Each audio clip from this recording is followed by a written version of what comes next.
Stocktake webinar series, convening experts on green minerals, AI and jobs, youth entrepreneurship and regional value chains under the African Continental Free Trade Area. These sessions are shaping real solutions for youth employment across Africa.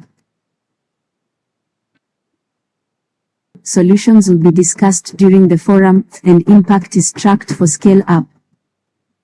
At the Africa Development Impact Forum, the Knowledge Fair tells the story of the journey from ideas to action and to impact.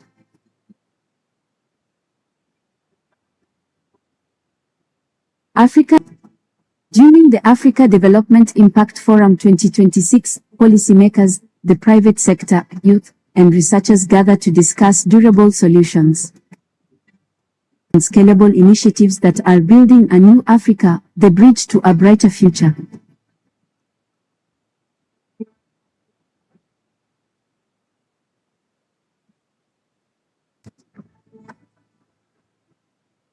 Africa has no shortage of research, no shortage of policies, no shortage of promises. But too often, impact stays out of reach.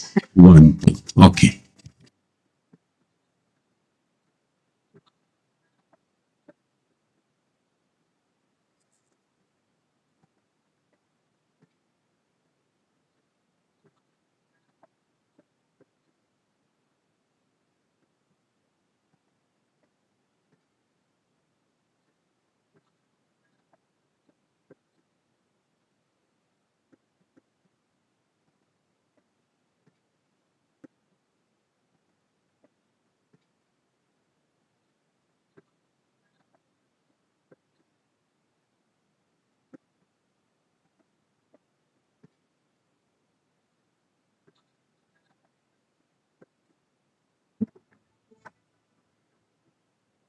Africa has no shortage of research, no shortage of policies, no shortage of promises. But too often, impact stays out of reach, and this is the implementation gap, where evidence is delayed and ideas fade before they are actioned and scaled up. It's time to build a bridge from policy to practice, from dialogue to delivery. Introducing the Africa Development Impact Forum 2026. Not just another forum, a fundamental break from business as usual. For months, ECA and partners have been building momentum through the pre-forum Stocktake webinar series, convening experts on green minerals, AI and jobs, youth entrepreneurship and regional value chains under the African Continental Free Trade Area. These sessions are shaping real solutions for youth employment across Africa.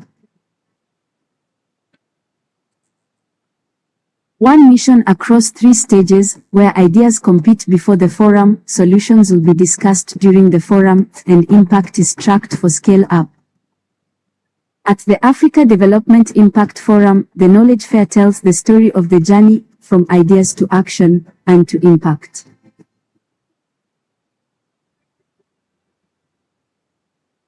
Africa needs 50. During the Africa Development Impact Forum 2026, policymakers, the private sector, youth, and researchers gather to discuss durable solutions and scalable initiatives that are building a new Africa, the bridge to a brighter future.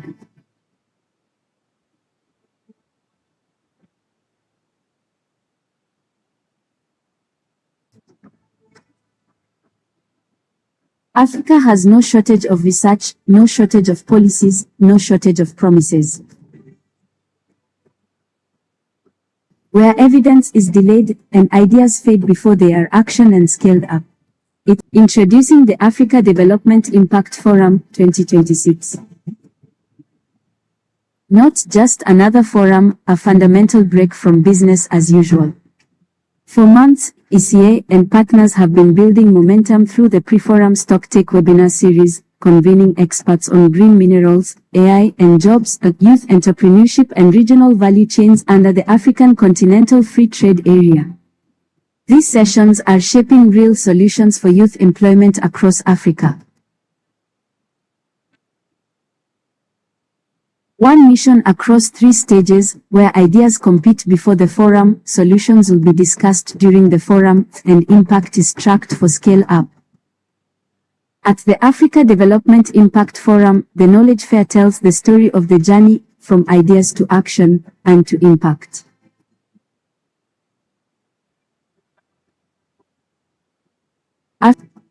During the Africa Development Impact Forum 2026, policymakers, the private sector, youth, and researchers gather to discuss durable solutions.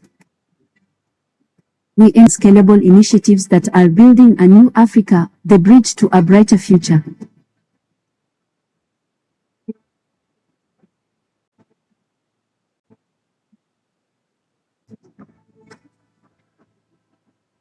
Africa has no shortage of research, no shortage of policies, no shortage of promises. But too often, impact stays out of reach, and this is the implementation gap, where evidence is delayed and ideas fade before they are actioned and scaled up. It's time to build a bridge from policy to practice, from dialogue to delivery. Introducing the Africa Development Impact Forum 2026. Not just another forum, a fundamental break from business as usual. For months, ECA and partners have been building momentum through the pre-forum stocktake webinar series, convening experts on green minerals, AI and jobs, youth entrepreneurship and regional value chains under the African Continental Free Trade Area. These sessions are shaping real solutions for youth employment across Africa. One mission across 3 stages, where ideas compete before the forum, solutions will be discussed during the forum, and impact is tracked for scale up. At the Africa Development Impact Forum, the Knowledge Fair tells the story of the journey, from ideas to action, and to impact.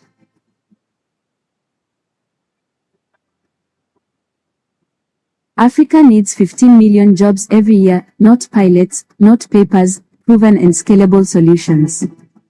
During the Africa Development Impact Forum 2026, policymakers, the private sector, youth, and researchers gather to discuss durable solutions.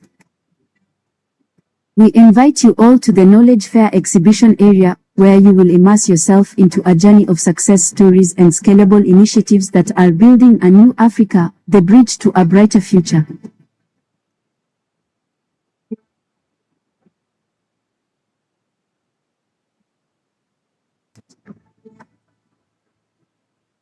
Africa has no shortage of research, no shortage of policies, no shortage of promises.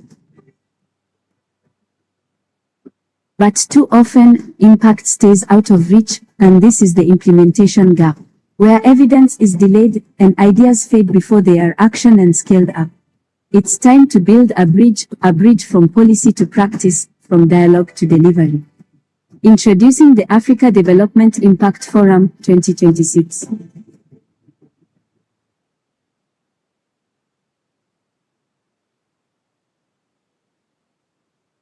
And partners have been building momentum through the pre-forum stocktake webinar series, convening experts on green minerals, AI and jobs, youth entrepreneurship and regional value chains under the African Continental Free Trade Area. These sessions are shaping real solutions for youth employment across Africa. One mission across 3 stages, where ideas compete before the forum, solutions will be discussed during the forum, and impact is tracked for scale up. At the Africa Development Impact Forum, the Knowledge Fair tells the story of the journey, from ideas to action, and to impact.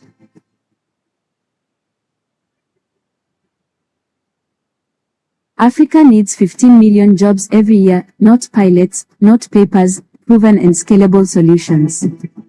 During the Africa Development Impact Forum 2026, policymakers, the private sector, youth, and researchers gather to discuss durable solutions. We invite you all to the Knowledge Fair exhibition area, where you will immerse yourself into a journey of success stories and scalable initiatives that are building a new Africa, the bridge to a brighter future.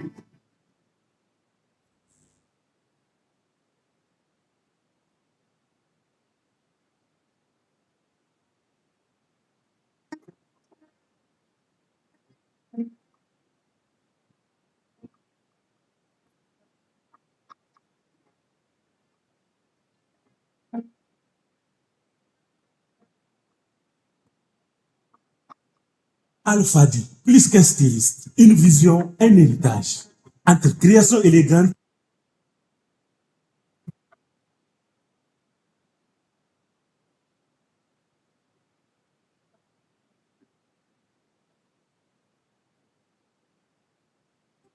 Whether you're on the panel, whether you're in the audience, you're asking a question, it's important to make yourself seen and heard as young people. Things like this cannot happen without your presence. I'm a youth who is hungry to change Africa. So there's been a great mention throughout the whole conference of young people being a growing population and how they're going to be so many. And it's kind of giving undertones of them being a burden, right? And also, a lot of times when they're mentioned, they are beneficiaries. We are not just beneficiaries. We are active partners who are involved in the iterative process, step by step.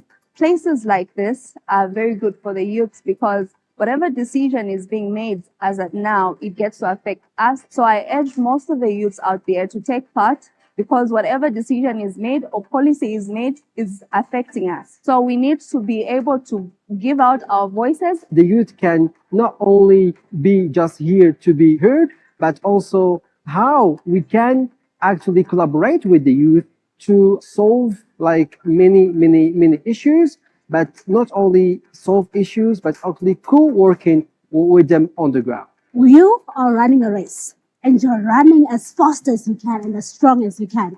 But the problem is you're running in the wrong direction because right at the start point, it's a relay. You did not ask your teammate who's at the start point where they're going to stop and where you're going to pass them the baton. And you know who this teammate is? It's the young person. This is a relay. We are in this together. With the rate of growth and the intellectual capacity of the youth, they might be seeing something that the elders are not saying. Youth are very energetic and they're full of potential.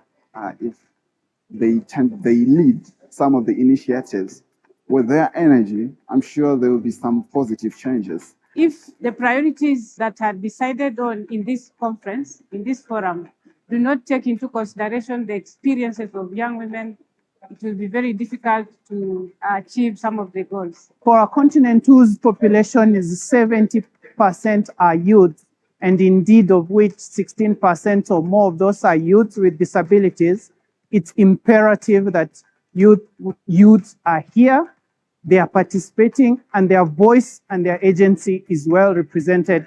Youth need to be consulted in decision making. We need action. We don't want things that to be said. We need action because what Africa wants is action. We need to trust the youth today. We need actually to give them the space. We need to see the change. We need to see what actually have been discussed here implemented. You cannot influence what you don't understand. Incredible work is being done throughout the continent. Let's do this together.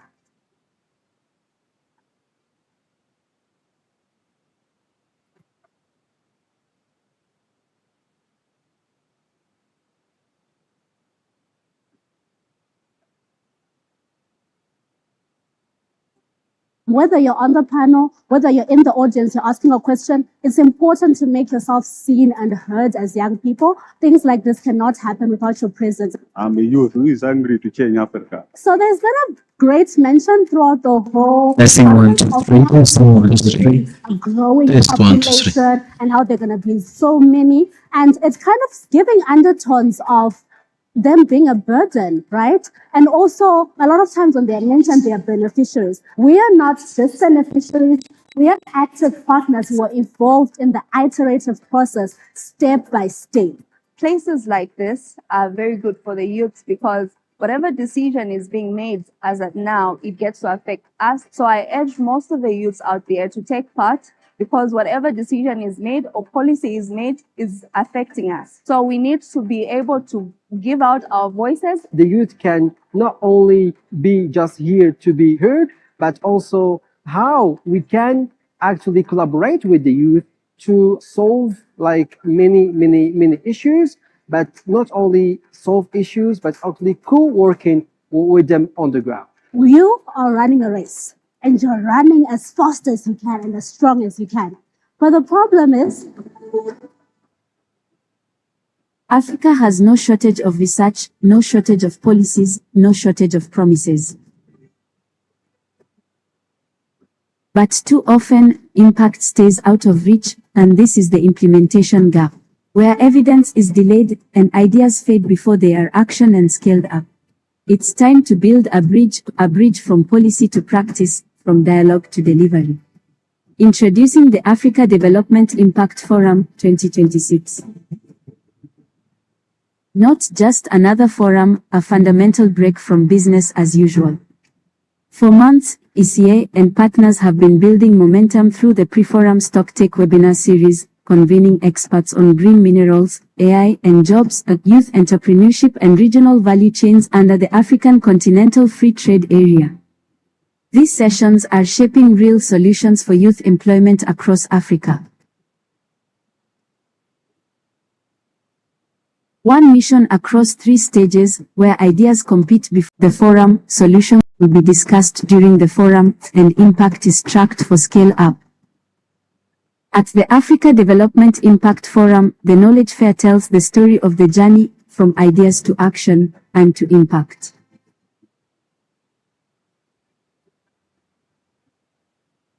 Africa needs 15 million jobs every year, not pilots, not papers, proven and scalable solutions. During the Africa Development Impact Forum 2026, policymakers, the private sector, youth, and researchers gather to discuss durable solutions. We invite you all to the Knowledge Fair exhibition area, where you will immerse yourself into a journey of success stories and scalable initiatives that are building a new Africa, the bridge to a brighter future.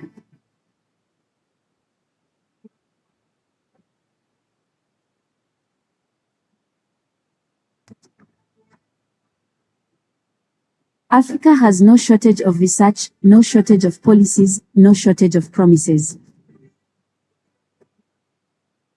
But too often, impact stays out of reach, and this is the implementation gap, where evidence is delayed and ideas fade before they are actioned and scaled up.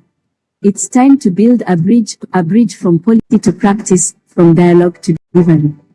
Introducing the Africa Development Impact Forum 2026. Not just another forum, a fundamental break from business as usual. For months, ECA and partners have been building momentum through the pre-forum StockTech webinar series, convening experts on green minerals, AI and jobs, youth entrepreneurship and regional value chains under the African Continental Free Trade Area. These sessions are shaping real solutions for youth employment across Africa. One mission across 3 stages, where ideas compete before the forum, solutions will be discussed during the forum, and impact is tracked for scale-up. At the Africa Development Impact Forum, the Knowledge Fair tells the story of the journey, from ideas to action, and to impact.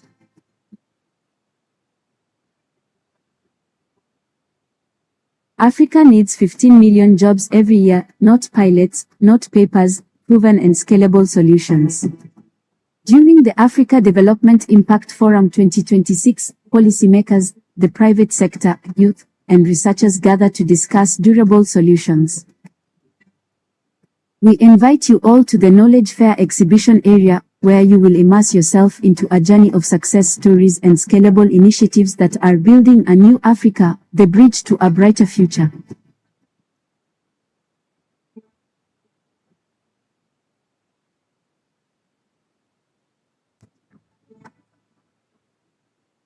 Africa has no shortage of research, no shortage of policies, no shortage of promises. But too often, impact stays out of reach, and this is the implementation gap, where evidence is delayed and ideas fade before they are actioned and scaled up. It's time to build a bridge from policy to practice, from dialogue to delivery. Introducing the Africa Development Impact Forum 2026. Not just another forum, a fundamental break from business as usual. For months, ECA and partners have been building momentum through the pre-forum StockTech webinar series, convening experts on green minerals, AI and jobs, youth entrepreneurship and regional value chains under the African Continental Free Trade Area. These sessions are shaping real solutions for youth employment across Africa. One mission across 3 stages, where ideas compete before the forum, solutions will be discussed during the forum, and impact is tracked for scale-up. At the Africa Development Impact Forum, the Knowledge Fair tells the story of the journey, from ideas to action, and to impact.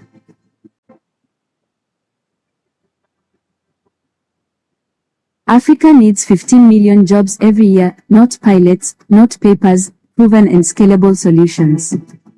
During the Africa Development Impact Forum 2026, policymakers, the private sector, youth, and researchers gather to discuss durable solutions. We invite you all to the Knowledge Fair exhibition area, where you will immerse yourself into a journey of success stories and scalable initiatives that are building a new Africa, the bridge to a brighter future.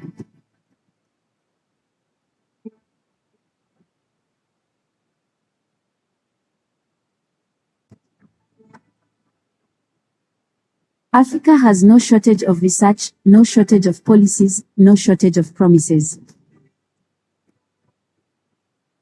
But too often, impact stays out of reach, and this is the implementation gap, where evidence is delayed and ideas fade before they are actioned and scaled up. It's time to build a bridge from policy to practice, from dialogue to delivery. Introducing the Africa Development Impact Forum 2026. Not just another forum, a fundamental break from business as usual. For months, ECA and partners have been building momentum through the pre-forum StockTech webinar series, convening experts on green minerals, AI and jobs, youth entrepreneurship and regional value chains under the African Continental Free Trade Area. These sessions are shaping real solutions for youth employment across Africa. One mission across 3 stages, where ideas compete before the forum, solutions will be discussed during the forum, and impact is tracked for scale-up.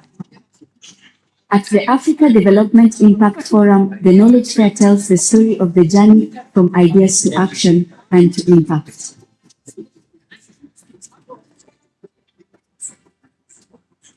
Africa needs 15 million jobs every year, not pilots, not papers, proven and scalable solutions.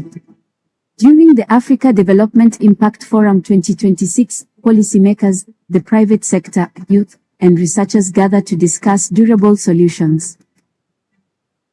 We invite you all to the Knowledge Fair exhibition area, where you will immerse yourself into a journey of success stories and scalable initiatives that are building a new Africa, the bridge to a brighter future.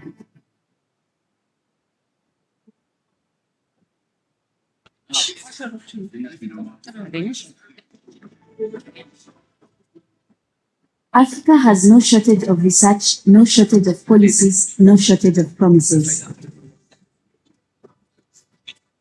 But too often, impact stays out of reach, and this is the implementation gap, where evidence is delayed and ideas fade before they are actioned and scaled up.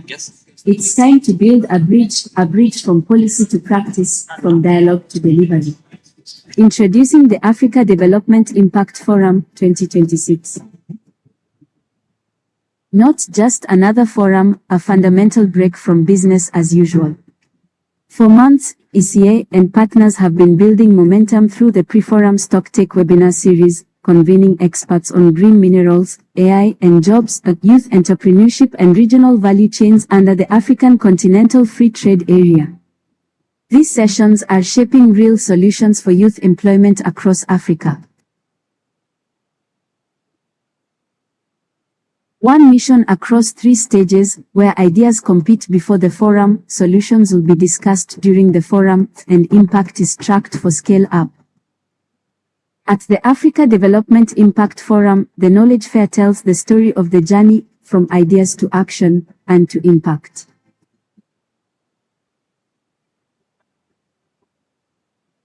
Africa needs 15 million jobs every year, not pilots, not papers, proven and scalable solutions. During the Africa Development Impact Forum 2026, policymakers, the private sector, youth, and researchers gather to discuss durable solutions. We invite you all to the Knowledge Fair exhibition area, where you will immerse yourself into a journey of success stories and scalable initiatives that are building a new Africa, the bridge to a brighter future.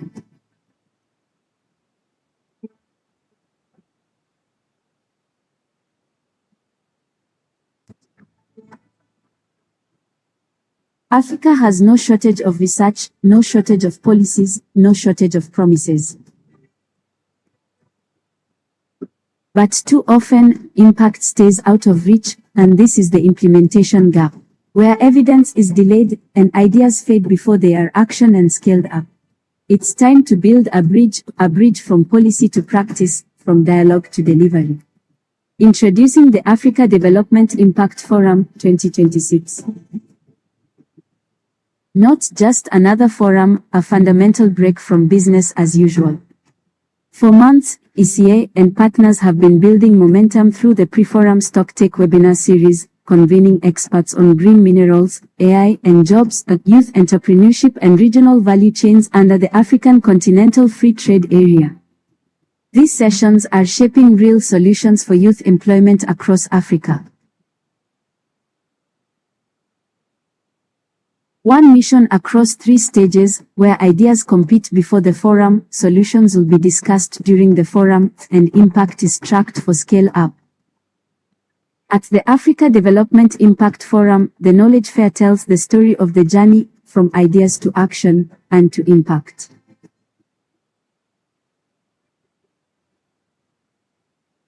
Africa needs 15 million jobs every year, not pilots, not papers, proven and scalable solutions. During the Africa Development Impact Forum 2026, policymakers, the private sector, youth, and researchers gather to discuss durable solutions. We invite you all to the Knowledge Fair exhibition area, where you will immerse yourself into a journey of success stories and scalable initiatives that are building a new Africa, the bridge to a brighter future.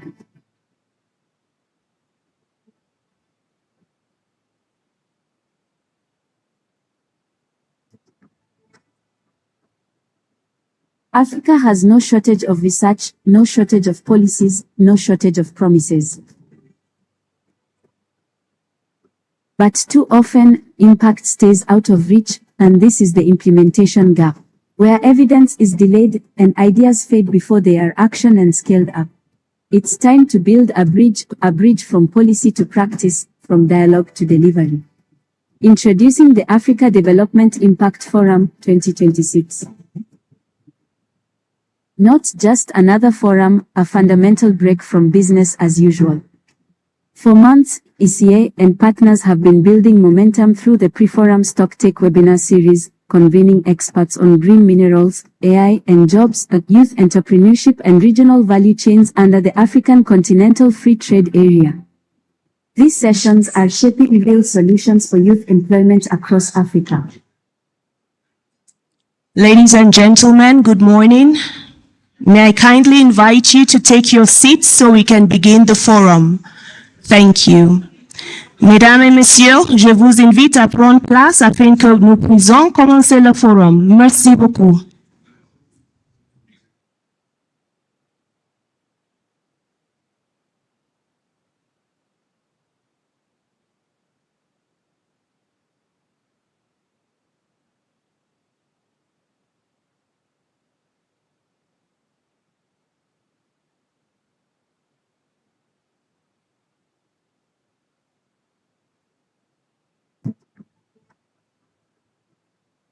Africa has no shortage of research, no shortage of policies, no shortage of promises.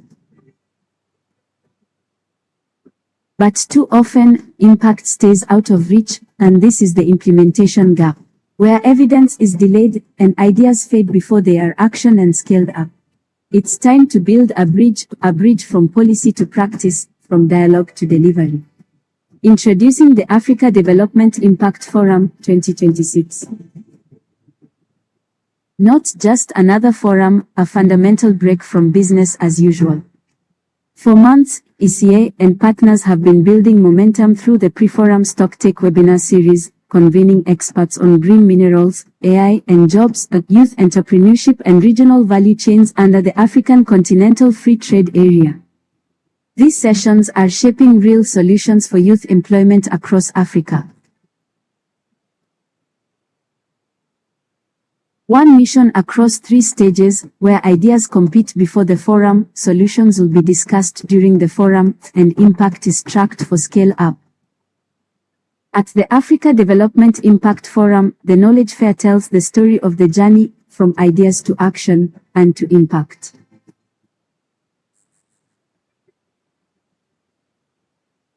Africa needs 15 million jobs every year, not pilots, not papers, proven and scalable solutions. During the Africa Development Impact Forum 2026, policymakers, the private sector, youth, and researchers gather to discuss durable solutions. We invite you all to the Knowledge Fair exhibition area, where you will immerse yourself into a journey of success stories and scalable initiatives that are building a new Africa, the bridge to a brighter future.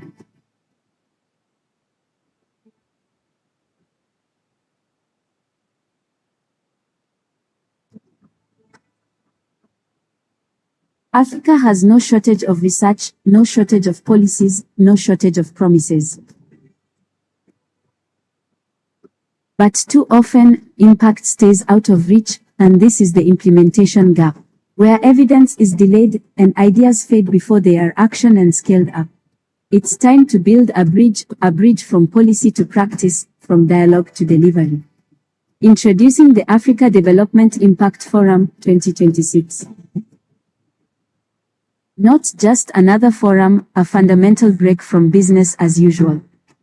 For months, ECA and partners have been building momentum through the Pre-Forum Stocktake webinar series, convening experts on green minerals, AI and jobs, youth entrepreneurship and regional value chains under the African Continental Free Trade Area. These sessions are shaping real solutions for youth employment across Africa. One mission across 3 stages, where ideas compete before the forum, solutions will be discussed during the forum, and impact is tracked for scale-up.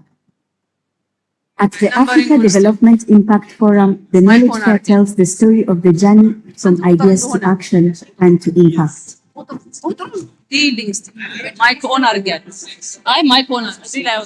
Africa needs 15 million jobs every year, not pilots, not papers, proven and scalable solutions. During the Africa Development Impact Forum 2026, policymakers, the private sector, youth, and researchers gather to discuss durable solutions. We invite you all to the Knowledge Fair exhibition area, where you will immerse yourself into a journey of success stories and scalable initiatives that are building a new Africa, the bridge to a brighter future.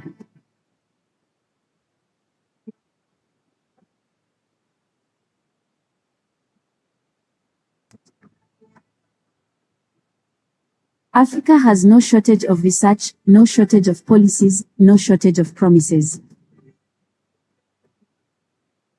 But too often, impact stays out of reach, and this is the implementation gap, where evidence is delayed and ideas fade before they are actioned and scaled up. It's time to build a bridge. Young people join Africa's labor market every year. 1, 2, 3, 4, 5, 6, 7, 8, 9, 10. Now, if just counting to 10 feels Distinguished really guests, it's a pleasure to join you. I thank the United Nations Economic Commission for Africa for convening the Africa Development Impact Forum and for its continued role as a trusted partner to African member into the night states. when the power returns. I have met Samuel who worked leather, who understands leather before he understood algae. I have met a boy who smells of coffee and ambition, understands grind sizes and rows profiles better than most of us here understand policy timelines. Youth are not a wave, they are names. names are unrealized return. You speak of capital flows. We speak of rent. You speak of blended finance. We blend hustle and hope, praying that mixture holds. You say job creation. We say pace. Youth are not the problem to be solved. Youth are an investment. Not tomorrow's workforce, today's infrastructure. Because a continent is not built on minerals alone. A continent is built with hands. Hands that turn cabana leather into export. Hands that make beans into espresso instead of just freight. Hands that carry steel and cargo through the gates of Tanjumet. I am not here to ask for applause. I am here to ask for arithmetic. If you believe in Africa, fund it. If you believe in innovation, fund it. If you believe in us, stop calling us potential and start calling us important. So do not let our futures become side events. Do not let our names become slide.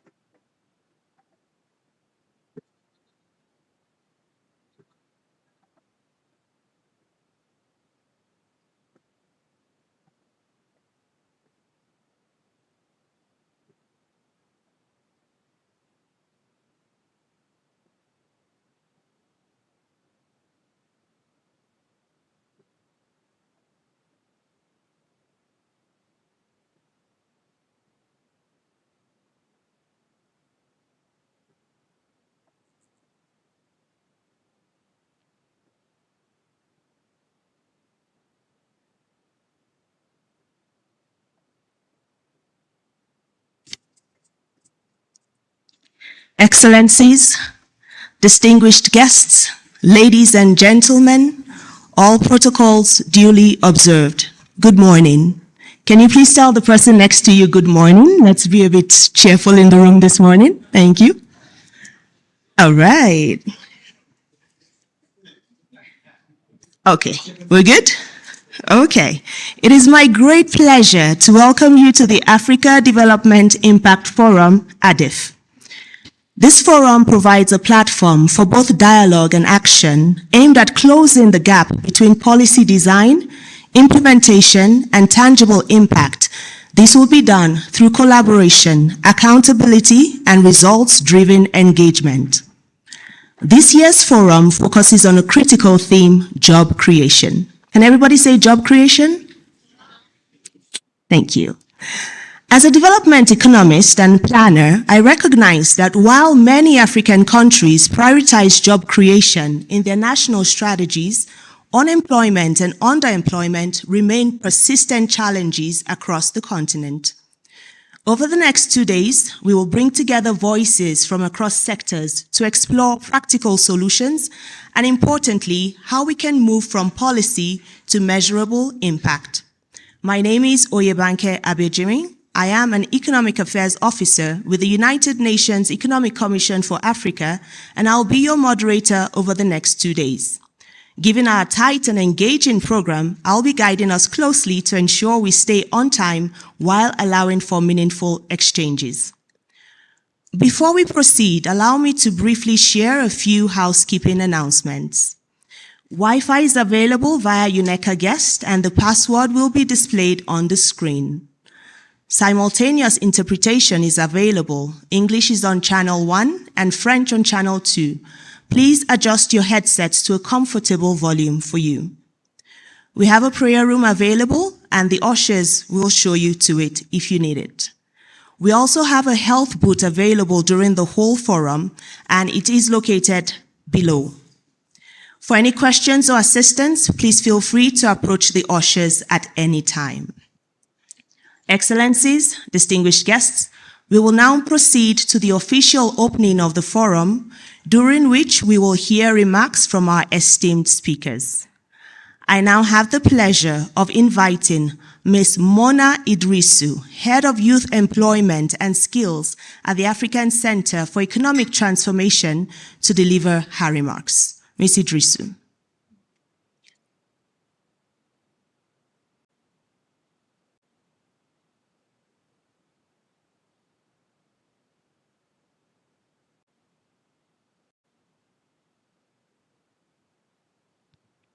It's okay.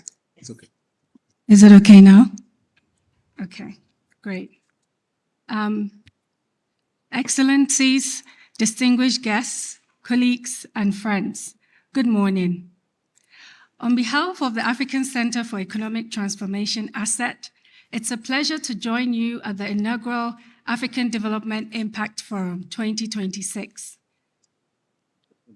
At ASET, our vision is of an economically transformed Africa, driven by inclusive growth, competitiveness, and sustainable development. Our mission is to support African governments and institutions with evidence, policy solutions, and partnerships that accelerate economic transformation and improve livelihoods across the continent.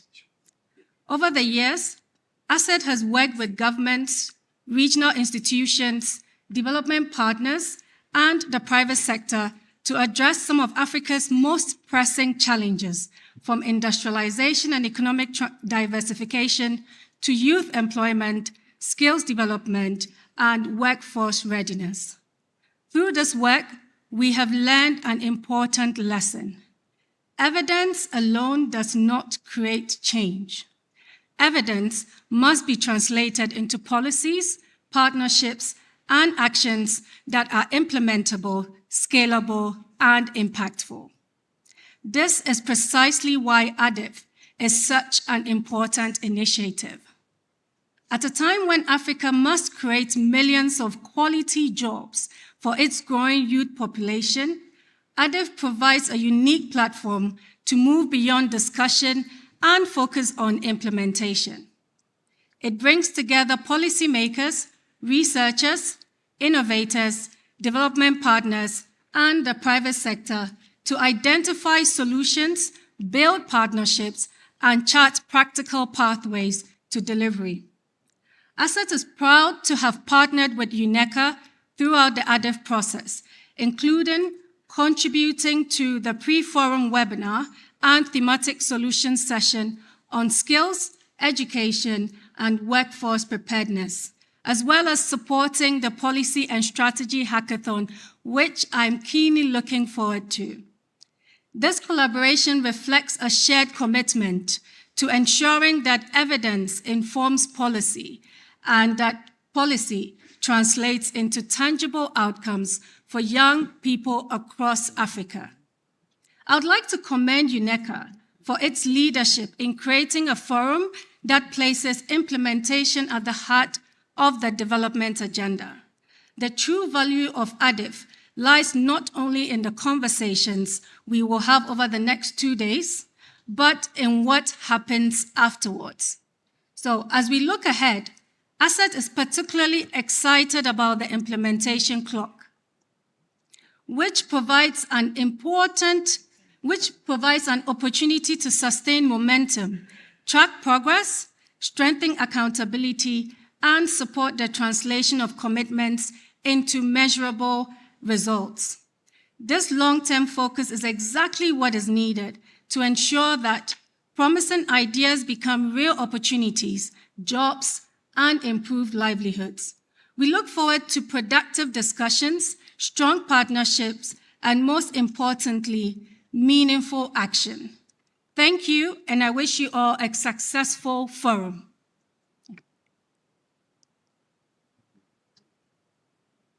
Thank you, Ms. Idrisu. We will now move to our virtual participants to hear from Mr. Karim El Ainawi, Executive President of the Policy Center for the New South. Mr. El Ainawi, you have the floor. Thank you very much. It's a pleasure to be here. I'd like, of course, to thank Mr. Katete for his leadership and for inviting us. Let me say a few words. I direct the Policy Center for the New South. It's a Moroccan think tank. We have a passion that we share with you all, and particularly this initiative, which is informed public policy through science. We are a group of economists and international relations specialists, and we of course focus on Africa. But really what we do is how can science improve public policy? So we're the one of the culprit putting more papers and publications on the market. So we're very glad to partner with this initiative where the implementation, execution, being closer to the ground, having influence on the fabric of public policy is the main objective. I don't see an opposition or an alternative on that. I think it's more complementary and to create a place, but someone has to take care of that, and we need to be very vigilant on how implementation, execution is being done. But that said, I think science, these are very applied sciences, of course, particularly economics, but still theories, modeling, the capacity to understand things broadly, the capacity to generalize, I think is essential. And I think the UNECA has a very special role to play with us think tank. So once again, I think the principle of having a platform, having a place where we discuss these things are essential. So I stand and my colleagues, and I think it was said previously, all the think tank community will stand ready to contribute, to help, and to bring our expertise as much as we can. So once again, many thanks for involving us, and I wish I could have been with you, and I wish you a great conference, and inshallah success for ADIF for this initiative. Thank you very much.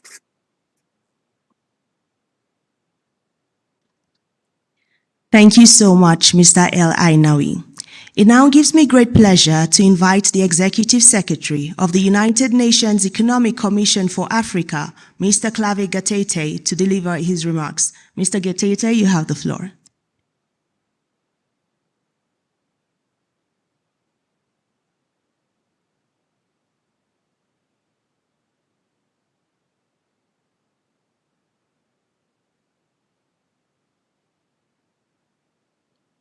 Can you hear me now? Yes. Thank you so much, moderator.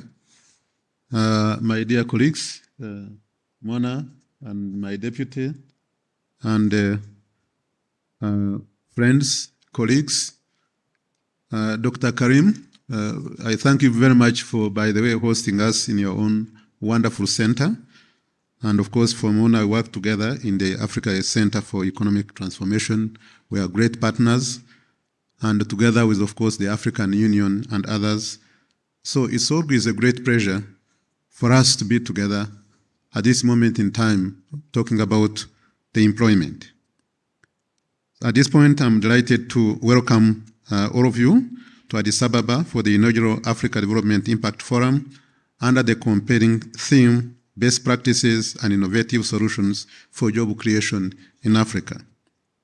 I wish to start by expressing my sincere appreciation to all our partners, speakers, participants, and institutions whose commitment has made this forum possible. Your presence here today reflects a shared conviction that Africa's development challenges can be solved, and that proven solutions can and must be implemented at the scale and speed that our people deserve. Excellencies, distinguished ladies and gentlemen, it is precisely this conviction that brings us together today. This forum, therefore, is not simply about identifying good ideas. It is about answering a more fundamental question. How do we move proven solutions from isolated successes to continental-wide impact? That question has become particularly urgent because we meet at a time of profound global transformation. Across continents, countries are grappling with climate shocks, geopolitical fragmentation and conflicts, rising debt vulnerabilities, disruptions in global supply chains, and rapid technological change. Artificial intelligence is also reshaping industries, altering labor markets, and redefining competitiveness.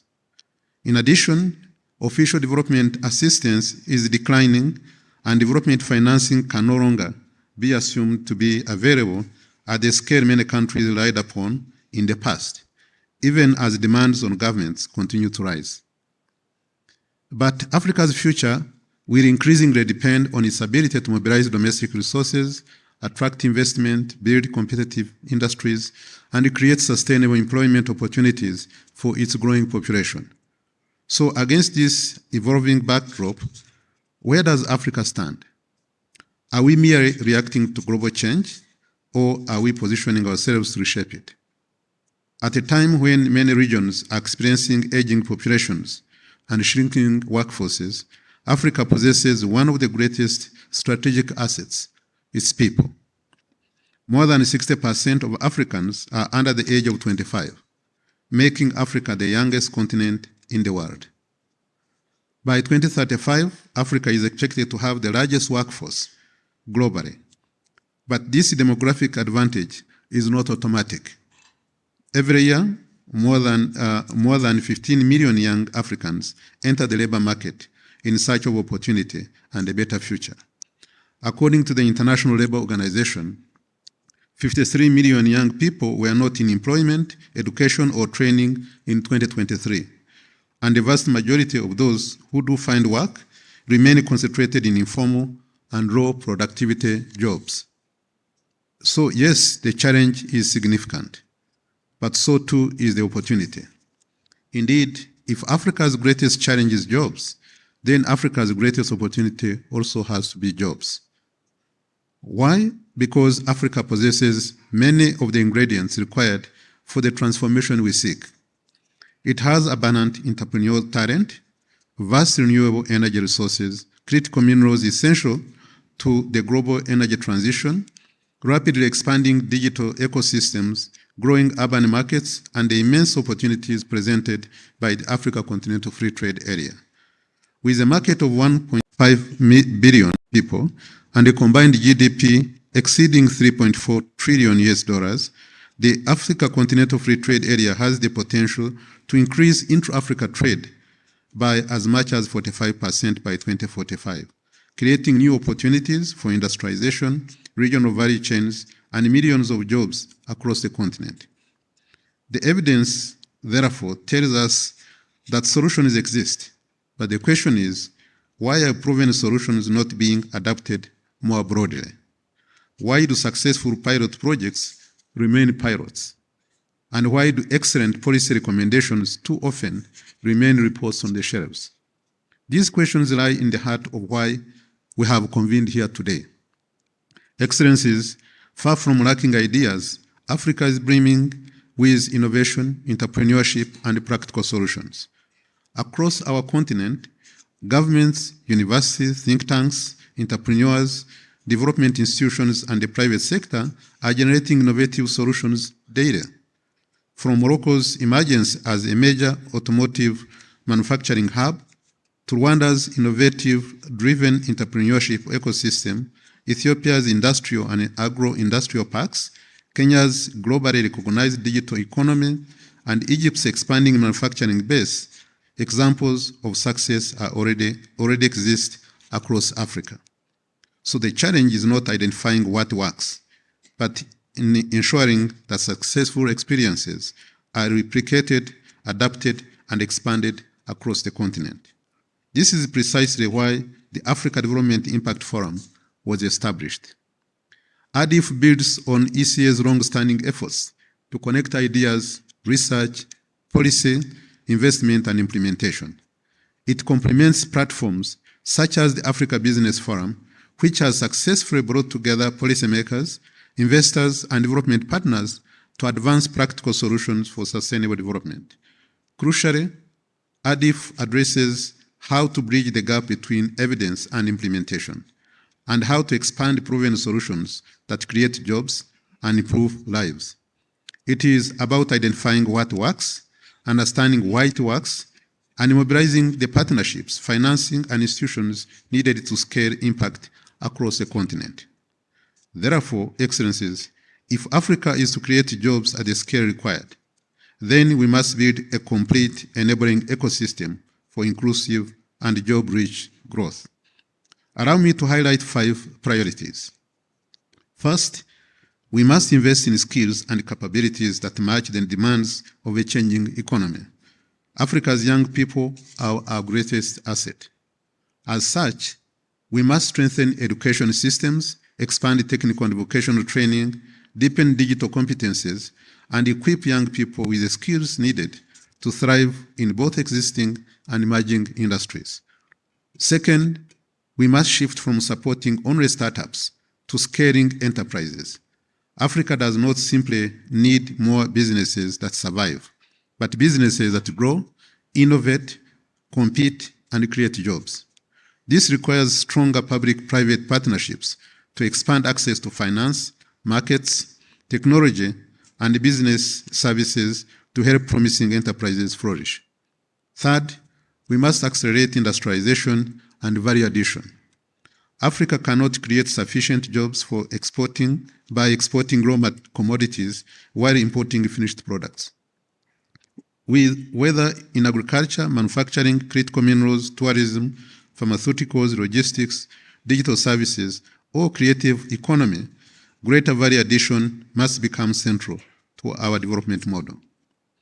Fourth, we must leverage the Africa Continental Free Trade Area to develop regional value chains for industrialization and larger markets for African enterprises. The Africa Continental Free Trade Area provides a once-in-a-generation opportunity to develop competitive regional value chains in sectors such as agriculture, pharmaceuticals, automotive manufacturing, textiles, critical minerals, and digital services, attracting private sector investment, creating millions of jobs across borders, and enhancing Africa's economic resilience and competitiveness. Fifth, we must strengthen implementation capacity and accountability.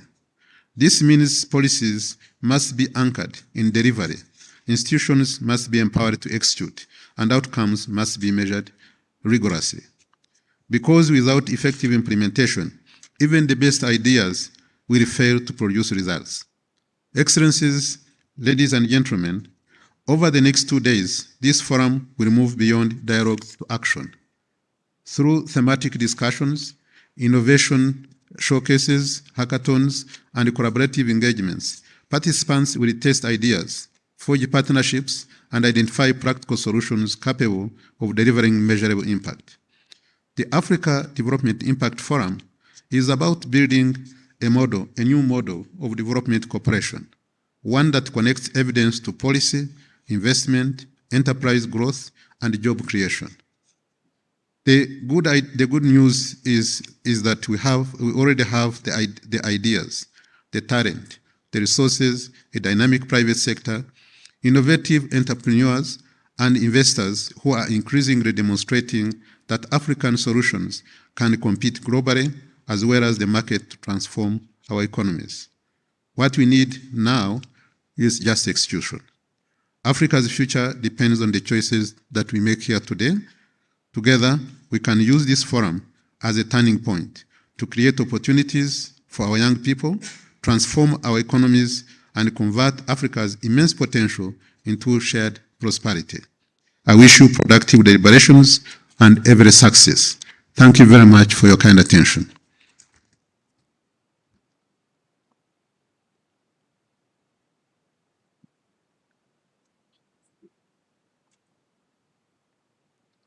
Thank you very much, Executive Secretary. Finally, we will hear a video message from Ms. Amina Mohammed, Deputy Secretary General of the United Nations.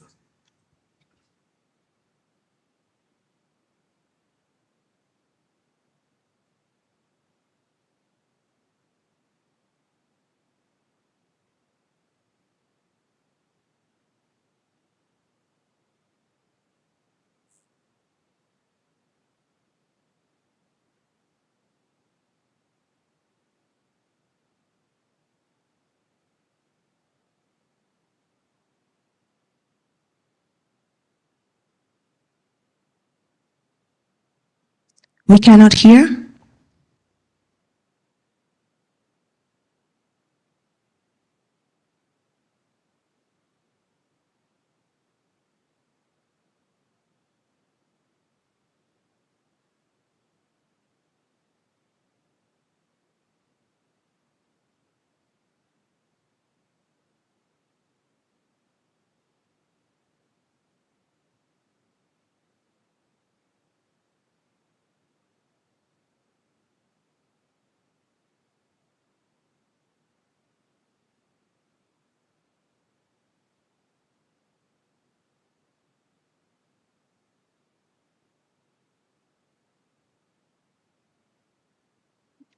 Technical team?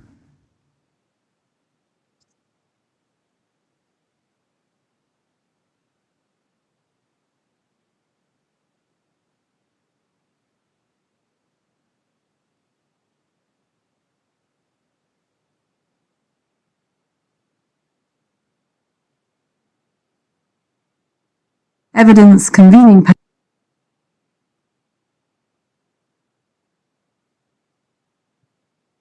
Distinguished guests, it's a pleasure to join you. I thank the United Nations Economic Commission for Africa for convening the Africa Development Impact Forum and for its continued role as a trusted partner to African member states, bringing together policy, expertise, evidence, convening power, and it comes at a pivotal moment for Africa.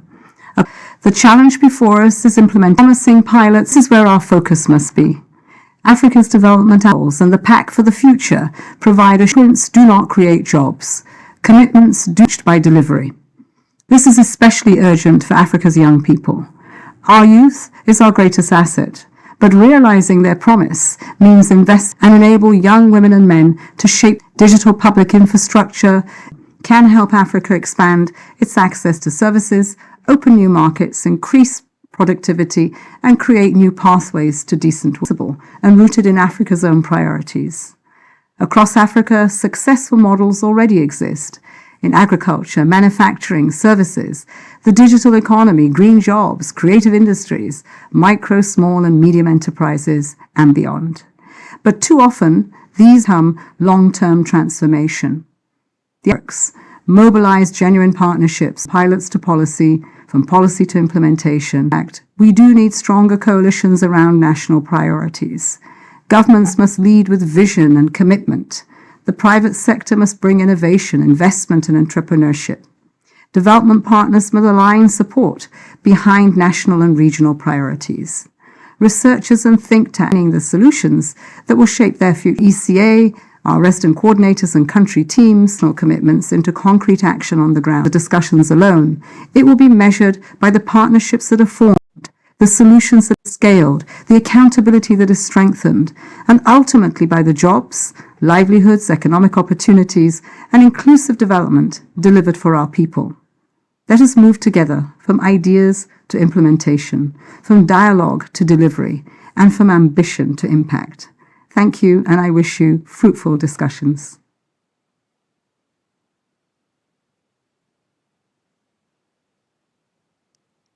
Excellencies, distinguished guests, with that, I am pleased to officially declare the African Development Impact Forum open. Agreement.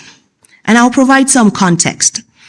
Earlier this year, I visited Japan with my family, and I was struck by their strong culture of timekeeping. I was told that if your meeting is at 9 a.m. and you arrive at 9 a.m., you are late. You are expected to arrive before. On one occasion, we were about 50 meters from the hotel bus, and I had 2 children, small children, and the bus pulled away.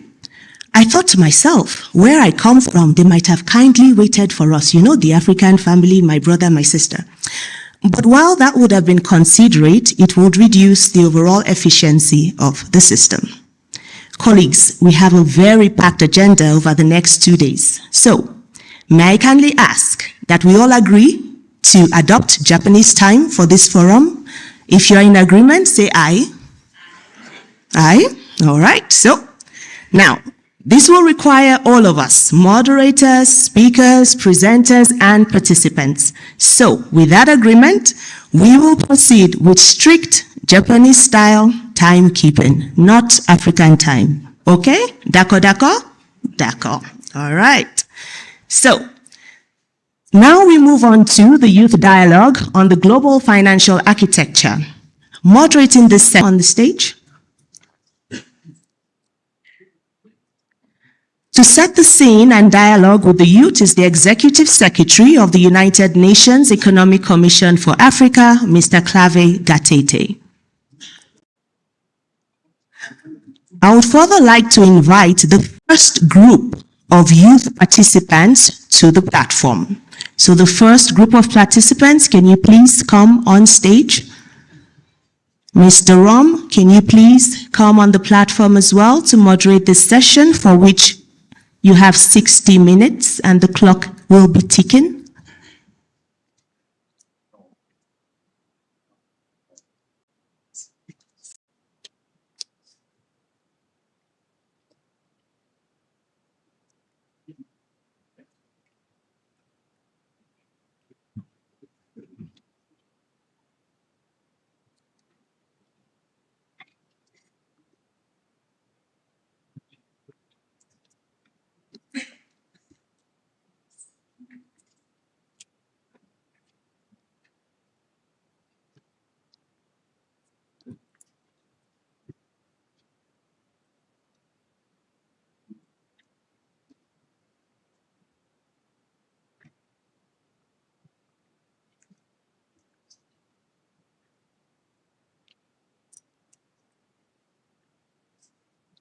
All right, Mr. Rom, you have the floor.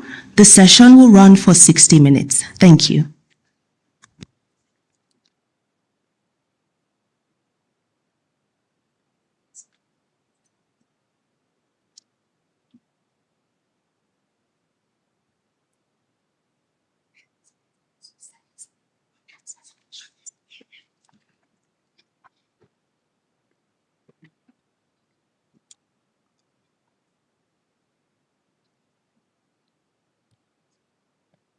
Mesdames et messieurs, un proverbe africain dit, Ladies and gentlemen, has rejoiced.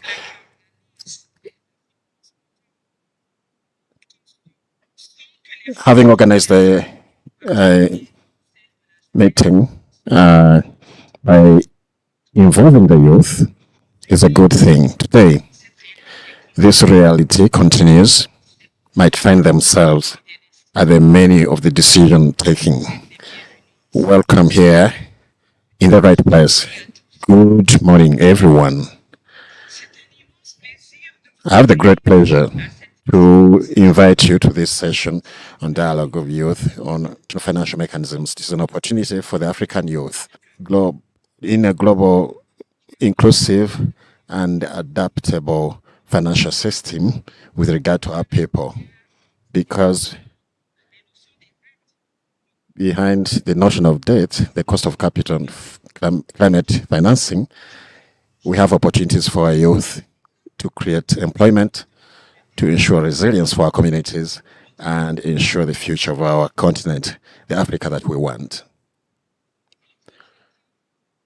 The aim of our meeting today is to look at the challenges that we have and turn them into solutions and bring out ambitious recommendations held by the African youth to contribute to create the future of the economic financial governance. Without further ado, I will give the floor to the Executive Secretary, Mr. Clave Gatete, for the introduction of this session. Mr. Clave Gatete, you have the floor to put us in context in this session. Thank you very much, really, for this from the moderator and for our team. And now that we are going to the global financial architecture, I just wanted to say that everybody here can testify that the world is changing before us. Things are changing in a very big way, in a way that we have never seen before. If we are like 20 years ago, you never know that there is something called AI. You never have had things like climate change. You never have had these shocks that we have seen, including from COVID to other things. These were things that were unimaginable. And you never had expected that the setup on the global financial architecture set up in 1945 actually is no longer working the way it was expected to work. And we've had many changes from the financing for development. It was realized in 2002. And now we've had 4 sessions of the conferences trying to explain what needs to change. Now, since the world has changed, and we as ECA have been doing quite a lot in this area, and my deputy, Dr. Mosi, has been leading us in this area of the global financial architecture. So she's the one that is going to take us through what are these changes, what are the implications for Africa, what are the implications for the young people. So over to you, Dr. Mosi. Thank you, ES, and good morning to everyone, distinguished guests, and most importantly, the youth that are joining us today. When most people speak about global financial architecture, particularly the public or the youth, their eyes tend to glaze over. It may sound distant, technical, tends to be discussed by economists and policymakers and ministers, international institutions, that may be sometimes, removed from everyday life. Yet, the truth is that this global financial architecture is ultimately not about money. It's about the opportunity that it gets. Who gets heard, who gets to shape the future. It influences whether a young entrepreneur can access capital and grow a business. It influences whether a young graduate can find meaningful employment, whether government can actually invest in education, technology, healthcare, and infrastructure, and whether Africa has a meaningful voice in shaping the rules that affect its development. This is why this conversation actually matters, because Africa stands at a defining moment. We are the youngest continent in the world. By 2050, one in every 4 people on the planet will be African. This demographic transformation should be one of the greatest economic opportunities for the 21st century. But the opportunity is not automatic. It requires investment, it requires jobs, it requires infrastructure, it requires innovation, and it requires affordable finance. And this is precisely where the current global financial architecture is falling short.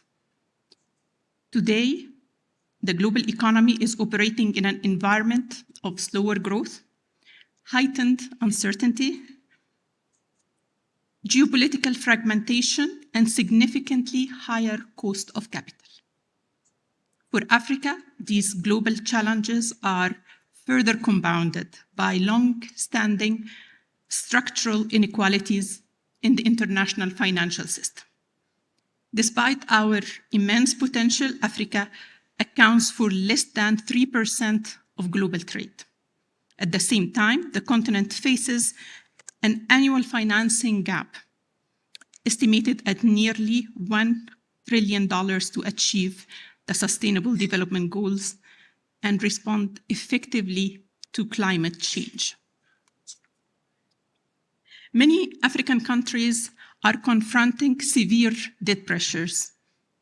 Over the past decade, public debt levels have risen sharply, and today more than 25 African countries are either in debt distress or at high risk of it. But debt is not merely a fiscal issue. It's actually a development issue. When countries spend more servicing their debt than investing in education, healthcare, or the future of their youth, something is fundamentally wrong with the system. In 2025, African countries were expected to make more than $100 billion in public debt repayments. Many countries now spend more on servicing debt than on critical social sectors, whether health or education. And across the continent, debt service absorbs a substantial share of government revenues that could otherwise be actually invested in development. The youth did not create these challenges, but the youth often bear the greatest consequences of them. It means fewer jobs, less investments, reduced opportunities, and slower growth toward the future that Africa deserves. That's why reforming the global financial architecture is not a technical exercise. It's a development imperative. It's a matter of fairness, and ultimately, it's a matter of intergenerational justice. That's why really we wanted to have this discussion today. In response, the Economic Commission for Africa, together with our member states, the African Union, and other partners, have been advancing an ambitious agenda for reform, including through the Africa High-Level Working Group on Global Financial Architecture, which ECA serves as a secretariat. Let me highlight 4 priorities. First, we need a debt system that works better for development. When countries face debt crises, solutions should be timely, transparent, and effective. Debt restructuring processes should help countries return to growth and development more quickly, rather than trapping them in prolonged uncertainty.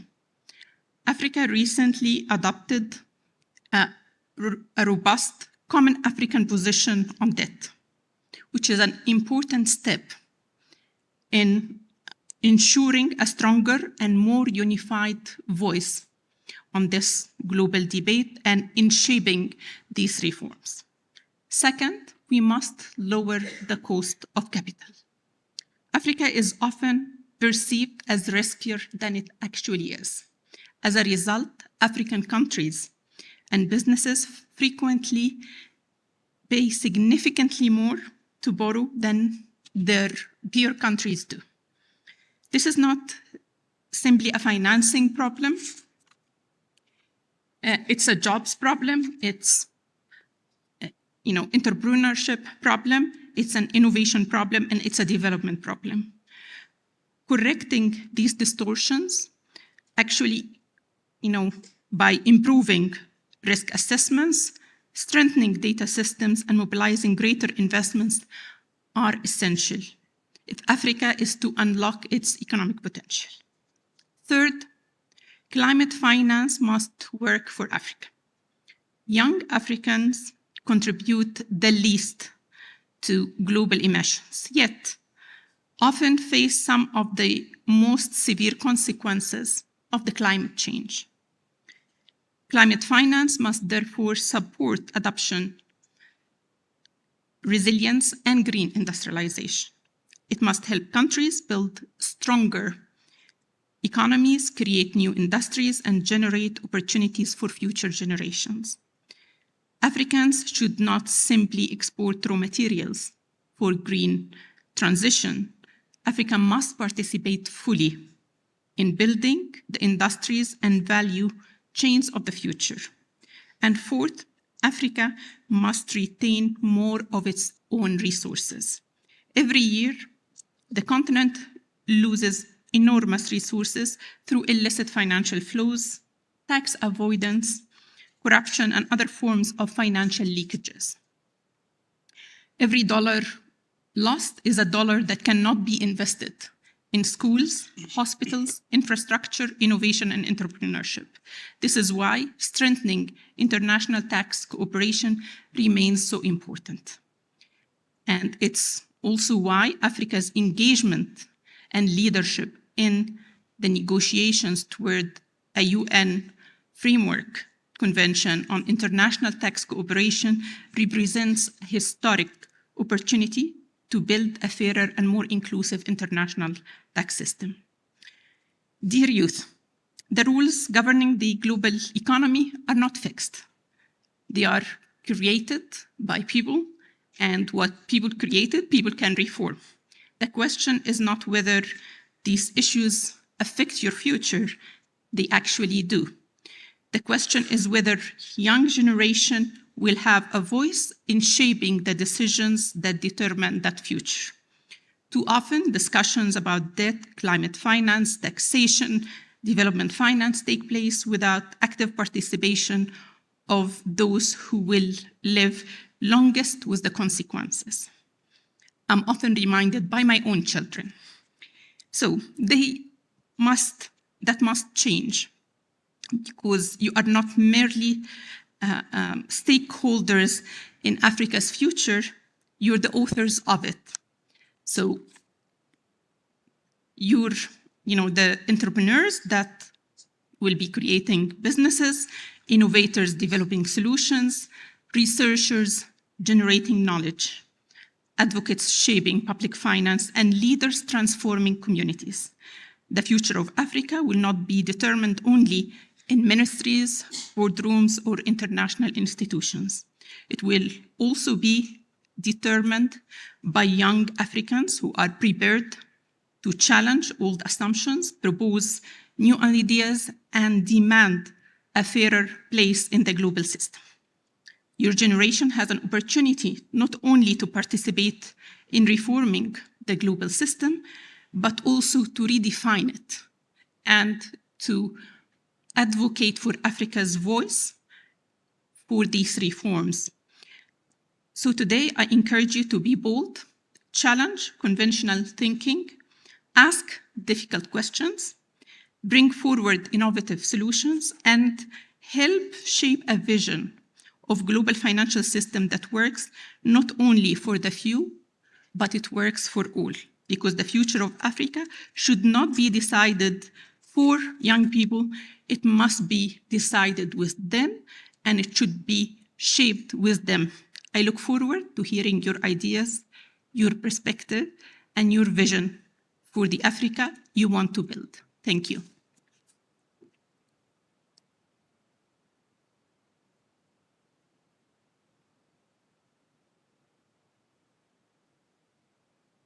Micro, oui, c'est bien.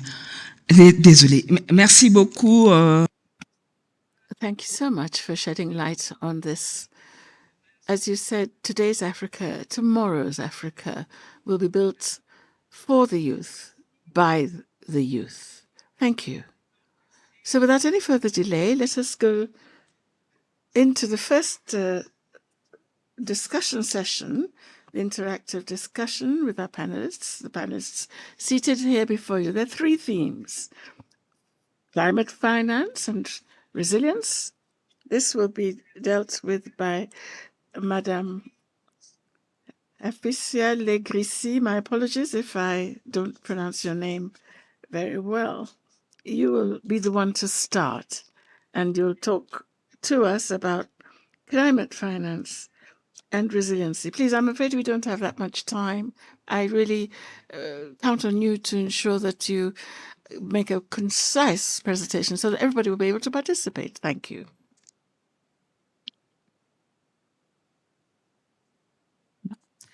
Bonjour, merci. Je vais commencer. Good morning.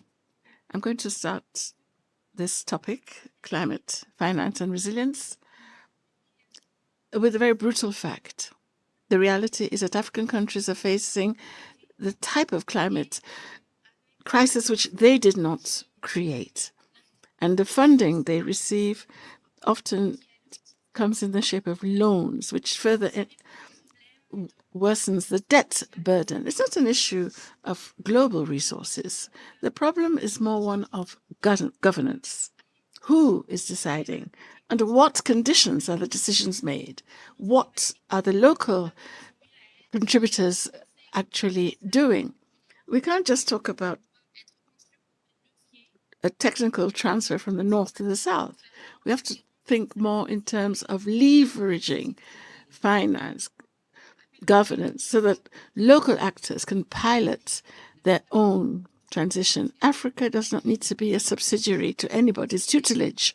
We need financial support, support that builds up our confidence. We need to adapt to the climate change, and the rules must be such that our resilience does not mean we are penalized.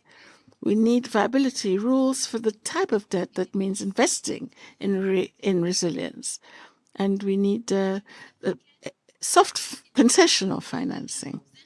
I think that we are inheriting the consequences of the technological transformation. That is true. Nevertheless, we can contribute solutions, green entrepreneurship, innovative funding, citizen involvement, and we have to have backers present where we are acting. Talk has been made of African financial architecture, but this cannot be disconnected from the terrain. We have to have civil society, especially young African experts, truly involved in building this. Thank you. Merci beaucoup, Madame Afisa. Je pense que... Madame Afisa, thank you so much for sticking to the time. Now we should give the floor to my apologies, Madame Marjorie Mongbo. Thank you for giving me the floor. I'm going to continue along the same lines as my colleague. It's a problem of volume, but empirical reality is such that it's not a matter of volume. Beyond that, there's efficiency. This is just as important. We're only mobilizing 3.6% of global financial flows to climate finance. And this barely meets 1/4 of our needs. And even when such funding is available, what we find is that there's a problem of the true impact of this funding on resiliency, which is an impact that is often restricted. It's all very well to talk in theory, but in principle, we are investing, we say we must invest fragile, link. Challenges abound. Dependency on loans, affecting debt sustainability at the national level. And the results of these types of investment are often partial. We don't often achieve sustainable results. We cannot sustainably transform our economies. And the institutional constraints are such that we're restricting the scope of the investments in climate finance. It's not a matter just of increasing financial flows. We have to guarantee transformation into tangible results. So I have a question, my dear colleagues. Beyond talking about mobilizing financing, how can the ECA ensure the real impact on resiliency in our countries? Thank you. Merci beaucoup. Thank you very much, Madame Marjorie. So without further delay, let me give the floor to Tefera Tao. Mr. Tefera Tao. Thank you very much for the opportunity to participate as a panelist in this year's dialogue. My reflection focuses on climate finance and resilience in Africa. Africa contributes very little to global greenhouse gas emission, but it is among the regions most affected by climate change. For Africa, climate change is not a future challenge. It is already affecting lives, livelihoods, food security, infrastructure, and generally economic stability. So my first point is climate finance for Africa is the issue of justice. It is not charity. It is an investment in a shared and better future. Therefore, those with greater historical responsibility and stronger financial capacity should provide fair support to countries most affected by climate change. Second, climate finance for low-income countries should be affordable and shouldn't increase the debt burdens. Greater focus should be placed on grants and concessional loan. My third point, adaptation should be Africa's immediate priority. While mitigation remains important, adaptation is more urgent because the continent is experiencing the adverse impacts of climate change. Fourth, the youth must be a center of climate action. They should involve in policy making, implementation, innovation, and leadership. And finally, climate finance should be aligned with national priorities. It should not be donor-driven projects. So national initiatives like Green Legacy in Ethiopia and similar efforts across Africa must get greater support. And my question to the Deputy Executive Secretary is, how can climate finance and global financial architecture reform resolutions to be turned into concrete actions for Africa? Thank you very much.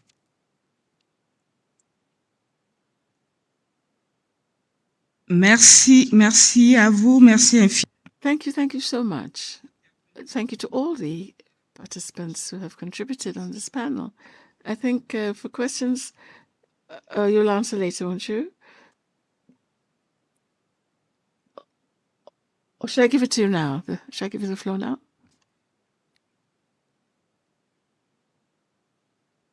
Passer à la deuxième session des séries des questions. We'll go to the second set of issues for discussion. Cost of capital, perception of risk, and investment promotion. Mr. Kwasi Kadi is going to speak to this. This is Kwasi Kadi Akisi Irene. Alors, bonjour à tous. Good morning, everybody. I'm going to speak to reducing the cost of capital and the erroneous perception of risk in Africa and mobilizing investments in productive sectors that create jobs and bring about structured transformation. The former president of the African Development Bank, before the 28th annual conference on global economic analysis, said Africa pays 3 to 5 times more for its capital than the rest of the world. This is not a fatality. It's the result of opaque financial rules penalizing African countries and restricted access to global capital markets. As a result, viable products do not see the light of day. SMEs that could hire thousands of youth don't have an opportunity to do so. And yet there are solutions, notably transformation of the way we perceive risk as African countries, putting in place instruments like blended finance, like guaranteed collateral, like the use of domestic resources. So capital mobilization should not be a wall that cannot be climbed over. It should permit access for youth. So I have a question. How in Africa can we activate the most urgent levers so that youth, young African entrepreneurs, can actually benefit from such capital?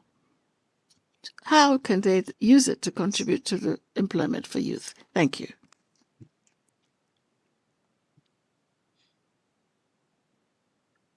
Merci, Monsieur Abdou. Thank you, Mr. Abdou. Thank you. Thank you. Ladies and gentlemen. On court derrière le temps. Merci. Okay, d'accord, je vais emprunter le pas à moi. Thank you. I should try not to be too lengthy. We have a fundamental fact in front of us. Adaptation. There's a high dependency on the future in relation when compared to the present.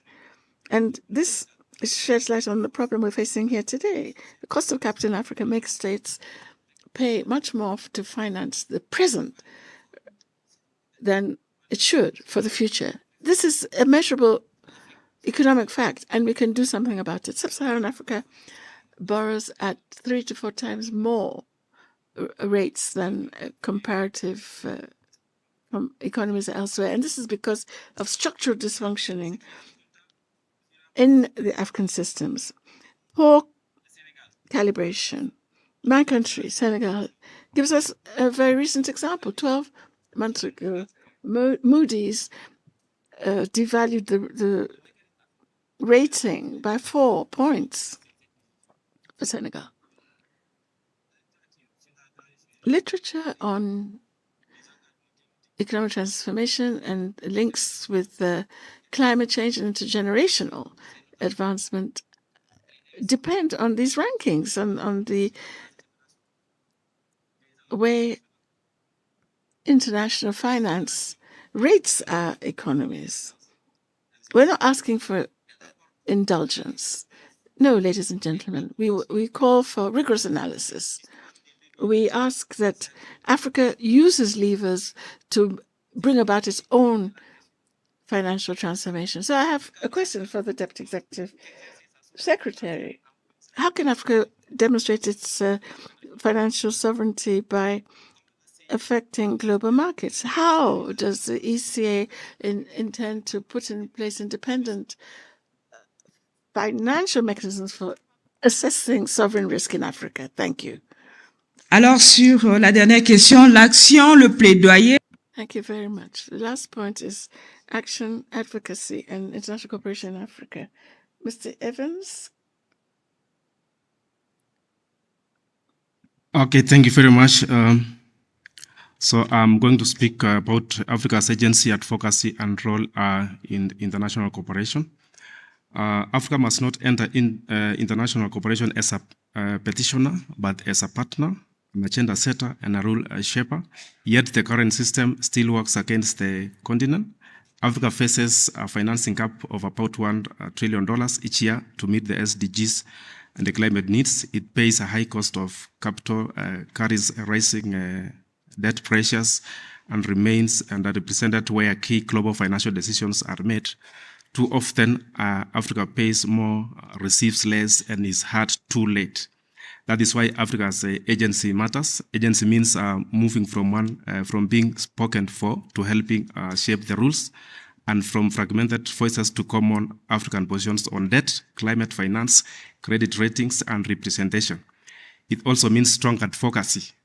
These issues cannot stay in technical rooms. Young people must help turn them into clear public messages that citizens, investors, and policymakers can understand.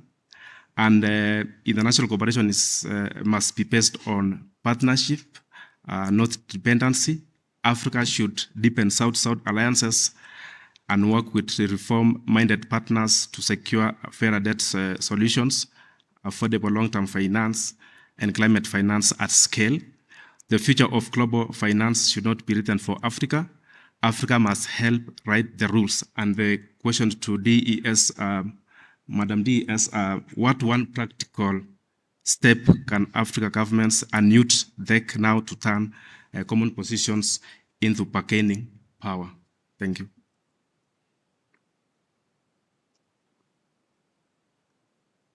Merci beaucoup, vous les avez suivis.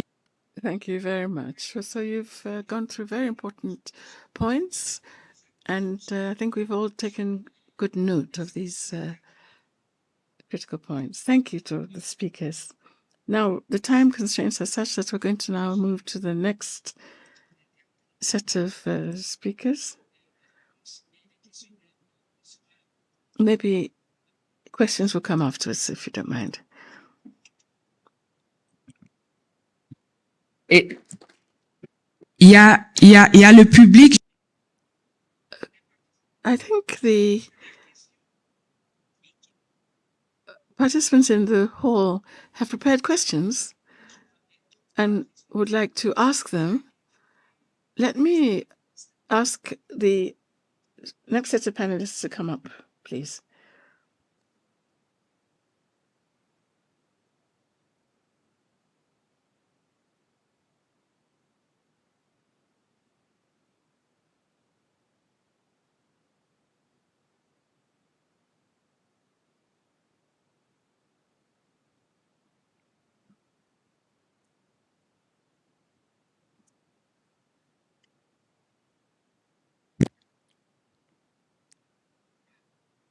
Merci beaucoup à nos panélistes qui viennent de s'installer. I'd like to thank the panelists who have come to sit up on the podium.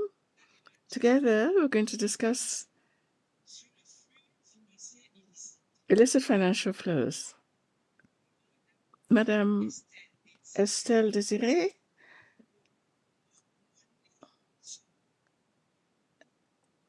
Monison. She will speak first to the point about visibility and debt management. Madame Estelle, are you there? Are you there with us, please? Pour la parole donnée, mesdames et Ladies and gentlemen, thank you for having given me the floor. Au course observed, may I say good morning. messieurs, dans une perspective régionale. We will carry out an analysis from a global perspective. When debt is viable, it's viable when the country is ready to pay back, especially for public services without faltering. According to the IMF, measuring the ratio of debt servicing with regard to income is at 3% of GDP. Now, when we look at Africa, the average debt in Africa is from 35% of GDP in 2015 to 65% today, according to the IMF.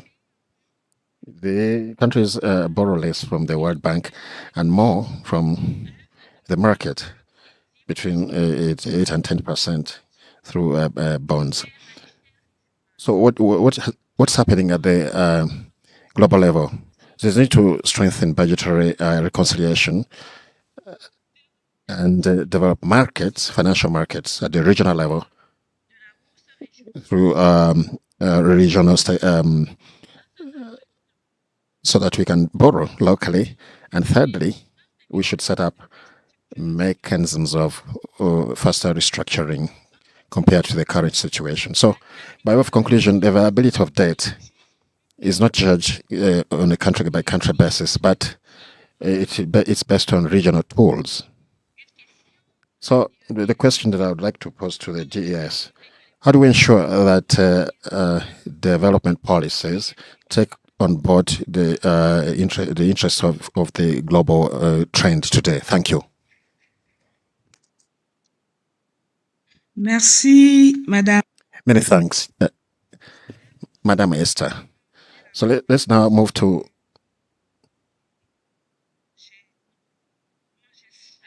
Mr. Monjesha Yayo.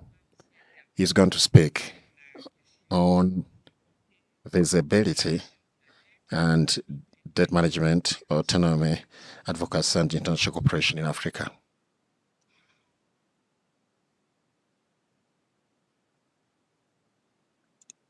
Alors, il n'est pas là, donc... So he's not there. So let's move to Deborah.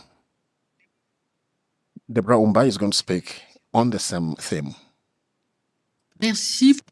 Thank you very much for giving me the floor. Ladies and gentlemen, distinguished invited guests, dear youth, concerning the perspective of the youth on action and advocacy, as well as international cooperation in Africa,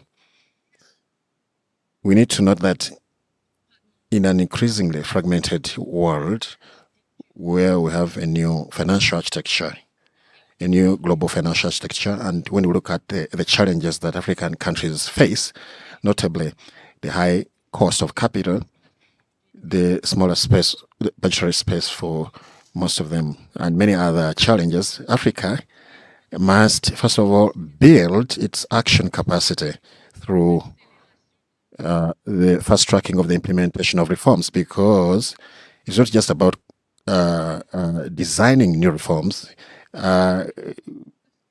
Gone are the days when we were to restructure reforms, but we need to speed up and fast track reforms and policies which have already been designed for over 50 years now for our countries. So we need to build this fast tracking and implement reforms to build the capacity of African countries to mobilize resources and attract financing at a high level and foster development of financial institutions at the regional level.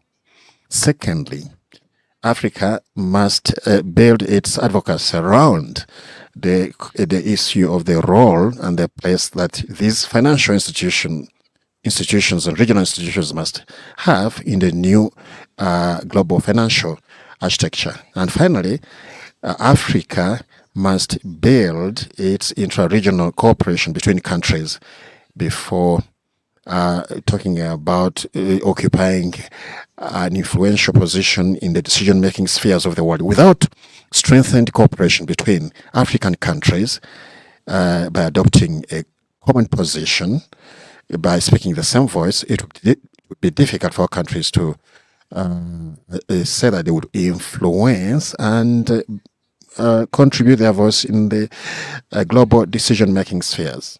Now, given that, my question is the following. What contribution would the ECA undertake to strengthen the positions of financial institutions, regional African financial institutions within the new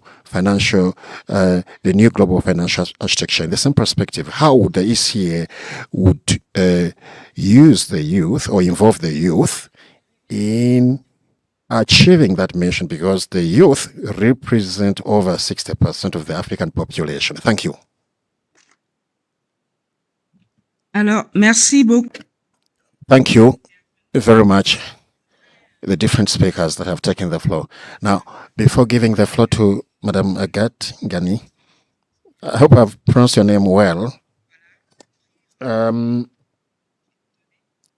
So, probably we would like to open the floor to the public for a few minutes, especially to deal with this financial matter, resilience, risks, and promoting investment, action, advocacy, as well as international African cooperation. I think you have followed the intervention of Madame Afiza, Madame Majori, Tefera, Kwasi,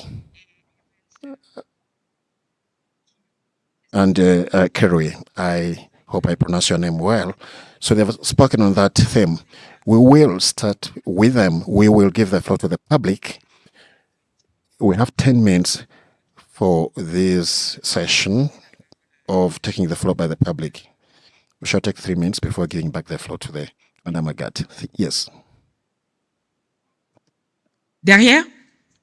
Behind over there. Merci. Le nom? Your name, please. Inislas, director of... yes, we will take 5 people before you start speaking. Director of the COFIN agency. It's a Pan-African agency for financial and economic performance. It's interesting to listen to perspectives of the young people through the speech of Mr. Gatete and Madame Morsi. I'd like to try to understand the situation of Africa during the forum that was organized in Nairobi. We talked about Africa developed by ADB, and I imagine it was done in collaboration with the UNECA. So all the questions raised by the young people find a solution through UNAFTA, which is the instrument developed by the African Development Bank. I thank you. Merci à vous. Thank you very much. I think, so if the questions are addressed to the speakers, of course, the speakers are around and they will take the floor afterwards to try to answer the questions. The Executive Secretary also will be ready to answer some of those questions. Yes, on that side, please take the floor. Thank you so much. First of all, I would like to thank everyone for such an insightful session. Thank you for bringing hope and reminding us that transformation is still possible. At the end of the day, hope is what we kept as African young people believing in change that can happen. However, hope must be matched with action and access.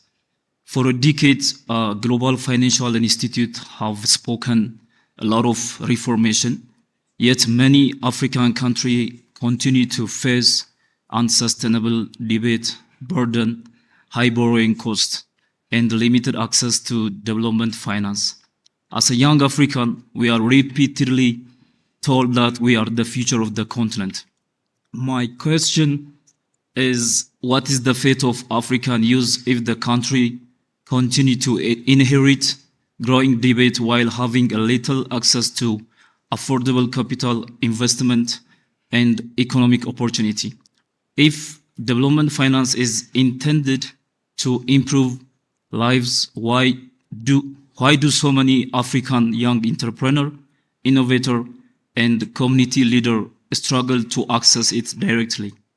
Where is the finance ultimate going if it is not reachable for the people expected to drive African transformation? At the end of the day, it is African youth who will inherit the consequence of today's financial S'il vous plaît, soyez... Could you kindly be brief, please?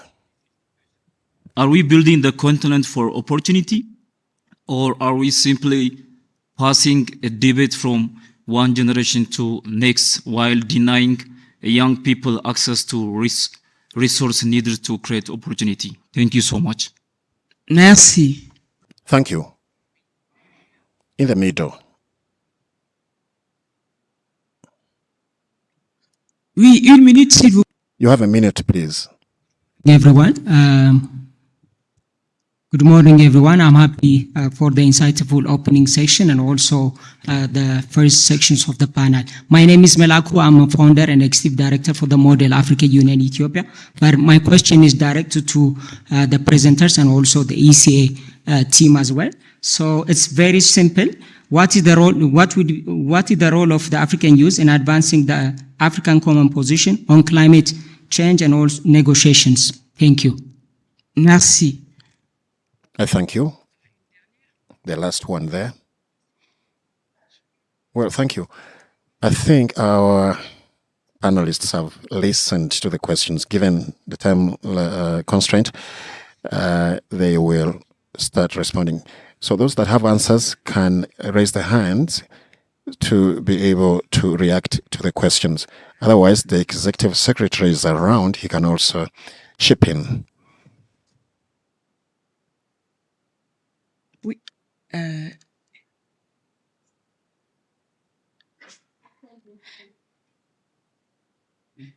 Estelle Désiré Bonus. Now, concerning the question where goes the financing that is borrowed. Now, this financing which is borrowed, the money that's borrowed is used in certain projects. But in reality, some countries use that funding for paying salaries instead of investing in the projects which are going to be bring in profits later. That's why we notice that we see that the outcomes from financing are quite distorted. Thank you.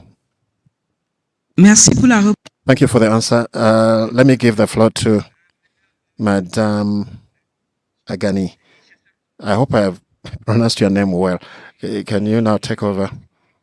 I didn't introduce myself. I'm the Vice Chair of the Pan-African Union for Youth and coordinator of the FIAFAM Network for the Development of Africa. I'm responsible for the Central African region. Thank you. Madame Agati, you have the floor. Merci de...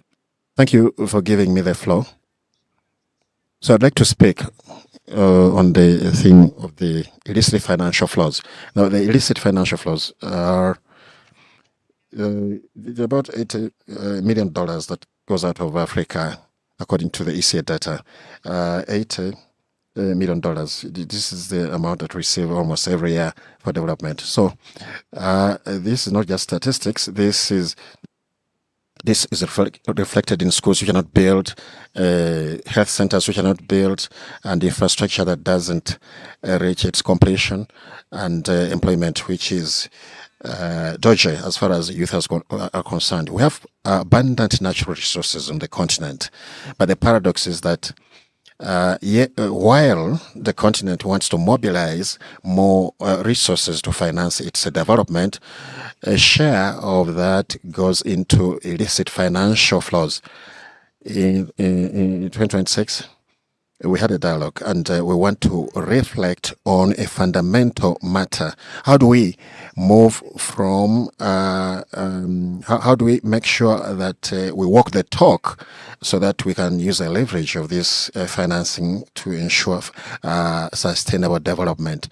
Now, the question to you, Madam DES, the ECA, as well as other organizations, think that the needs for financing to fast-track development of the continent are about $1.3 billion. Yet Africa loses aid through this IFF.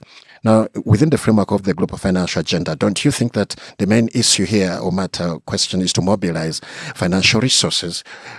Or on the other hand, ensuring dynamics like governance, strengthening capacity, institutional capacity building, as well as the inclusion of the youth, which is a determining factor to transform these resources of financial flow towards the development of our continent. Thank you.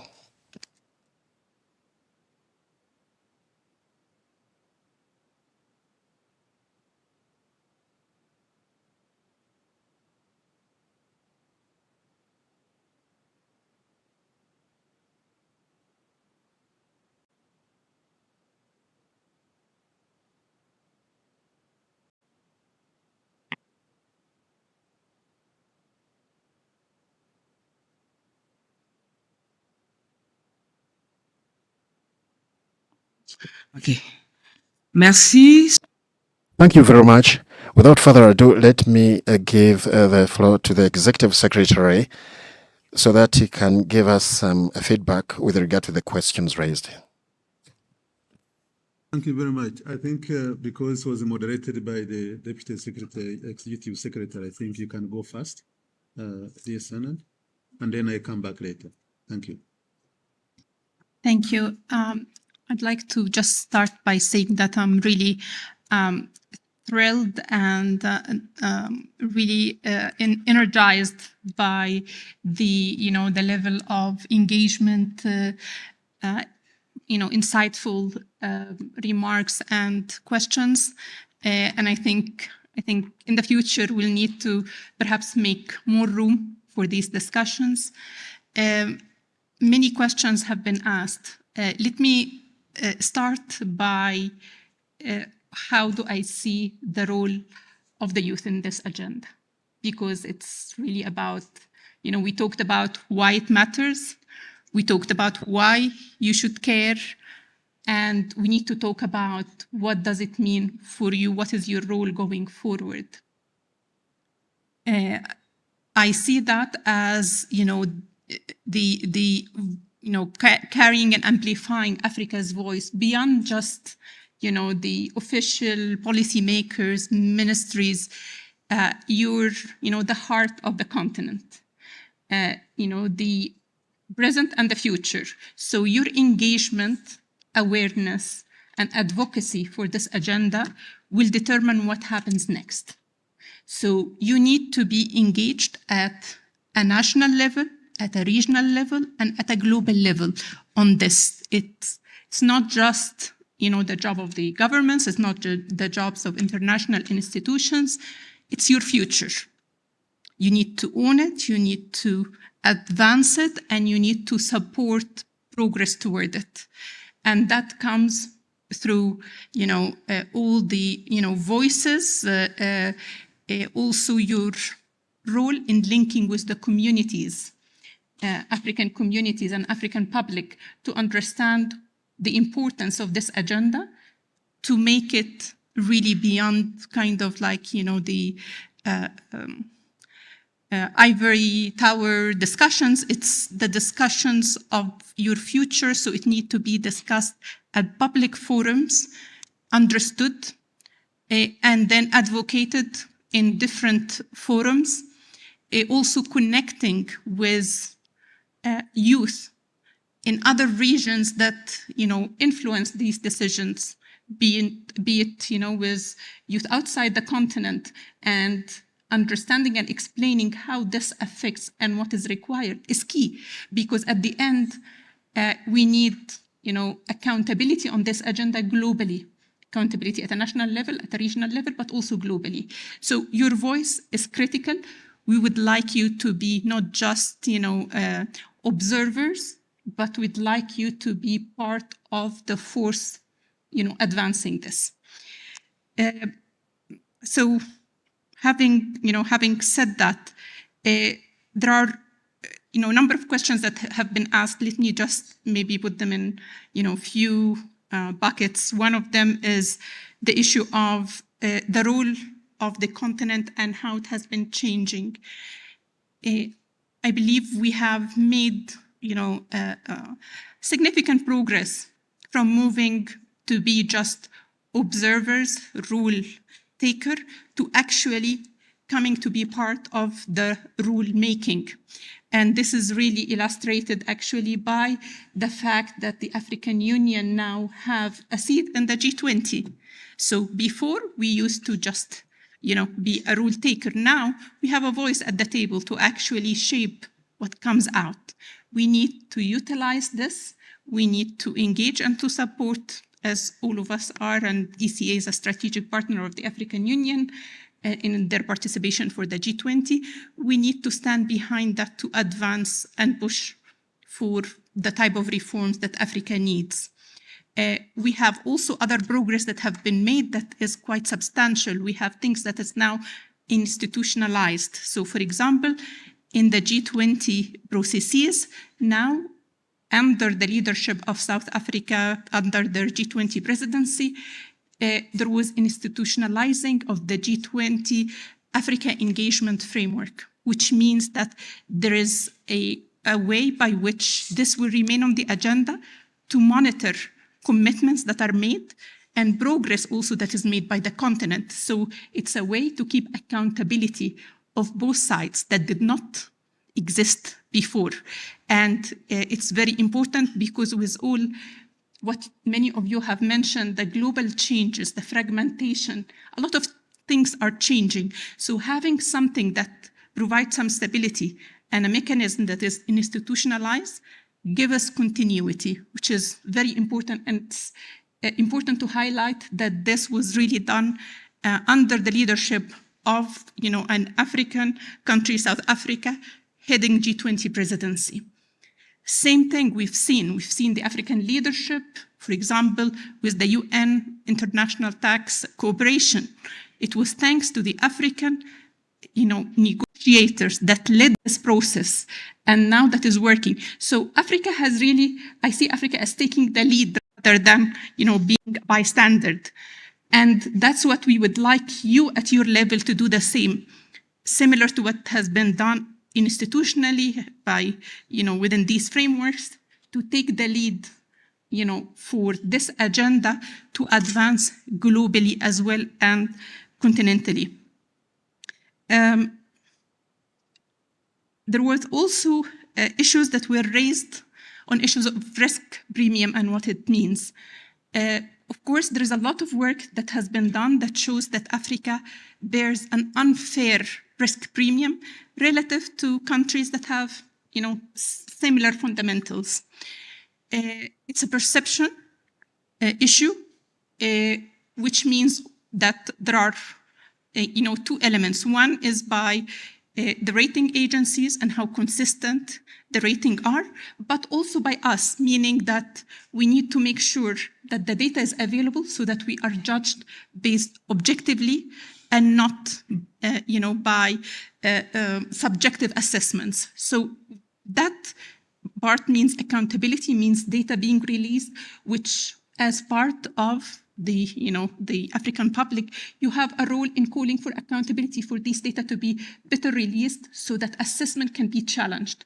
We have been doing a lot of work supporting the first, the African rating agencies to, become a reality.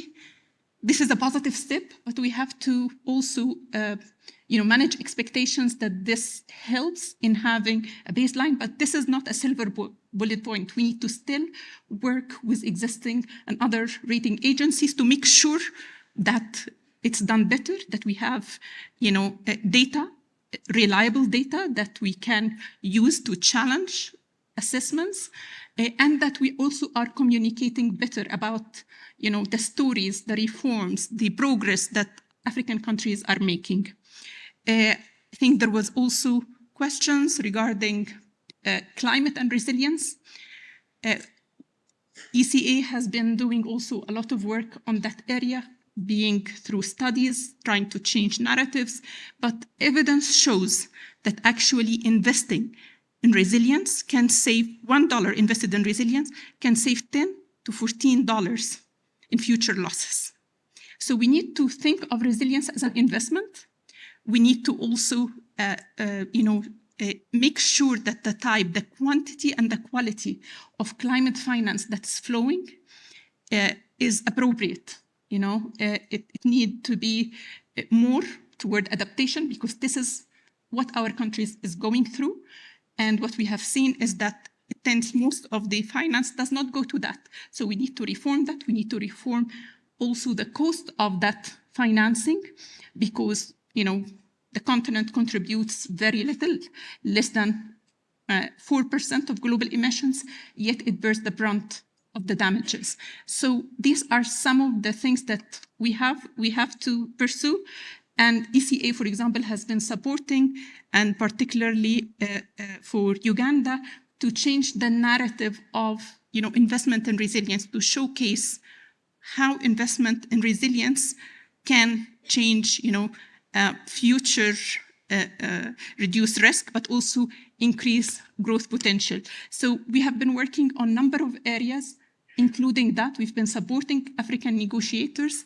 And I think the African youth part of what they can help with is to, advocate for African common positions across the board, whether global financial architecture, whether climate issues, and really be the face and voice of it at different levels. There were also the issue of how can we turn the common positions into bargaining powers. We can do that through actually advancing it in, and using opportunities. So, for example, using, whether it's G20, G7, the finance for development, which actually the resolution for it, the declaration included the African position, integrated it into it. So using these various processes to advance and then to find champions, countries, whether G7, G20, that can actually support this and champion along with our countries so that we can get results. I think I will defer the rest of the difficult questions to the ES.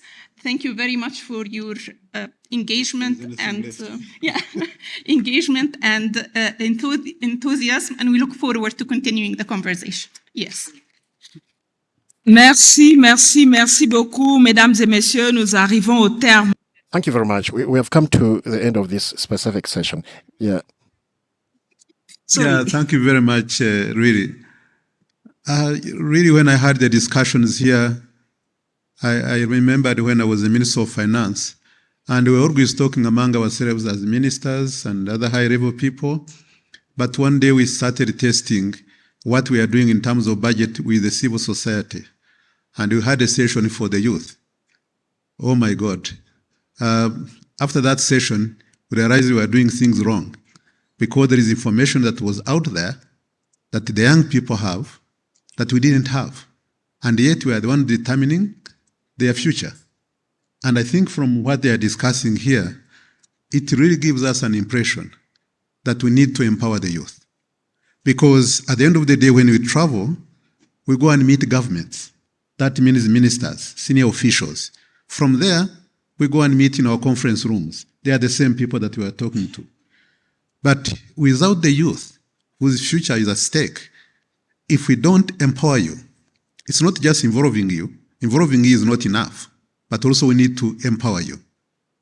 On all the issues that we've been talking about here, whether it is the risks that we are talking about, starting from the state, we go and meet with them and they say, you need to have a good credit rating. We need to empower you. There is a perception of risk, which is bringing a high cost. And we are doing so much as ECA, together with member countries, but without you, we can't reach far, because you are the beneficiaries. You are the ones who are supposed to be actually giving even ideas into how we are doing to de-risk our African continent. So it starts at the country level, at the regional level, and also at the continental level. How are you participating in shaping the decisions that we are talking about?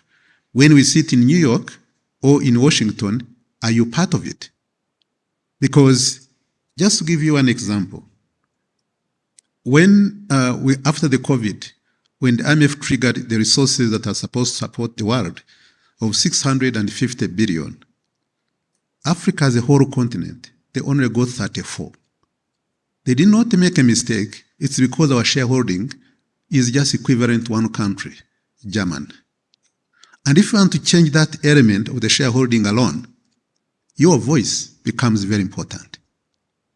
But also, the way we work from the country level to the continental level, in terms of domestic resource mobilization, which you have never done, we are the lowest ever, at 16%.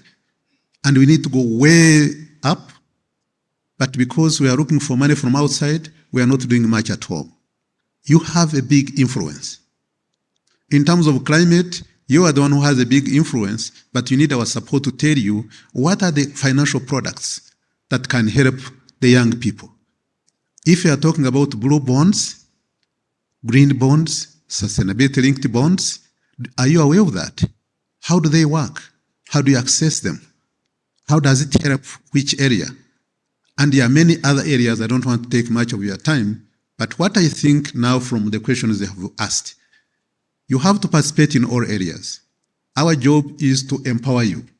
Our job is to provide you with all the information, and you have to find a mechanism under which we empower you because you have the ideas. You are the ones who are going to do the business. You are the ones who are going to be in government. You are the ones who are going to be in different organizations. But we need to empower you. And to empower you, first and foremost, is to give you information. I had someone asking about NAFAD, the new African Financial Architecture for Development that is led by the African Development Bank. The reason is that the money from outside was actually now becoming difficult. The aid is declining significantly. It's no longer there. The concessional resources, which is very cheap, is no longer, is declining significantly, given our needs of our own economies. And then the debt levels are very high. And the structuring of it, the people who used to help are also getting difficulties, and we need to look at it differently. But on the other hand, Africa has been growing. The pensions have been growing. The sovereign funds have been growing, and other resources have been growing. But where are they invested? Outside. When I was the governor of the central bank, I told my colleagues, I used to keep my reserves in Citibank, the RAM program of the World Bank, mainly, that was 70%. In the country, I was only keeping less than 10% because you had to keep it in a AAA rating. Okay, African Development Bank is a AAA rating. Why can't we bring all these resources that we have in all our countries back to Africa through a AAA rating like ADB, and then use it to lend ourselves? So that this time risk is minimized because it is a AAA rating, and you can leverage more resources from the private sector. And that's why the NAFAD is trying to do, to see how do we actually use our own resources now to this time leverage more of that. You can leverage 3 times, 4 times of the private sector resources, and then the money would be available and the price would be cheaper because this time it's our bank. And so there are so many possibilities. But what I see here is that our role as ECA is how do we find a mechanism working with you to provide you as much information and to get you involved at all levels. When you are talking about Africa, when you are talking in New York, when you are talking in Washington, when you are talking at other capitals, to make sure that you have not only a voice, but you are influencing. You give ideas, but you give ideas when you are well informed. And we are ready to assist you in this process, whether we are talking about job creation, whether we are talking about technology, climate, finance, and so many other areas. I think we need to get you involved, and we need to get you to give you all the information that is necessary. But I thank the moderator for the job well done. I thank the young people here. I've been told that some of them have a background with ECA, and I think we need to keep all of you, even those that have not been here. From today, you are baptized. You are now part of the ECA. I think together we can really make a big difference to our continent. Thank you very much.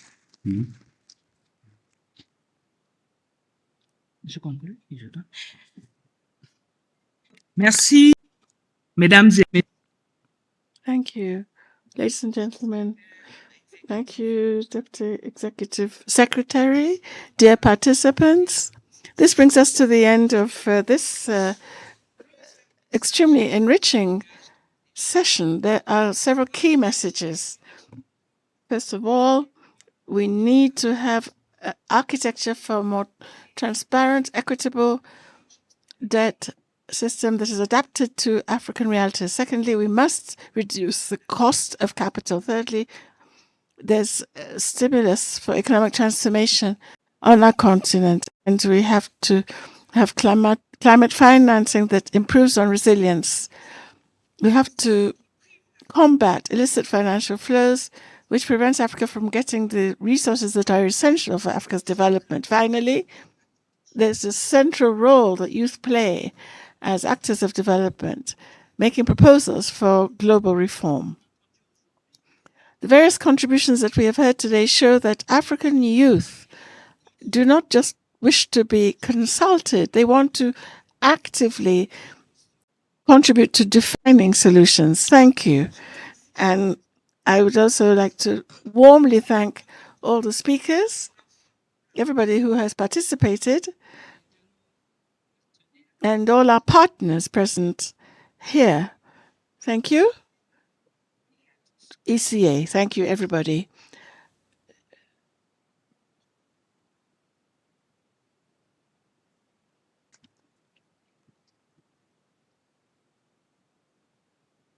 A big thank you to the Executive Secretary and the Deputy Executive Secretary of the United Nations Economic Commission for Africa, our excellent moderator, Mr. Rom, and all our youth for their insightful interventions.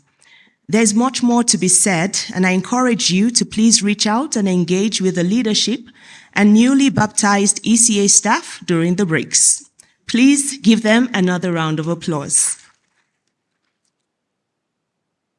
There will be a group photo of the panel, and the protocol staff will accompany you to where that will be taken. Distinguished guests, we now have a 30-minute break for two purposes. First, we invite you to visit the Knowledge Fair. It is a fair which showcases how bold ideas are translated into real, measurable impact through the collective efforts of diverse stakeholders, from leading think tanks to the United Nations Development System to dynamic youth enterprises. Booth leaders are kindly requested to proceed to their respective stands. This will be followed by a health and coffee break. Both the Knowledge Fair and the coffee break are located on the floor below. Ushers will be available to guide you to the place. We will reconvene promptly in 30 minutes at 11:35 a.m., keeping to our Japanese standard of punctuality. We will see you then. Thank you so much.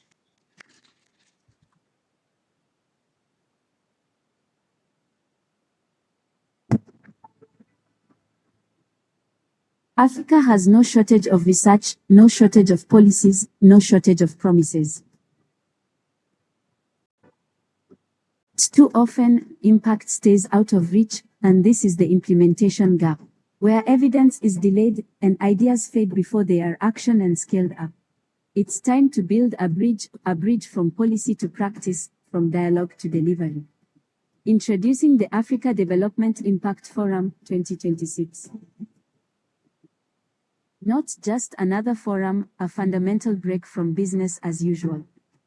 For months, ECA and partners have been building momentum through the pre-forum StockTech webinar series, convening experts on green minerals, AI and jobs, youth entrepreneurship and regional value chains under the African Continental Free Trade Area. These sessions are shaping real solutions for youth employment across Africa. One mission across 3 stages, where ideas compete before the forum, solutions will be discussed during the forum, and impact is tracked for scale-up. At the Africa Development Impact Forum, the Knowledge Fair tells the story of the journey from ideas to action and to impact.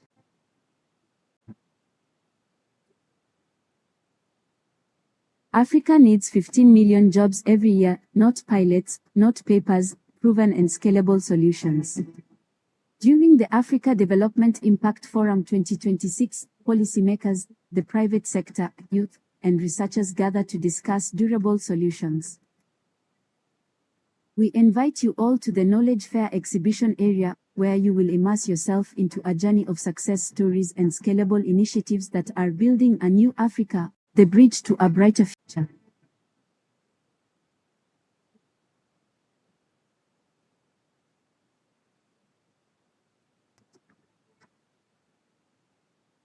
Africa has no shortage of research, no shortage of policies, no shortage of promises.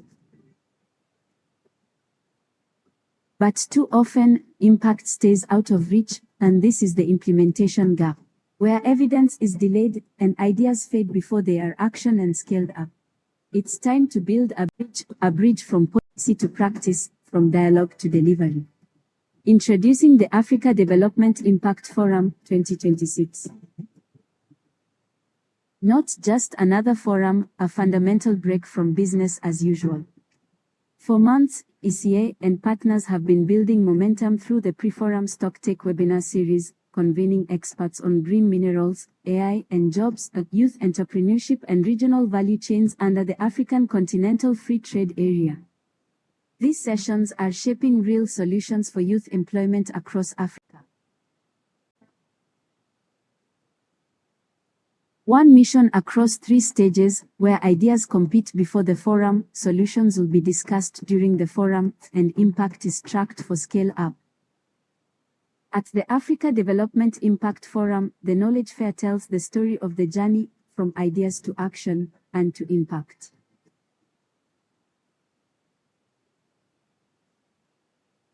Africa needs 15 million jobs every year, not pilots, not papers, proven and scalable solutions. During the Africa Development Impact Forum 2026, policymakers, the private sector, youth, and researchers gather to discuss durable solutions. We invite you all to the Knowledge Fair exhibition area, where you will immerse yourself into a journey of success stories and scalable initiatives that are building a new Africa, the bridge to a brighter future.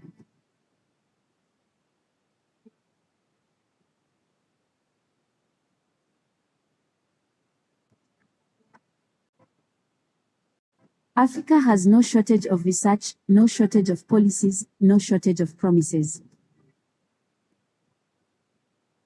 But too often, impact stays out of reach, and this is the implementation gap, where evidence is delayed and ideas fade before they are actioned and scaled up. It's time to build a bridge from policy to practice, from dialogue to delivery. Introducing the Africa Development Impact Forum 2026. Not just another forum, a fundamental break from business as usual. For months, ECA and partners have been building momentum through the pre-forum Stocktake webinar series, convening experts on green minerals, AI and jobs, youth entrepreneurship and regional value chains under the African Continental Free Trade Area. These sessions are shaping real solutions for youth employment across Africa. One mission across 3 stages, where ideas compete before the forum, solutions will be discussed during the forum, and impact is tracked for scale-up. At the Africa Development Impact Forum, the Knowledge Fair tells the story of the journey from ideas to action and to impact.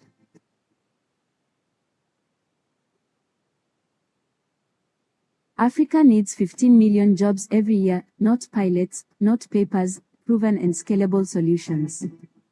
During the Africa Development Impact Forum 2026, policymakers, the private sector, youth, and researchers gather to discuss durable solutions. We invite you all to the Knowledge Fair exhibition area, where you will immerse yourself into a journey of success stories and scalable initiatives that are building a new Africa, the bridge to a brighter future.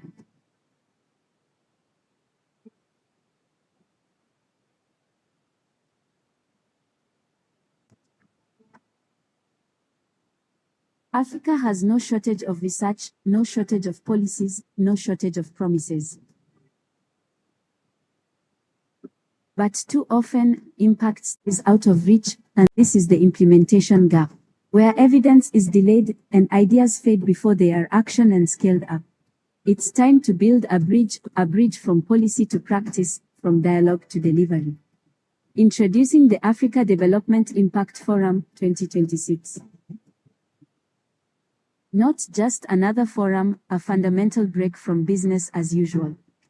For months, ECA and partners have been building momentum through the pre-forum StockTech webinar series, convening experts on green minerals, AI and jobs, youth, entrepreneurship and regional value chains under the African Continental Free Trade Area. These sessions are shaping real solutions for youth employment across Africa. One mission across 3 stages, where ideas compete before the forum, solutions will be discussed during the forum, and impact is tracked for scale-up. At the Africa Development Impact Forum, the Knowledge Fair tells the story of the journey, from ideas to action, and to impact.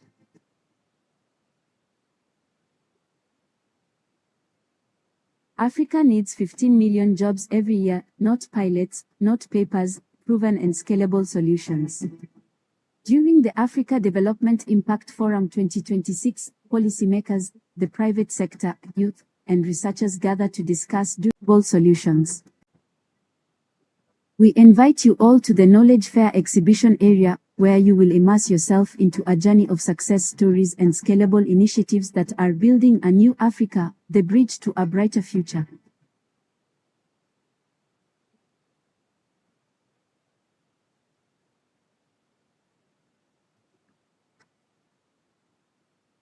Africa has no shortage of research, no shortage of policies, no shortage of promises.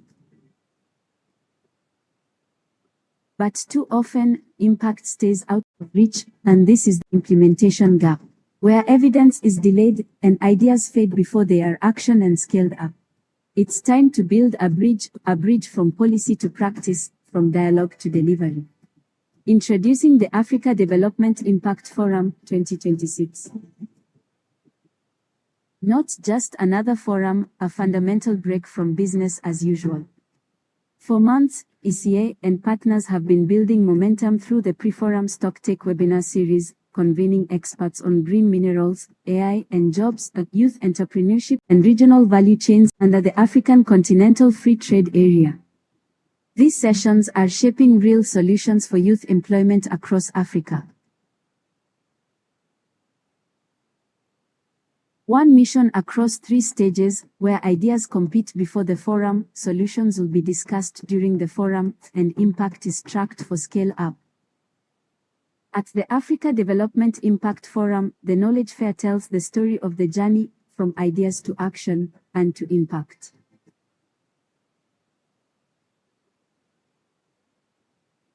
Africa needs 15 million jobs every year, not pilots, not papers, proven and scalable solutions. During the Africa Development Impact Forum 2026, policymakers, the private sector, youth, and researchers gather to discuss durable solutions. We invite you all to the Knowledge Fair exhibition area, where you will immerse yourself into a journey of success stories and scalable initiatives that are building a new Africa, the bridge to a brighter future.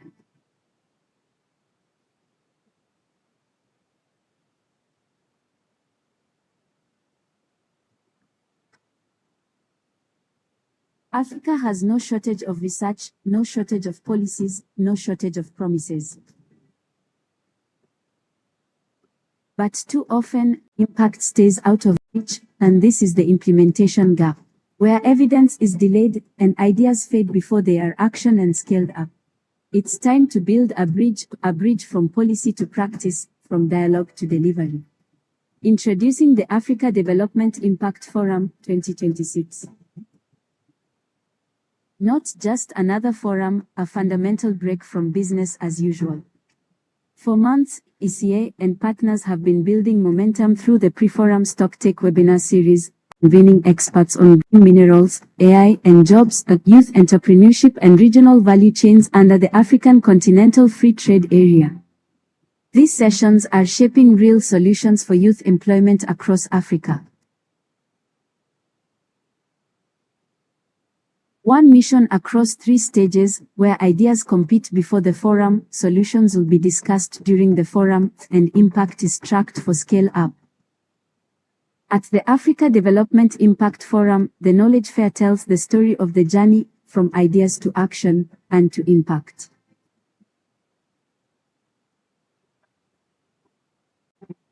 Africa needs 15 million jobs every year, not pilots, not papers, proven and scalable solutions. During the Africa Development Impact Forum 2026, policymakers, the private sector, youth, and researchers gather to discuss durable solutions. We invite you all to the Knowledge Fair exhibition area, where you will immerse yourself into a journey of success stories and scalable initiatives that are building a new Africa, the bridge to a brighter future.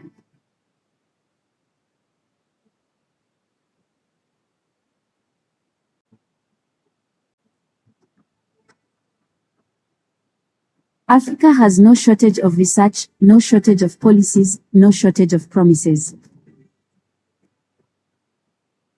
But too often, impact stays out of reach, and this is the implementation gap, where evidence is delayed and ideas fade before they are actioned and scaled up. It's time to build a bridge from policy to practice, from dialogue to delivery. Introducing the Africa Development Impact Forum 2026. Not just another forum, a fundamental break from business as usual. For months, ECA and partners have been building momentum through the Pre-Forum Stocktake webinar series, convening experts on green minerals, AI and jobs, youth entrepreneurship and regional value chains under the African Continental Free Trade Area. These sessions are shaping real solutions for youth employment across Africa.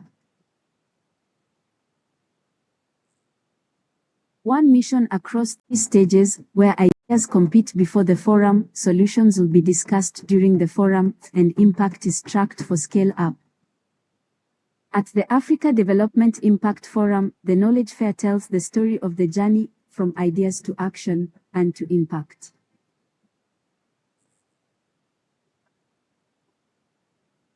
Africa needs 15 million jobs every year, not pilots, not papers, proven and scalable solutions. During the Africa Development Impact Forum 2026, policymakers, the private sector, youth, and researchers gather to discuss durable solutions. We invite you all to the Knowledge Fair exhibition area, where you will immerse yourself into a journey of success stories and scalable initiatives that are building a new Africa, the bridge to a brighter future.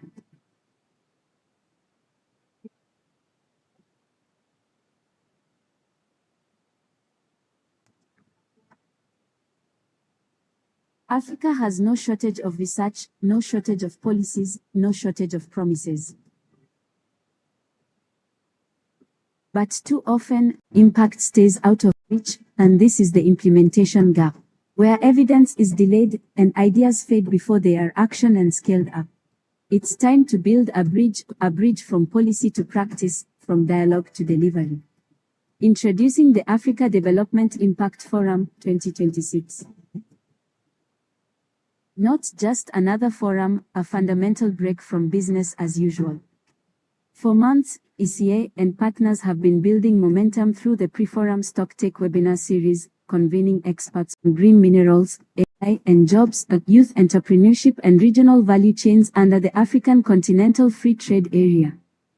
These sessions are shaping real solutions for youth employment across Africa.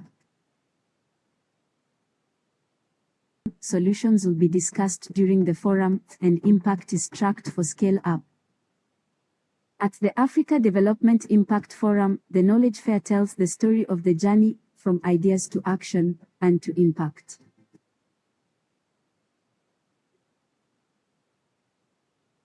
Africa needs 50 During the Africa Development Impact Forum 2026, policymakers, the private sector, youth, and researchers gather to discuss durable solutions. We invite you all to the Knowledge Fair exhibition area, where you will immerse yourself into a journey of success stories and scalable initiatives that are building a new Africa, the bridge to a brighter future.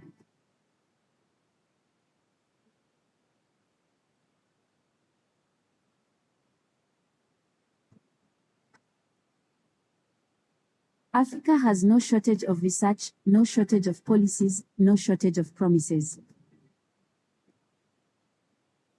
But too often, impact stays out of reach, and this is the implementation gap, where evidence is delayed and ideas fade before they are actioned and scaled up. It's time to build a bridge from policy to practice, from dialogue to delivery. Introducing the Africa Development Impact Forum 2026. Not just another forum, a fundamental break from business as usual. For months, ECA and partners have been building momentum through the pre-forum Stocktake webinar series, convening experts on green minerals, AI and jobs, youth entrepreneurship and regional value chains under the African Continental Free Trade Area. These sessions are shaping real solutions for youth employment across Africa. One mission across 3 stages, where ideas compete before the forum, solutions will be discussed during the forum, and impact is tracked for scale-up. At the Africa Development Impact Forum, the Knowledge Fair tells the story of the journey, from ideas to action, and to impact.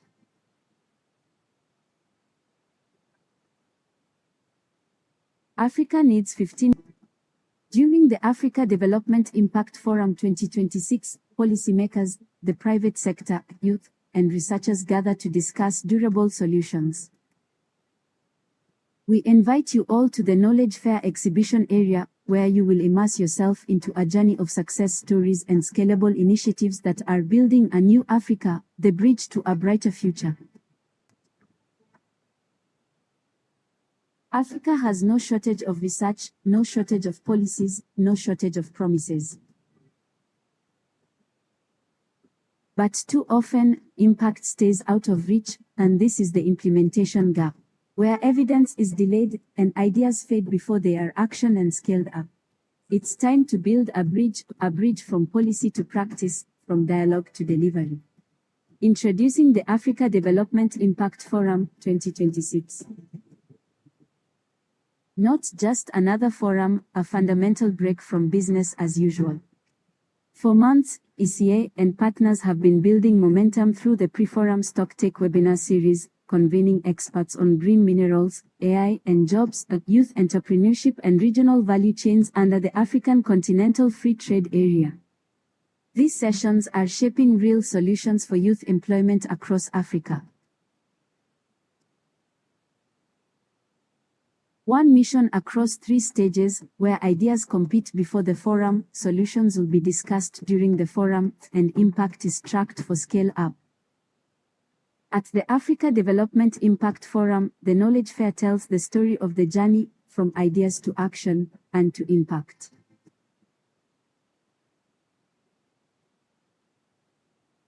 Africa needs 15 million jobs every year, not pilots, not papers, proven and scalable solutions. During the Africa Development Impact Forum 2026, policymakers, the private sector, youth, and researchers gather to discuss durable solutions. We invite you all to the Knowledge Fair exhibition area, where you will immerse yourself into a journey of success stories and scalable initiatives that are building a new Africa, the bridge to a brighter future.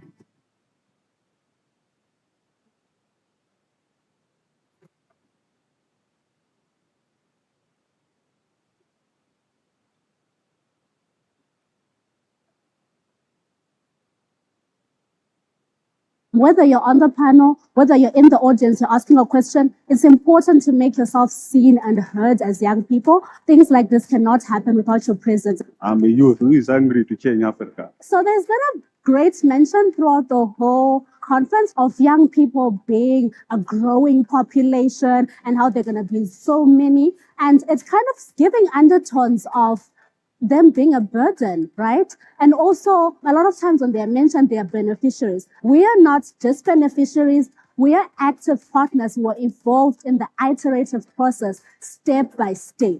Places like this are very good for the youth because whatever decision is being made as of now, it gets to affect us. So I urge most of the youths out there to take part because whatever decision is made or policy is made is affecting us. So we need to be able to give out our voices. The youth can not only be just here to be heard, but also how we can actually collaborate with the youth to solve like many issues, but not only solve issues, but actually co-working with them on the ground.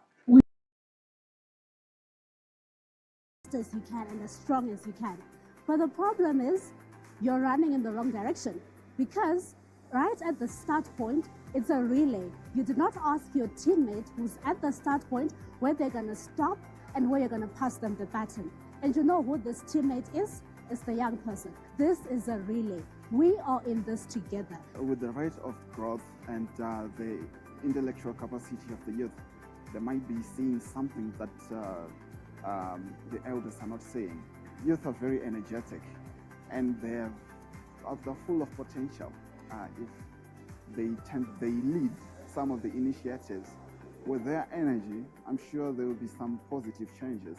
If the priorities that are decided on in this conference, in this forum, do not take into consideration the experiences of young women, it will be very difficult to achieve some of the goals. For a continent whose population is 70% are youth, and indeed of which 16% or more of those are youth with disabilities, it's imperative that youths are here, they are participating, and their voice and their agency is well represented.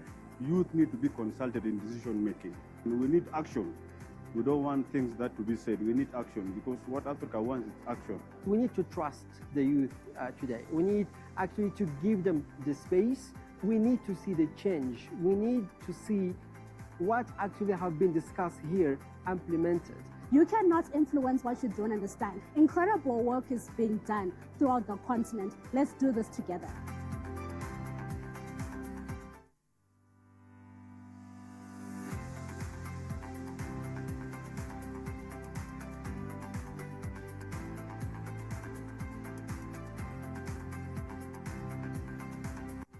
Whether you're on the panel, whether you're in the audience, you're asking a question, it's important to make yourself seen and heard as young people. Things like this cannot happen without your presence. I'm a youth who is hungry to change Africa. So there's been a great mention throughout the whole conference of young people being a growing population and how they're going to be so many. And it's kind of giving undertones of them being a burden, right? And also, a lot of times when they're mentioned, they are beneficiaries. We are not just beneficiaries, we are active partners who are involved in the iterative process, step by step.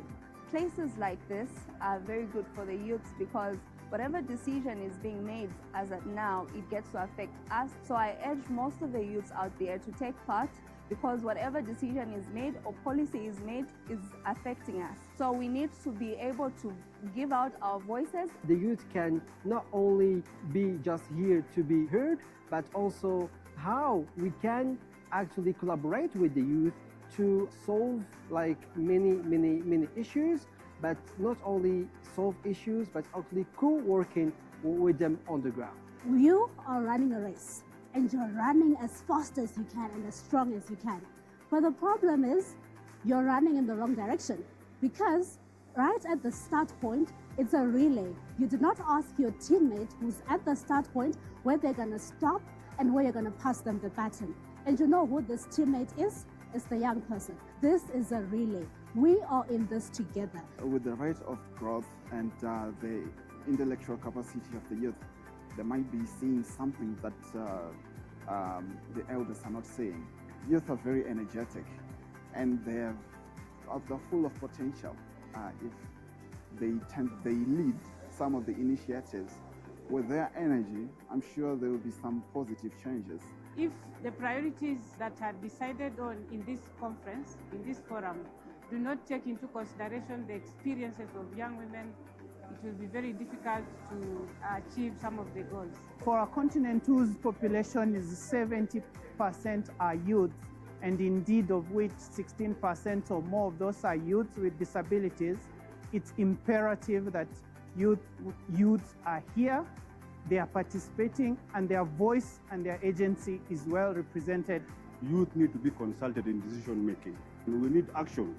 We don't want things that to be said. We need action, because what Africa wants is action. We need to trust the youth today. We need actually to give them the space. We need to see the change. We need to see what actually have been discussed here implemented.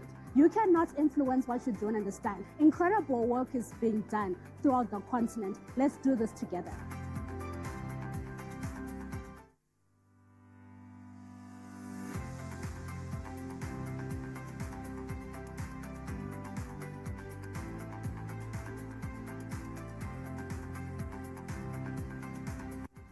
Whether you're on the panel, whether you're in the audience, you're asking a question, it's important to make yourself seen and heard as young people. Things like this cannot happen without your presence. I'm a youth who is hungry to change Africa. So there's been a great mention throughout the whole conference of young people being a growing population and how they're going to be so many.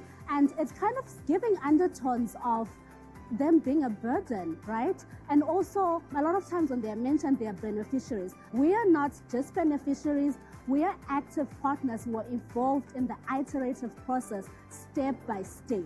Places like this are very good for the youths because whatever decision is being made as of now, it gets to affect us. So I urge most of the youths out there to take part, because whatever decision is made or policy is made is affecting us. So we need to be able to give out our voices. The youth can not only be just here to be heard, but also how we can actually collaborate with the youth to solve like many issues, but not only solve issues, but actually co-working with them on the ground.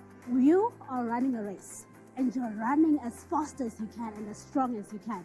But the problem is you're running in the wrong direction, because right at the start point, it's a relay. You did not ask your teammate who's at the start point where they're gonna stop and where you're gonna pass them the baton. And you know who this teammate is? It's the young person. This is a relay. We are in this together. With the rate of growth and the intellectual capacity of the youth, they might be seeing something that the elders are not saying. Youth are very energetic, and they're full of potential. If they lead some of the initiatives with their energy, I'm sure there will be some positive changes. If the priorities that are decided on in this conference, in this forum, do not take into consideration the experiences of young women, it will be very difficult to achieve some of the goals. For a continent whose population is 70% are youth, and indeed of which 16% or more of those are youth with disabilities, it's imperative that youths are here, they are participating, and their voice and their agency is well represented. Youth need to be consulted in decision making. We need action. We don't want things that to be said. We need action, because what Africa wants is action. We need to trust the youth today. We need actually to give them the space. We need to see the change. We need to see what actually have been discussed here implemented. You cannot influence what you don't understand. Incredible work is being done throughout the continent. Let's do this together.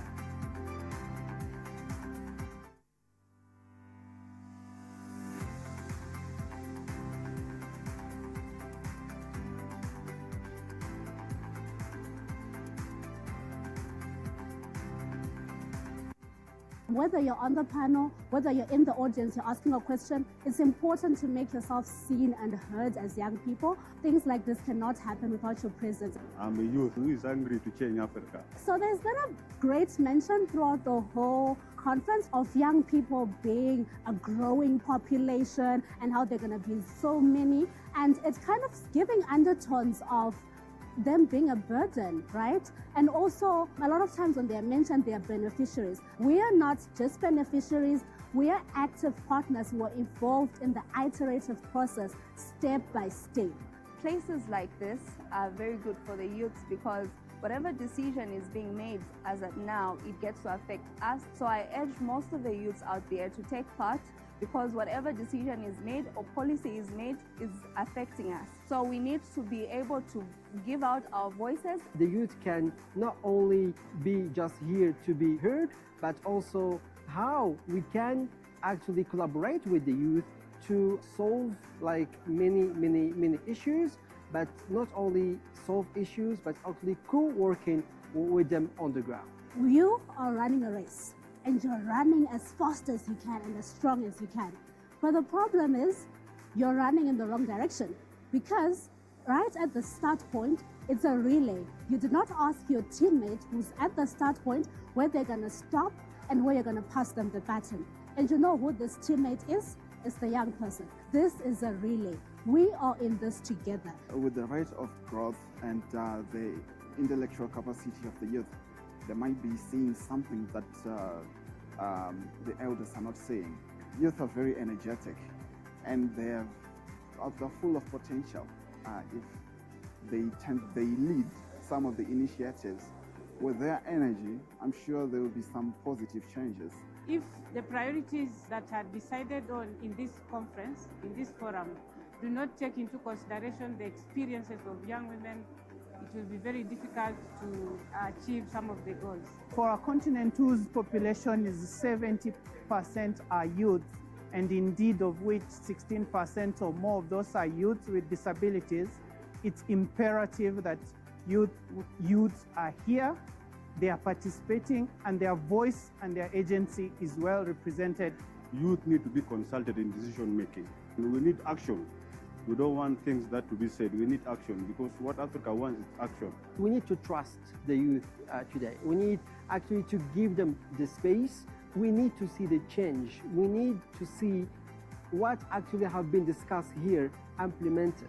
You cannot influence what you don't understand. Incredible work is being done throughout the continent. Let's do this together.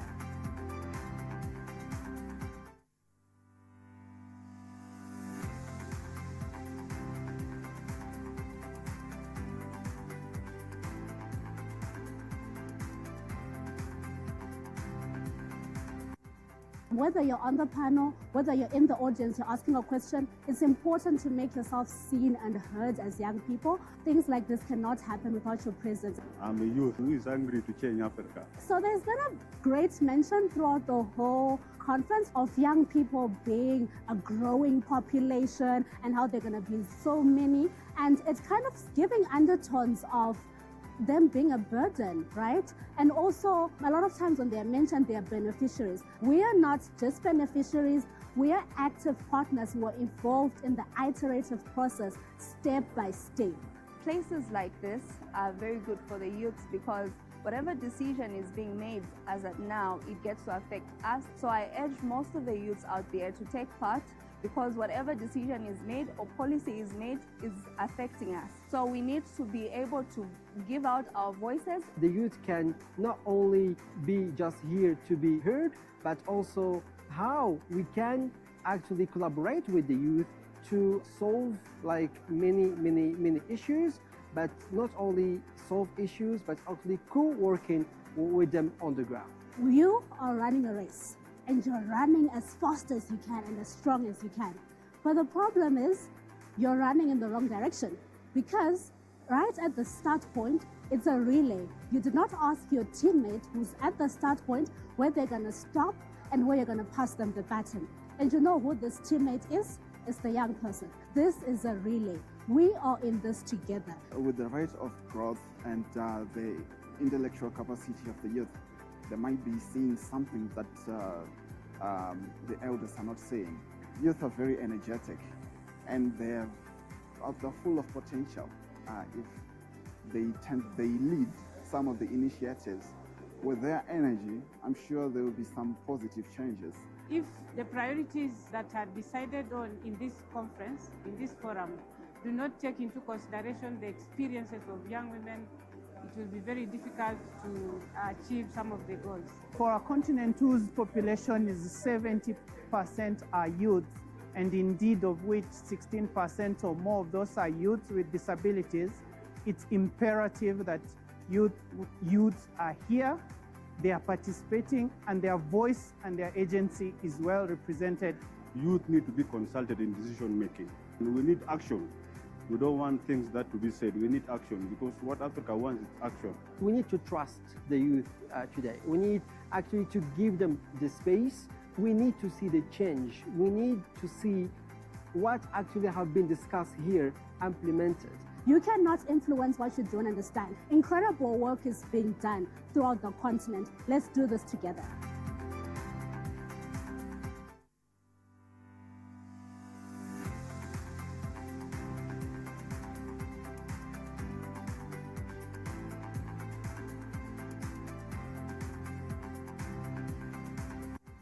Whether you're on the panel, whether you're in the audience, you're asking a question, it's important to make yourself seen and heard as young people. Things like this cannot happen without your presence. I'm a youth who is hungry to change Africa. So there's been a great mention throughout the whole conference of young people being a growing population and how they're going to be so many. And it's kind of giving undertones of them being a burden, right? And also, a lot of times when they are mentioned, they are beneficiaries. We are not just beneficiaries. Places like this are very good for most of the youths out there to take part, because whatever decision is made or policy is made is affecting us. So we need to be able to give out our voices. The youth can not only be just here to be heard, but also how we can actually collaborate with the youth to solve like many issues, but not only solve issues, but actually co-working with them on the ground. You are running a race and you're running as fast as you can and as strong as you can. But the problem is you're running in the wrong direction, because right at the start point, it's a relay. You did not ask your teammate who's at the start point where they're gonna stop and where you're gonna pass them the baton. And you know who this teammate is? It's the young person. This is a relay. We are in this together. With the rate of growth and the intellectual capacity of the youth, they might be seeing something that the elders are not saying. Youth are very energetic and they're full of potential. If they lead some of the initiatives with their energy, I'm sure there will be some positive changes. If the priorities that are decided on in this conference, in this forum, do not take into consideration the experiences of young women, it will be very difficult to achieve some of the goals. For a continent whose population is 70% are youth, and indeed of which 16% or more of those are youth with disabilities, it's imperative that youths are here, they are participating, and their voice and their agency is well represented. Youth need to be consulted in decision making. We need action. We don't want things that to be said. We need action because what Africa wants is action. We need to trust the youth today. We need actually to give them the space. We need to see the change. We need to see what actually have been discussed here implemented. You cannot influence what you don't understand. Incredible work is being done throughout the continent. Let's do this together.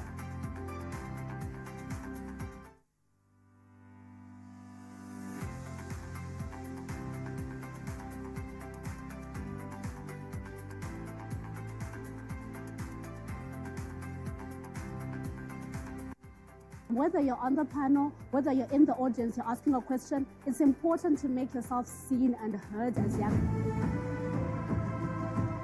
Africa has no shortage of research, no shortage of policies, no shortage of promises. But too often, impact stays out of reach, and this is the implementation gap. where evidence is delayed and ideas fade before they are actioned and scaled up. It's time to build a bridge from policy to practice, from dialogue to delivery. Introducing the Africa Development Impact Forum 2026. Not just another forum, a fundamental break from business as usual. For months, ECA and partners have been building momentum through the Pre-Forum Stocktake webinar series, convening experts on green minerals, AI and jobs, youth entrepreneurship and regional value chains under the African Continental Free Trade Area. These sessions are shaping real solutions for youth employment across Africa. Solutions will be discussed during the forum, and impact is tracked for scale up. At the Africa Development Impact Forum, the Knowledge Fair tells the story of the journey, from ideas to action, and to impact.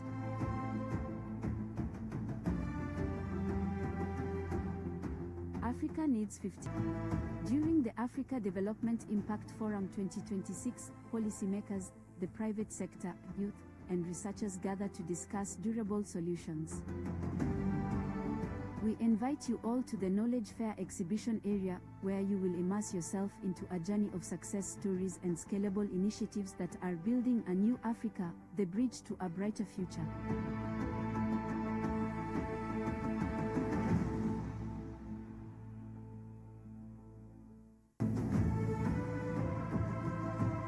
Africa has no shortage of research, no shortage of policies, no shortage of promises.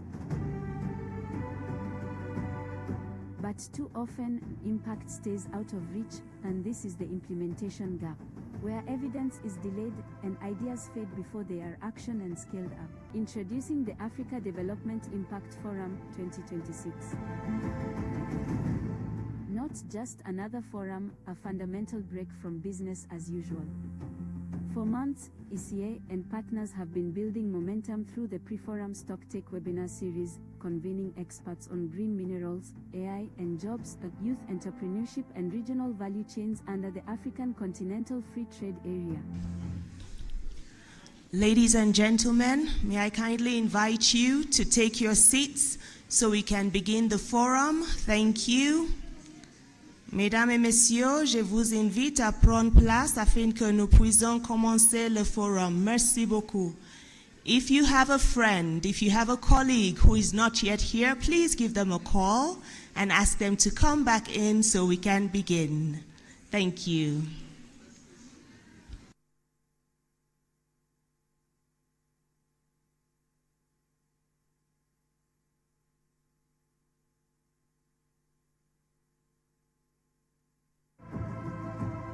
Africa has no shortage of research, no shortage of policies, no shortage of promises. But too often, impact stays out of reach, and this is the implementation gap, where evidence is delayed and ideas fade before they are actioned and scaled up. It's time to build a bridge from policy to practice, from dialogue to delivery. Introducing the Africa Development Impact Forum 2026. Not just another forum, a fundamental break from business as usual. For months, ECA and partners have been building momentum through the Pre-Forum Stocktake webinar series, convening experts on green minerals, AI and jobs, youth entrepreneurship and regional value chains under the African Continental Free Trade Area. These sessions are shaping real solutions for youth employment across Africa. Ladies and gentlemen, may I kindly invite you to take your seats so we can begin the forum. Thank you. Mesdames et messieurs, je vous invite à prendre place afin que nous puissions commencer le forum. Merci.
Distinguished guests, welcome back.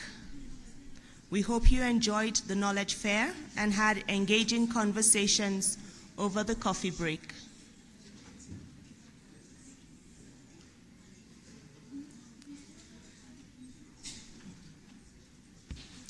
In light of current health considerations in the region, we kindly encourage you to use the hand sanitizers positioned throughout the hall. Thank you for your cooperation. We will now move to the Policy and Strategy Hackathon. This session will be moderated by Ms. Mona Idrisu, Head of Youth Employment and Skills at the African Center for Economic Transformation. Please give her a round of applause. I would also like to invite our distinguished, highly respected, and incorruptible panel of judges. Please give them a warm round of applause as I mention their names. Mr. Said Adejumobi, Director of Strategic Planning, Oversight, and Results Division at the United Nations Economic Commission for Africa. Please stand for recognition. Ms. Aida Azmi, Joint Managing Director and Partner at Pedmandu Associates. Mr. Matthias Nab, Director of the Regional Service Center for Africa at the United Nations Development Program. Mr. Andrew Aliu, Regional Economist at the Regional Office for Africa, International Labour Organization. Ms. Rita Bisonauth, Representative to Ethiopia and Director of the Liaison Office to the African Union and ECA, United Nations. Ms. Idrisu, you have the floor. This session will run for 90 minutes in Japanese style. Thank you. Thank you. I'm excited. Who else is? Who has been to a hackathon? Just by show of hands. Well, this session is where we do things a little bit different. We have here a panel of fantastic young innovators who have been tasked with just one question. They're here to hack the jobs challenge. How do we create quality jobs for young people?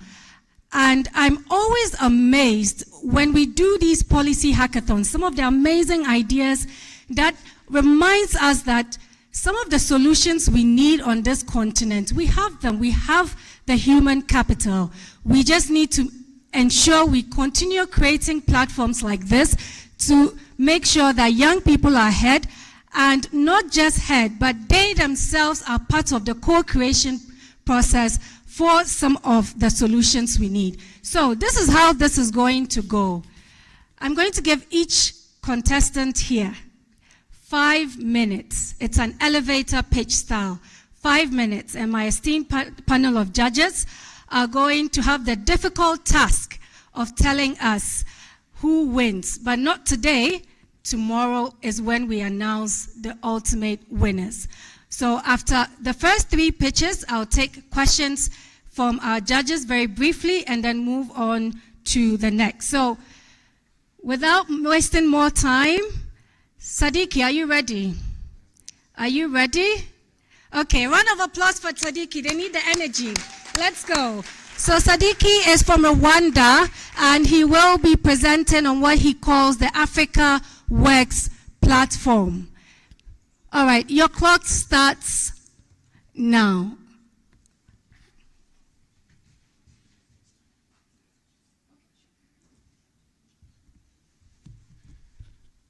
Good morning, dear Excellencies. My name is Rwema Sadiki from Rwanda. I'm here to present the Africa Works platform. So through my background education in law and also with master in AI, I have examined critical challenge in our communities. We've also, regarding to our statistics, over 60% youth in Africa are under 25 years, and also 19% are SMEs, a business. Also 17% are youth unemployed or underemployed. So Africa Work Platform is addressed to address those gaps. We've creating integrated system designed to connect youth to skills and entrepreneurship, and also for the enterprise at ready scale.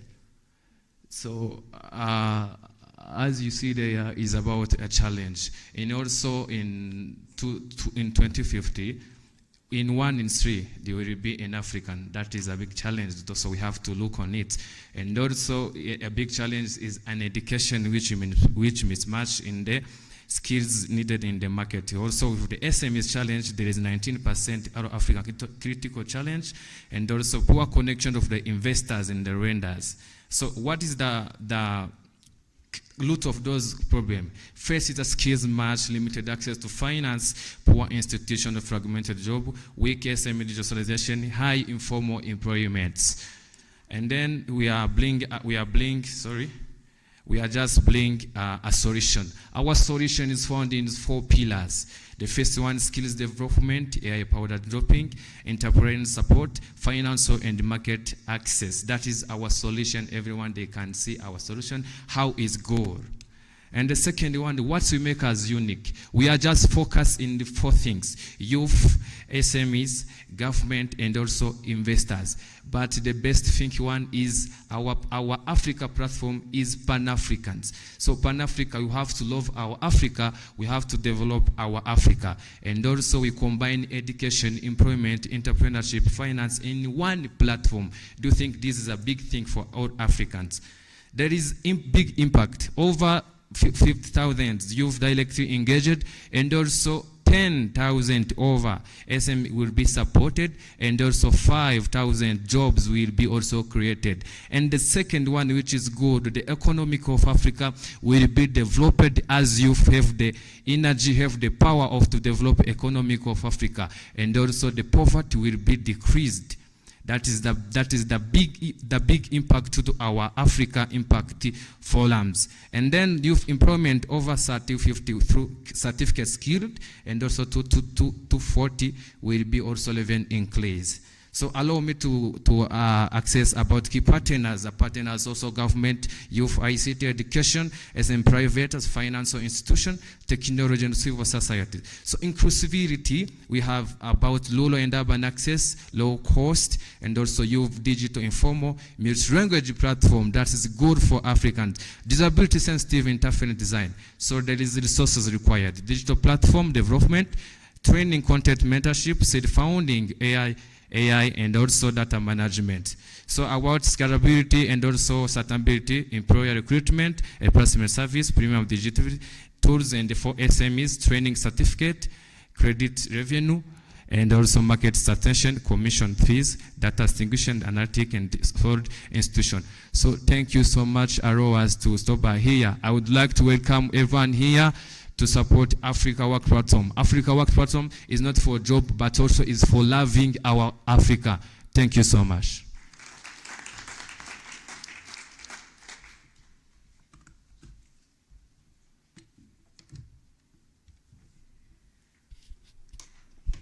Thank you, Sadiki, and thank you for doing this on time. So we'll move quickly to the next.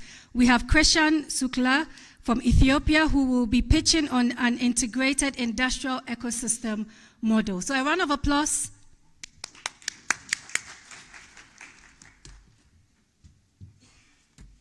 Excuse me.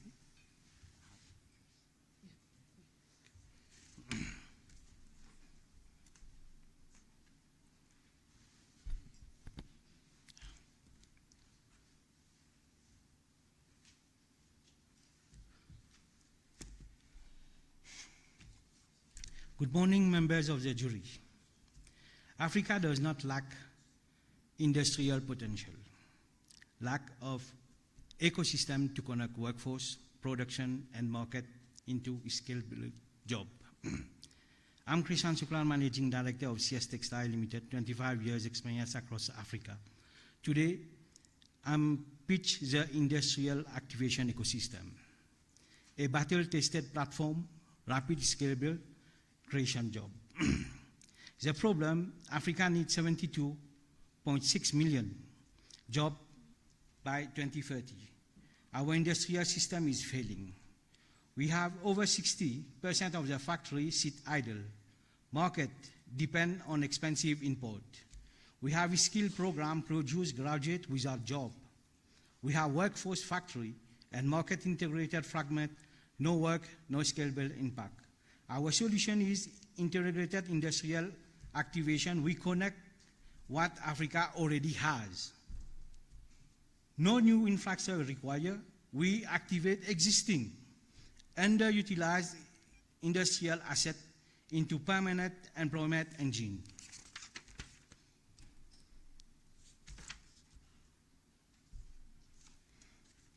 Implement of evidence.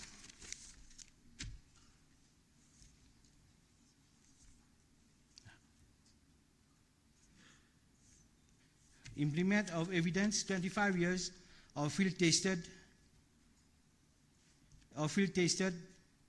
industrial proof, laissé to apparel skill, production link manufacturing hub, GFA, GIZ, and Europe BMZ.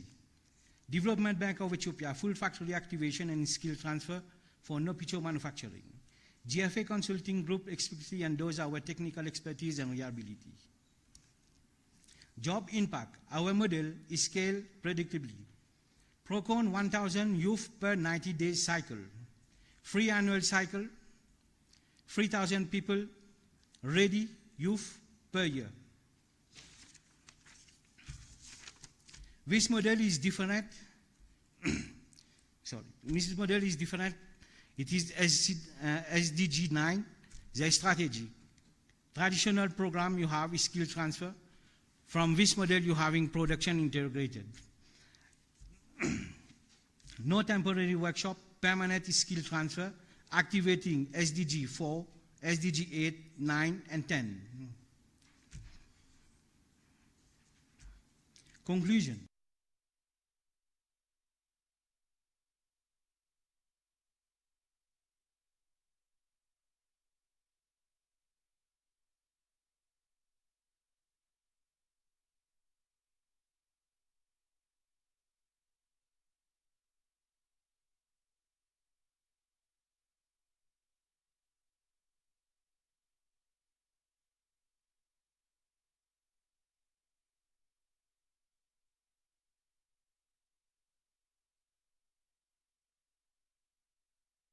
So next we have Solomon Boache, Credify, and he is from Ghana.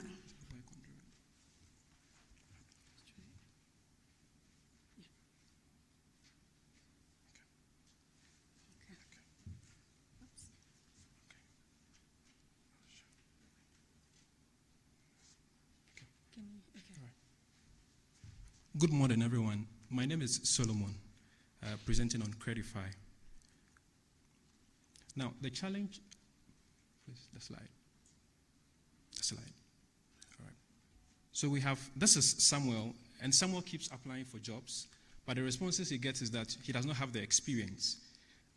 And so he remains in a cycle of no job, no experience. Why? Because he's a young graduate, and university did not prepare him for work life. This is the issue in Ghana. In Ghana, for example, we have about 3,000 people who enter the labor market every year, out of which about 60% still remain unemployed or underemployed. If we look at those within the age of 15 to 24, we have about 34.4% of these people who are unemployed. Now, according to research, it showed that about 89% of HR leaders avoid hiring these recent graduates. Why? Because they agree that it's too expensive to hire them, and about 73% of employers say that university did not prepare them. And so we have employers on one side who say that they need evidence, they need proof before they can give the student work. But we have the graduates who are also on the other side who need a work before they gain the experience. That then creates a credibility gap because there's no structured transition system at scale that can convert this education into a trusted performance. And this is where Credify comes in. So Credify is a proposed digital work-based learning ecosystem that enables university students to complete real tasks from organizations, get them verified, and build trusted portfolio of performance before they leave school. Our solution brings together, creates an ecosystem of university, government, and private sectors, and help them transition from education to employment, resulting in faster school transition, improved employability, and reduced hiring risk. Why this approach? This approach because research shows that a work-integrated learning approach is one of the best ways for which we can solve this issue. And it has been shown examples in terms of apprenticeship, project-based learning, and many others. How does it work? So we have organizations and private companies, especially SMEs, who have issues recruiting these people, post-projects, Students get noticed using a real time. We are looking at working it in a real time mode so that they get noticed. That they accept this is not they don't apply. They accept the project. Work is verified using an AI assisted and also an HR assisted, and then badges are given.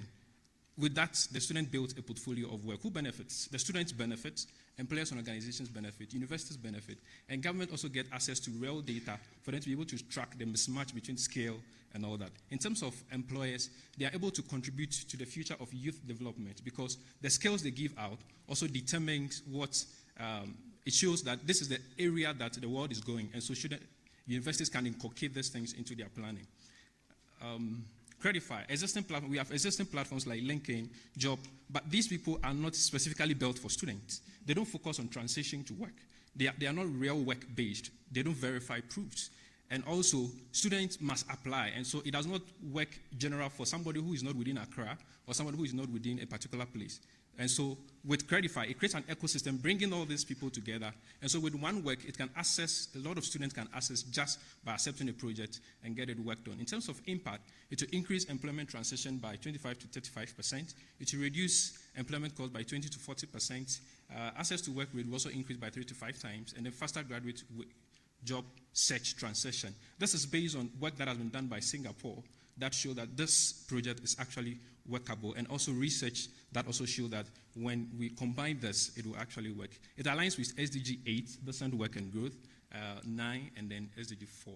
Scalability, phase 1, I'm looking at working with about 2 universities, get SMEs on board, recruit about 10 to 5 students, build micro projects, build a core verification engine, and then we start.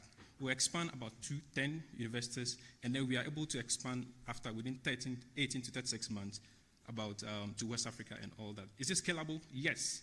How is it scalable? Because we have a data, it will be like a data market data intelligence, and so SMEs can pay to have this access to this data. Subscription also, especially for SMEs, or maybe businesses, or even individuals, like that want to get optional verified certificates, they will also be paid for later.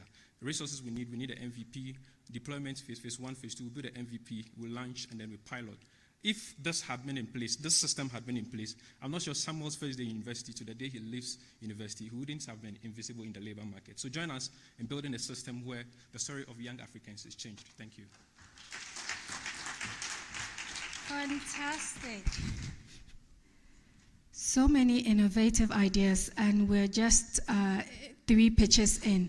We'll take 2 minutes of clarification questions if our judges have any before we move on to the next set. However, questions, panelists, if a question is directed to you after all pitches before you answer, right? So we're just taking the questions for now. Any? None? Fantastic, we can go on. Oh, Said.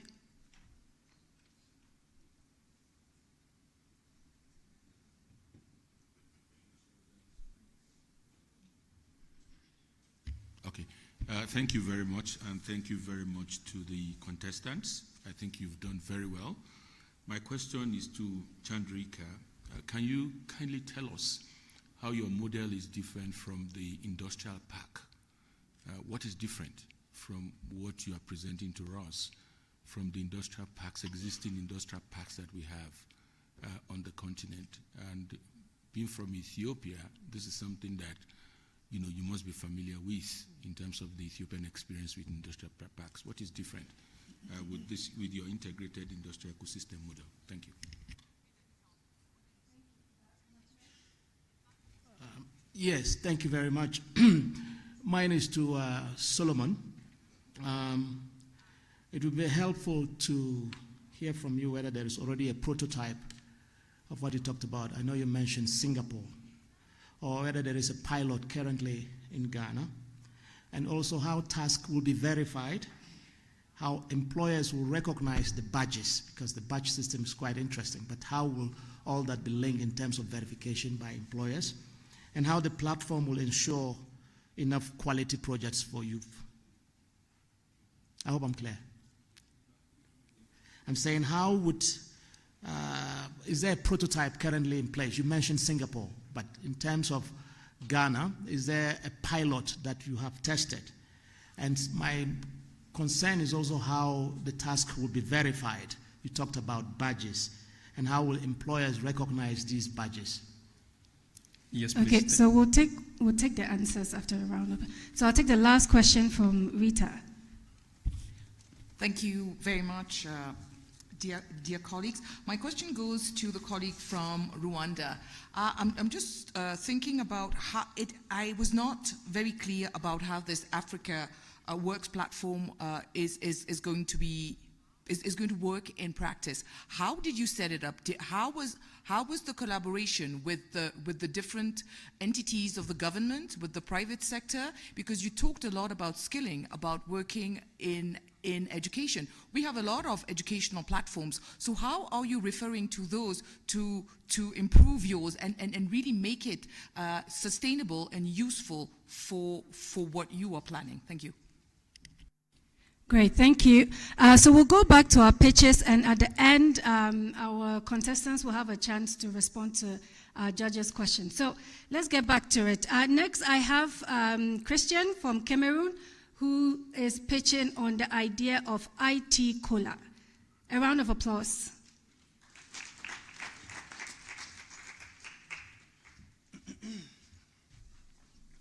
Bien, bonjour. Good morning, everyone. I would like to speak in French. Good morning, everyone. I'll speak in French. Thank you very much. My name is Christian Cheche. I hail from Cameroon, and I would like to speak to Africa, speak to you on an integrated rural incubation job creation system that will enable the youth and women to take part, to move from training to entrepreneurship, and from entrepreneurship to job creation. We've all seen that there are challenges. Every year we need to create 15 million jobs in order to achieve our 2030 goal of about 75 million goals. And since we started working with entrepreneurs in the rural area, we provide their training, coaching, as well as economic opportunities. And we realized that for those entrepreneurs that stopped at the training level, many could not progress. After 6 months, they were still struggling. However, we realized that those that had an integrated support combining incubation, access to funding, agro-food support, could build their enterprises, and so they were growing. In reality, what we observe is that the problem is not a matter of talent. It's not about entrepreneurial capacities. It's about the system, and this has been raised in other presentations. The issue here is that when we are in the rural area, we observe that about 60% of micro entrepreneurs lack access to entrepreneurial or business skills, as I mentioned, and as well as finance and market. And among those, about less than 15% can access formal banking coverage due to guarantee constraints. That said, in rural areas, agriculture and green economy constitute opportunities in which everyone can invest. Structurally, there are 5 constraints that impede the development of entrepreneurs. First, the integration of skills, whether it be coaching, finance, as well as limited access to finance. And this is even greater for women with accumulated constraints due to the culture, due to customs. And we realize that to date, value chains are fragmented and impede or prohibit any integration. Globally, there is an ecosystem in which stakeholders work in silo. So the challenge here is to establish coordination in this ecosystem and not just work with entrepreneurs. So the solution that we provide will support youth and women in creating jobs through incubation, through access to adequate finance, and this will leverage four essential pillars. First, capacity building, and in terms of business skills or financial literacy, as well as promoting digital tools as levers of acceleration. We wouldn't have to strengthen every technology, every techniques on value addition in order for enterprises to become competitive with regard to the quality of products that they provide in terms of value chains. Inclusive financing and structured markets, because it is in structured markets that will foster growth. And ultimately, and this is an experience that we have tried and it is successful, is the coordination of stakeholders by bringing them closer to the communities and entrepreneurs in rural areas. We were fortunate in this approach that we were able, based on community experiences, to establish an electronic bank for entrepreneurship that facilitated the mobilization of resources. So the savings for health, among others, was divested to investment, and this was one of the accelerators on which we are going to work substantially.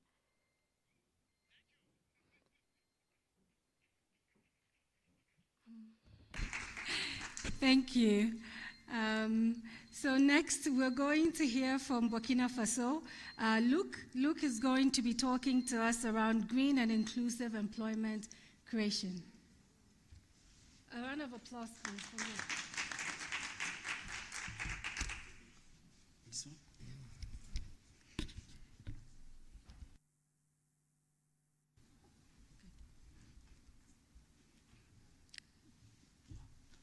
Bonjour, mesdames.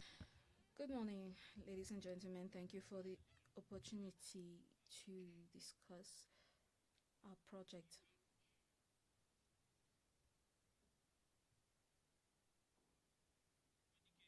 It must be said that Revi initially targeted people who have lost everything overnight, people who are vulnerable, youths seeking their first jobs or seeking resources to support their studies, etc. The number thereof is increasing in Burkina Faso and in Africa as a whole. They are affected by multidimensional poverty, and you can look at the figures displayed on the screen, and they do not have social security. Our response is not aid, but it is a system that auto-funds itself. The objective is an approach for graduation, a way to better manage businesses, coaching, bringing together sustainable agriculture. I am Modargo Luke. I am here, one of the founders of this initiative. With regards to agriculture, it must be said that the feed account for over 70%. However,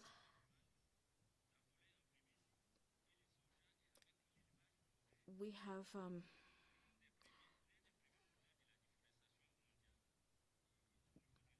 have the production of the feed that causes that stands as one of the major causes of deforestation. 80% according to FAO. Our alternative in order to support agriculture or farming is to produce lavas based on waste in order to reduce the cost without putting any pressure on forests, reducing soybeans inputs, and therefore increase the global production of avians. The global demand for white flesh is increasing.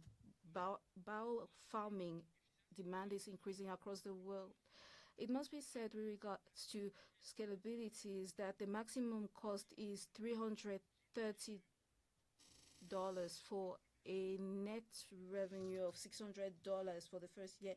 The initial investment is doubled within the first 12 months, and then our funding finances the projects. Every partner therefore contributes and establishes a financial background, and this helps develop their activities beyond the first input. This is a robust basis with some support in terms of coaching and education. We have a robust team, 60 households, and a return on social investments of $6 for every $1 invested.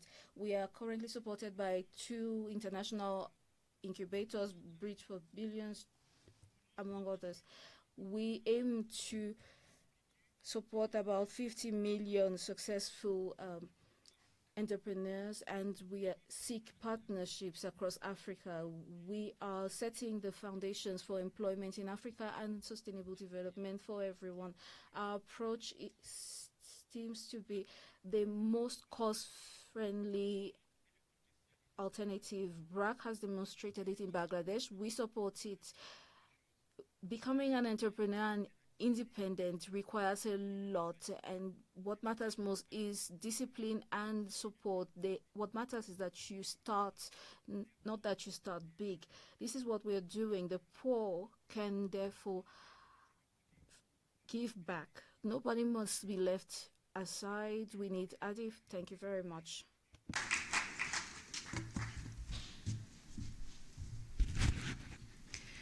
Well done. So we'll take another round of questions, 2 minutes from our judges. Any questions for the 3 that just presented?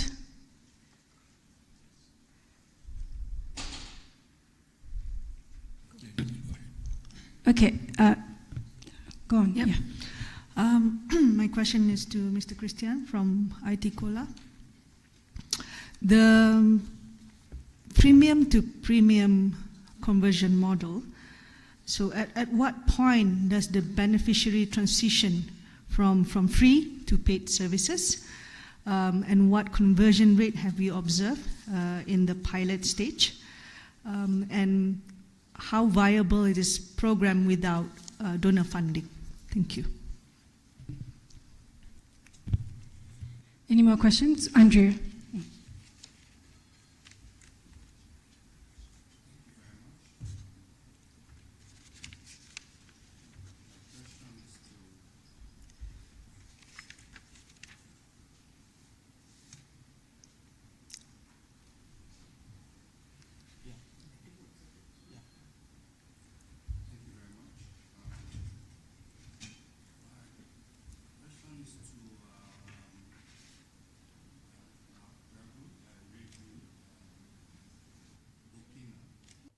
Microphones, please.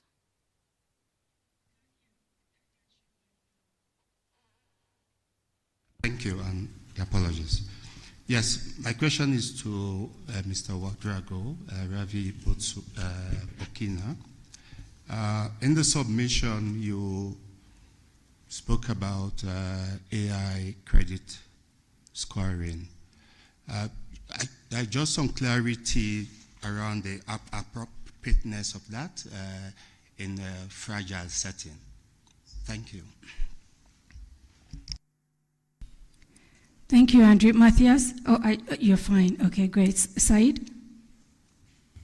Yeah, thank you very much, Madam Moderator. My question is also to Adrago Luke. I find your proposal quite interesting on 3 or 4 counts.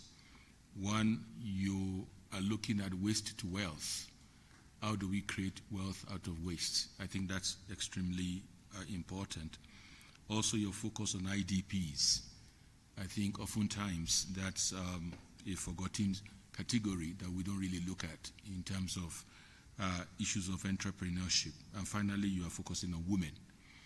And I think that's extremely important. But my question to you is to ask whether is this an ongoing project that you're involved in? If that's the case, what has been your experience? What's the success story that you have, especially when you talk about the funding being based on the issue around solidarity rather than clear agenda in terms of, how the repayment back will be done. You talk about there doesn't seem to be a very strong incentive regime on how the funds being invested into it will be reclaimed. Secondly, is about sustainability. What do you see about the sustainability of this project on the long term? Do you think it's something that is quite sustainable, given, I suspect, if it's something that's already ongoing, your experience so far? Thank you. Great. So we'll go to the next round of pitches. And next we have Eva, who is going to pitch on Kenya, solar workforce and climate resilience. A round of applause for Eva. Good afternoon.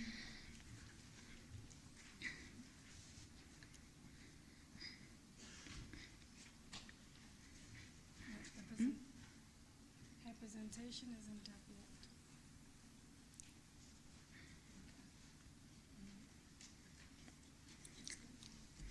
I know a majority of you have ever relied on something you assumed would work because it had always worked before. What I'm holding here is an insulin vial. Millions of Africans depend on insulin for survival. Now I want you to imagine a nurse, Amina, in a rural hospital. She opens a hospital fridge to remove life-saving insulin and finds that it is spoiled because the solar system that was powering the whole hospital is no longer working, of poor installations by untrained technicians. Across Africa, solar adoption is growing rapidly, but the workforce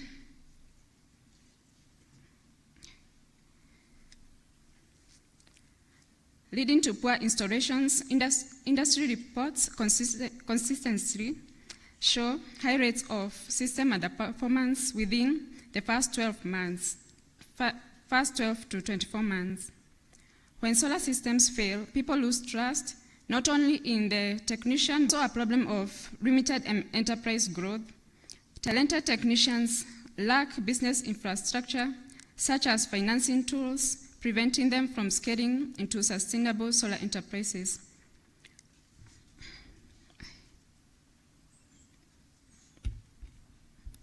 Is Solar Enterprise Network Africa, or SENA. SENA's vision is to create thousands of green jobs, economic inclusion. The model operates second solar enterprise development. Grow solar enterprises, connect them to in the traditional system. John completes training and then struggles to find customers, secure equipment, and build credibility. In the SENA, business support, supplier access, and technical mentor business. The expected impact is significant. In the first year, SENA will train and certify 100 solar tech indirect jobs. In years, we create over 100, build employment, increase customer trust, and accelerate clean energy adoption. The affordable and clean energy decent. Successful companies like decentralized solar networks can create jobs while expanding energy access. The model is highly feasible rather than building financial partners. Inclusivity is at the center of the model. At least 40% of participants will be women, while recruitment will prioritize and employ. Partner with existing training institutions will empower Africa's youth to power panels. Africa does not lack sunlight impact. Fantastic. To Tom Fay from Togo, who's going.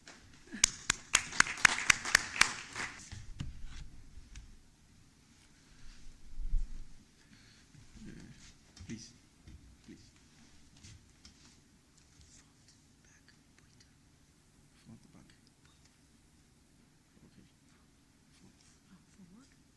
For giving me the. Sahil from Togo. I am very pleased to be here this morning to present my project. Expert specialized in action, concrete public action, integrated go to outcome to 50,000 jobs for youth.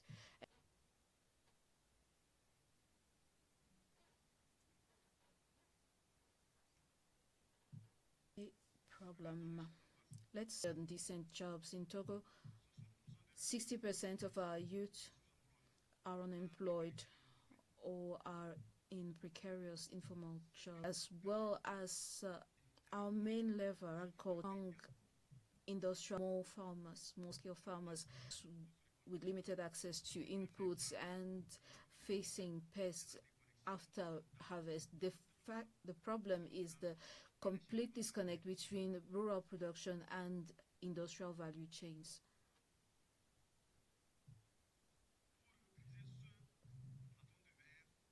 To break that, but a public policy, an integrated public policy based on 4 fundamental pillars. First, agro hubs in order to bring closer industries to production areas for strategic product. Entrepreneurs into strong cooperative in order to structure our supply chains. And here is in our innovation, we integrate the circular economy. Nothing is lost. Post creating a wave of jobs, green jobs, and ultimately we deploy some degree of technology through SSD code and mobile payment to guarantee the trackability of volumes and to the impacts. The impact in data based on the empirical model of the World Bank and the GPAL on the interim 25 to 30% of revenue as well as a reduction by 40% of post-harvest losses jobs for the youth. This project is not as SDG 2.8 and very realistic. It is hinged on a PPP model in which the state provides land and months planning and development of the fully operational. So Nandi will be speaking on loss. Good afternoon, ladies and gentlemen. So Tom Fee has already given you a sneak preview to my presentation. I think that alone should score me some brownie points. I'm an SMME development practitioner, and I'm also the owner of Nanlo Organic Farm. Today, I'll be discussing a challenge that Africa has been grappling with and also presenting a solution that Nanlo Organic Farm and Al Gandhi Trading, which is an AFCFTA trading company, are seeking to launch through a pilot. Africa needs 72.6, my apologies.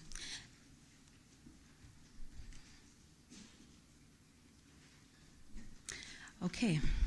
6 out of 10 young people are unable with what we're currently seeing, in that the intra-African agricultural trade has tripled between the years of 2003 and 2025. This shows that there is a demand for agri-products, and our experience working with African agripreneurs has also shown that that can address Africa's unemployment challenge.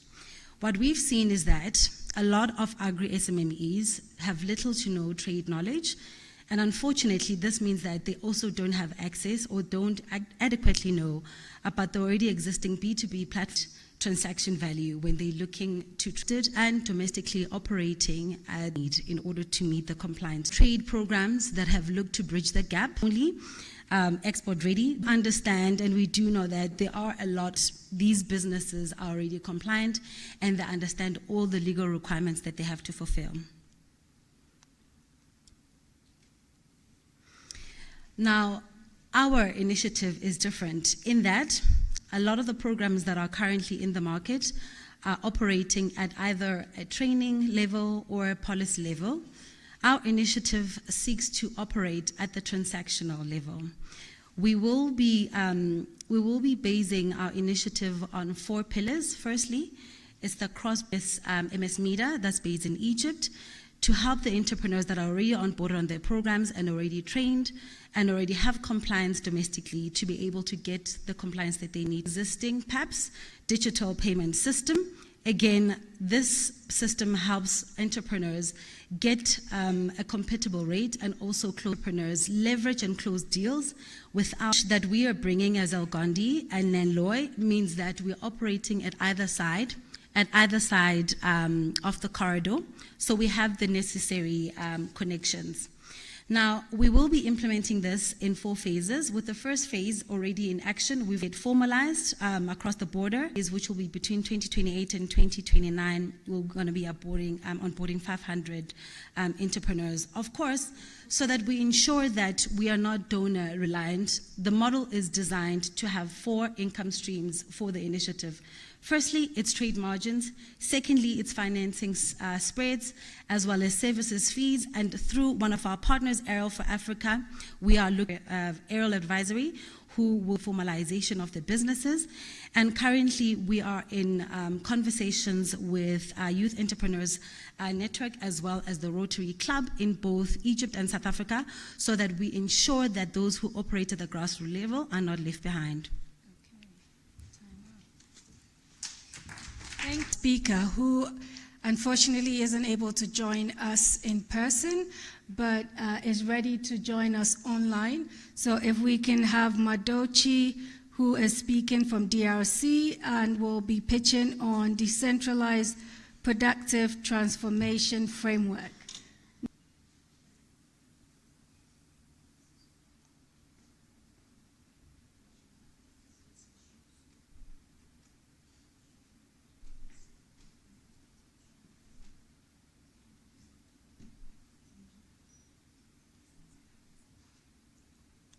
Technical, can we get Madochi?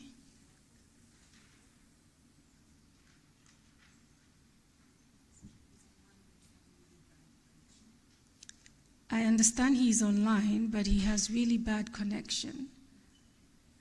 And so there's a bit of challenge. So whilst we're trying to get Madochi, I'll just go to the judges for their questions for the 3 that just pitched. So judges, any questions? Okay, Aida. Sorry, thank you. My question is to Ms. Nandi. Congrats on demonstrating the live cross-border transaction between South Africa and Egypt. My question is, out of those transactions, how many have completed verified transaction, and what's the average transaction value? Second question is, how is this proposal creating jobs at scale? Thank you. Just before you come in, I see we have Madochi. I would like us to go take his pitch. Madochi, can you hear me?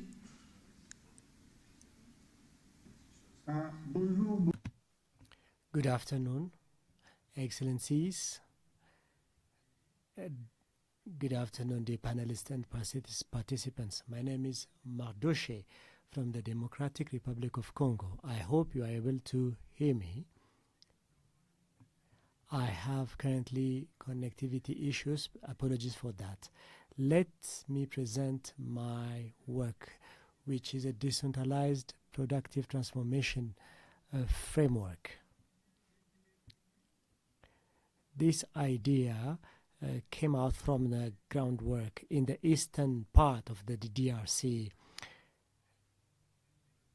in the Achopo province, in the Ituri province, and also South Kivu province, as well as in the North Kivu province, where I supported several entrepreneurs and community saving networks, digital entrepreneurs, and local economic organizations. My experience led me to a simple conclusion. Africa does not have a deficit of entrepreneurs. It rather has a coordination issue, coordination-related problems.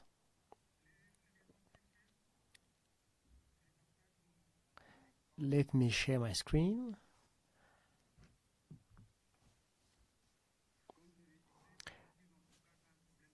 again, I am facing connectivity problems and I am struggling on how to share my screen, so please bear with me.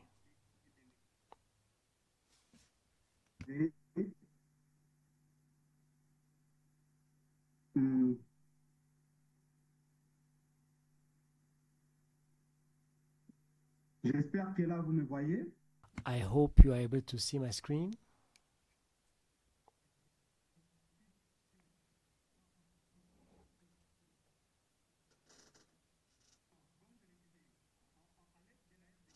In the East DRC, I worked with several stakeholders, isolated workers. We have women, social movements, agricultural cooperatives,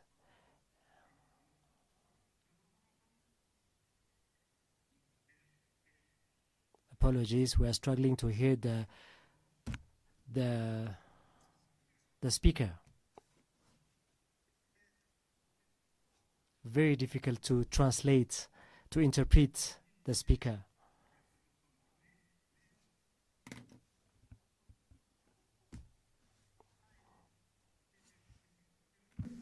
Il y a une faible cohérence.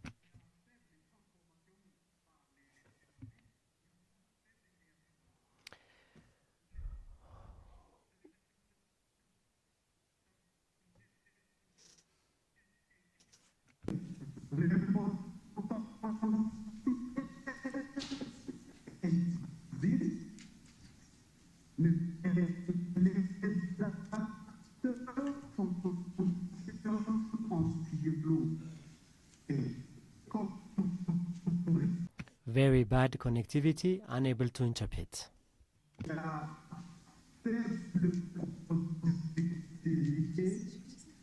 Faible valeur ajoutée et peu d'emploi. Selon maintenant les recherches, l'Afrique a des entreprises.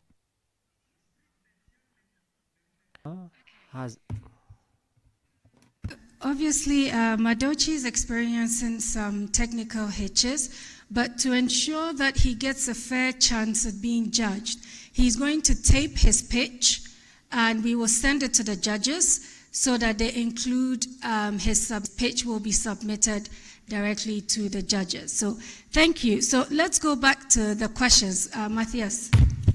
No, thank you very much. I think I will come back to Luke Redrago. Clearly a very strong and evidence-based pitch, but it would be useful if you can clarify the risk management approach, especially in relation to insecurity in beautiful Burkina Faso, the risk management approach in relation to animal health, for instance, since you'll be using a lot of waste.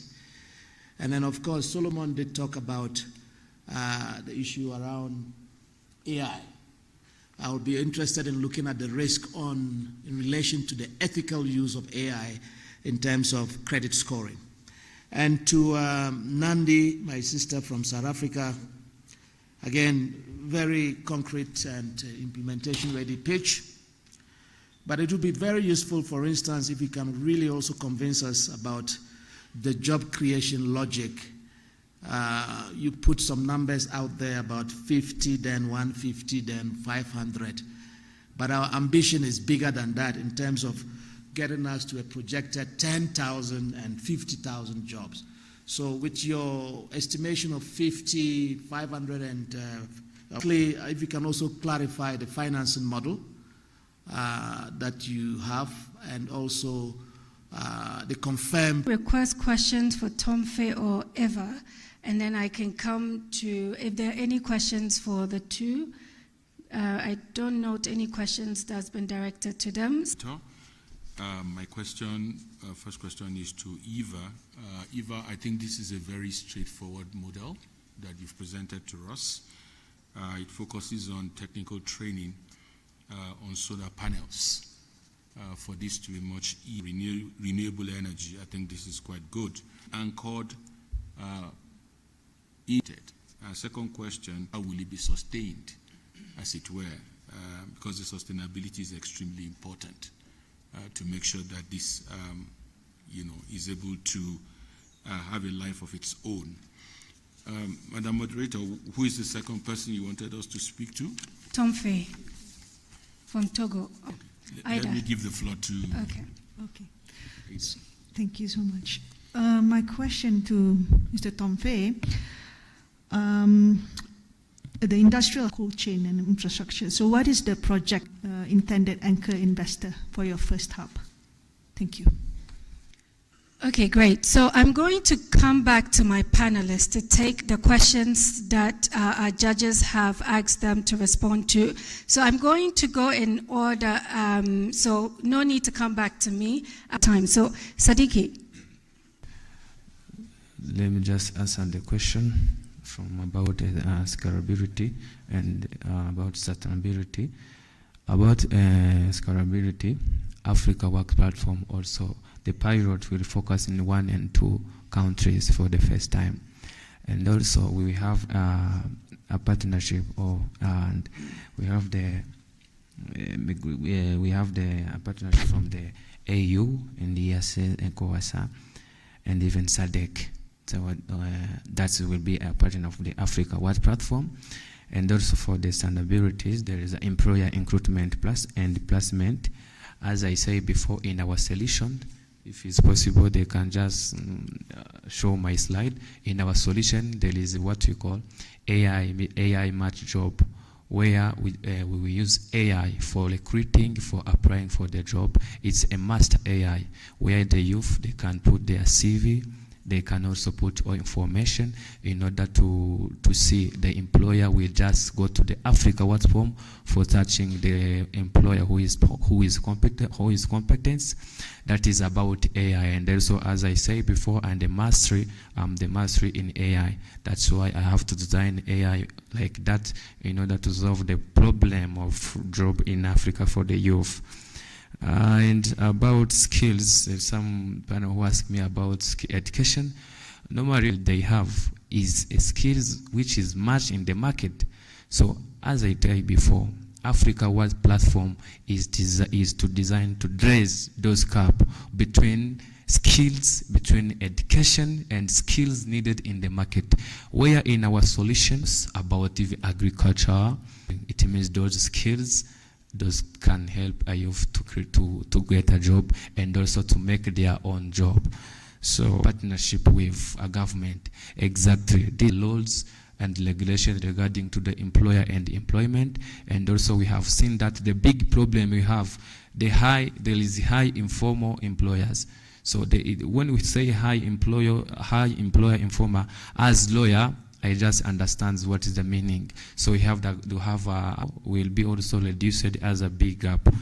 So that's why we need to collaborate with the government and even for the ICT, because we have an AI, and also we have to collaborate with the Minister for Education, like a TVETs who produce. Of panelists to try to keep your responses as brief as you can, so we can make up for time. Krishan. Different. It is for textile, apparel, and leisure industry. What it's having for TVET and manufacturing SME, what is not functionable in Ethiopia. We're having so many TVET. In manufacturing, they cannot take employer to train. They're going to lose their production. So our system is going to provide them 90 days of training to make them highly productivity, and then transfer them to the industry. These are the easiest way that textile, apparel, and leisure industry can accommodate a lot of workers with a short period of time. If you go on in the system, we're going to provide them 90 days to apply the SDG, reducing inequality, don't have education, the chance to work. I hope I answer your question. And you will have. Right. Thank you, Mr. Matthias, for your question. Yes, so Singapore has practiced this, and they started it around 2015, course on students and as well those as SME. In terms of how it will work, on which the work would be verified. And so when the work is submitted, we'll have an AI assisted who would fill in with colors the criteria that has been met, then the HR or the company, whatever, would have the chance to just glance through and just by a click verify all. But then with the colors, it will show. Thank you. Okay. Merci, Madame Aida. Thank you very much, Madam Aida, for the question. That it's not the tontine. So these are people in a project to achieve something. At the end, we try to take and for purposes where they all incorporating the would lead a history how that enterprise has grown and is able to mobilize resources. And then that company would have additional requirements, additional needs, for instance, for finances, and buy those equipment. Have a critical mass of capital available to finance projects that is done by vote. So projects are done by vote. So whenever someone requests a financing, they submit the project, and it's up to the community transparently votes on the project. Self-sustaining, starting from the 9th month, to support the entrepreneurs. The grant can end after the first year. As we said earlier, the tontine allows the preparation to access that traceability, and then they can monitor in real time the progress of the project. Thank you very much. Thank you. Eva? Oh. No, let's go to Eva first. Yeah. TVETs, because it is cost-effective, installation services, maintenance, and advanced training. Thank you. But it would rely on the history of savings and credits in any context. It would Python developing tool, and this would enable us to assess the need in connectivity, and the moderators receive in a sync manner the feedback, and we also have a human judgment at the end. So the validationers and several institutions within the community and train. So when you take a group, if you're not a member, they addressing the saving facility. There is a pilot project that was carried out at a low scale. Now we're trying to, and then we are supported by the incubators to document well and seriously the data and take into account the inclusion aspect and documentation aspect. Starting, we have to move on. Nandi? Start by addressing ADIF rating in both South Africa and Egypt.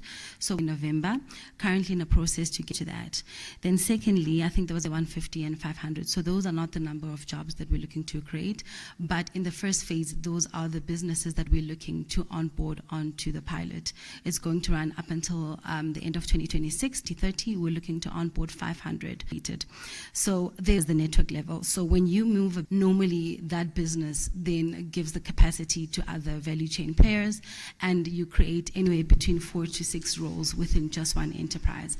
So that's how we're looking to create those jobs that we've projected. Then Mr. Nab also had a question pertaining to the clarity of the model and confirmed financing. So I did mention that we do have an investor readiness advisory partner. So they are currently completing an impact investing round with a UK-based facility. So part of that was to test the viability of already operating businesses regionally, to see how well they will do with the necessary financing as well as the support. So that's one way that we are testing the viability of the initiative. Secondly, we do have 4 streams that we're looking to. Sorry, Nandi. Okay. My apologies. Okay, let's take Tomfe and then we can wrap it up. Tomfe, in just a minute, please. Merci beaucoup. Thank you very much, Madam Aida, for the question.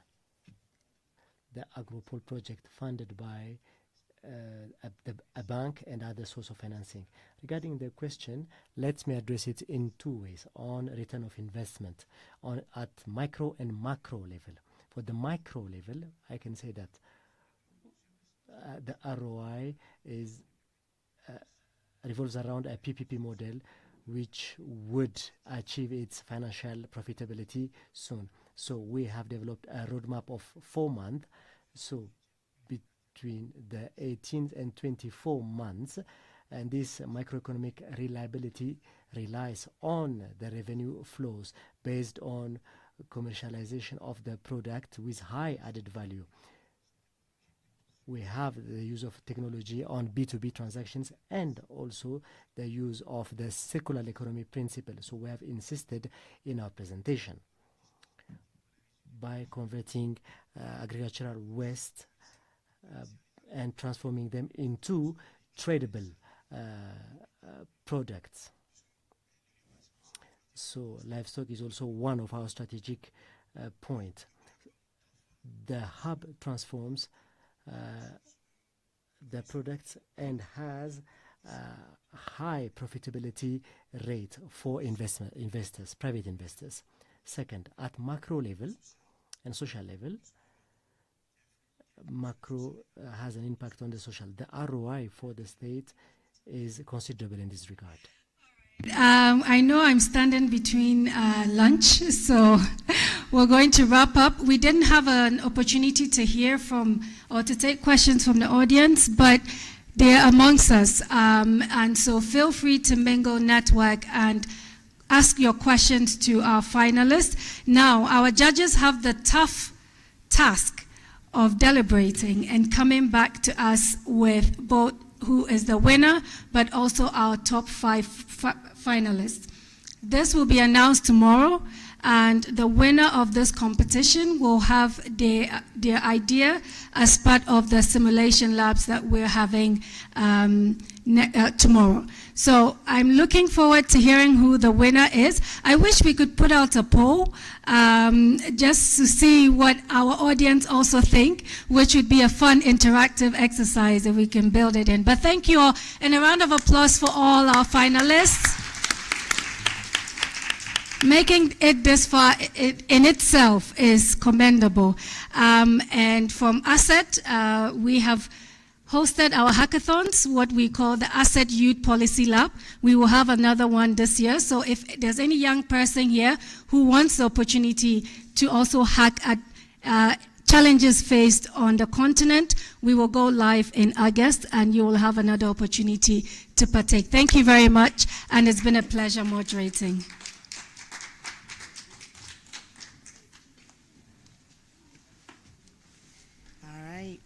Can we please give to our excellent moderator, distinguished judges and contestants another round of applause? And thank you for saving us a bit of time. We look forward to the results tomorrow. Distinguished guests, kindly note that the full program for the 2 days is available on the forum website, so you can follow all the proceedings. At this juncture, we will break for lunch.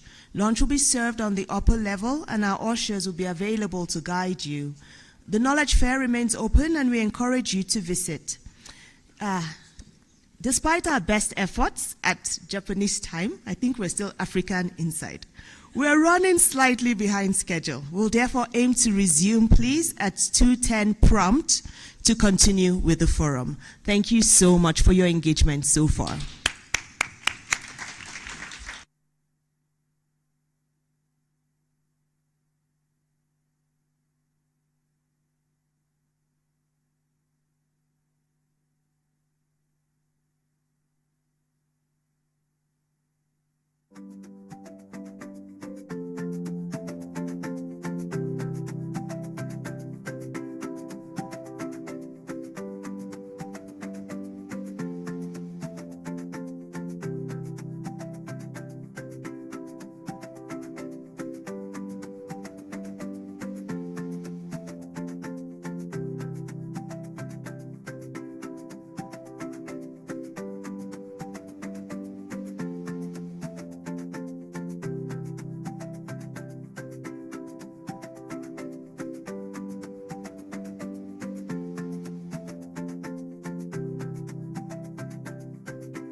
Distinguished participants, we kindly ask you to proceed for lunch so we can commence promptly at 2:10.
Young people join Africa's labor market every year.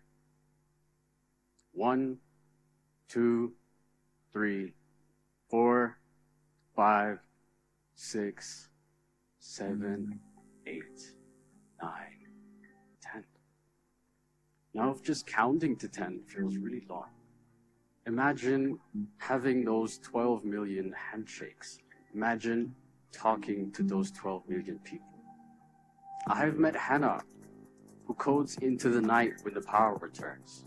I have met Samuel, who worked leather, who understands leather before he understood algebra. I have met a boy who smells of coffee and ambition, who understands grind sizes and rows profiles better than most of us here understand policy timelines. Youth are not a wave. We are names. Names are unrealized return. You speak of capital flows. We speak of rent. You speak of blended finance. We blend hustle and hope, praying that mixture holds. You say job creation. We say pace. Youth are not the problem to be solved. Youth are an investment. Not tomorrow's workforce, today's infrastructure. Because a continent is not built on minerals alone. A continent is built with hands. Hands that turn cabana leather into export. Hands that make beans into espresso instead of just freight. Hands that carry steel and cargo through the gates of Tanjung. I am not here to ask for applause. I am here to ask for arithmetic. If you believe in Africa, fund it. If you believe in innovation, fund it. If you believe in us, stop calling us potential and start calling us fortune. So do not let our futures become side events. Do not let our names become slides. We are not a breakout session. Instead, put our names on the wall and then meet them. Meet those names at the roastery. Meet them in the studio. Meet them in the workshops at 6 a.m. So when you leave this hall, Let the commitments be heavier than the speeches. Let the funding outlast not 12 million, one at a time. When anyone asks what we financed here, let the answer be simple. Names. Young people join Africa's labor market every year. 1, 2, 3, 4, 5, 6, 7, 8, 9, 10. Now, if just counting to 10 feels really long, imagine having those 12 million handshakes. Imagine talking to those 12 million people. I have met Hannah, who codes into the night when the power returns. I have met Samuel, who worked leather, who understands leather before he understood algebra. I have met a boy who smells of coffee and ambition, who understands grind sizes and rows profiles better than most of us here understand policy timelines. Youth are not a wave. We are names. Names are unrealized return. You speak of capital flows. We speak of rent. You speak of blended finance. We blend hustle and hope, praying that mixture holds. You say job creation. We say pace. Youth are not the problem to be solved. Youth are an investment. Not tomorrow's workforce, today's infrastructure. Because a continent is not built on minerals alone. A continent is built with hands. Hands that turn cabana leather into export. Hands that make beans into espresso instead of just freight. Hands that carry steel and cargo through the gates of Tanjurmet. I am not here to ask for applause. I am here to ask for arithmetic. If you believe in Africa, fund it. If you believe in innovation, fund it.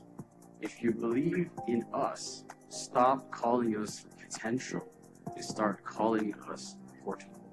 So do not let our futures become side events. Do not let our names become slides.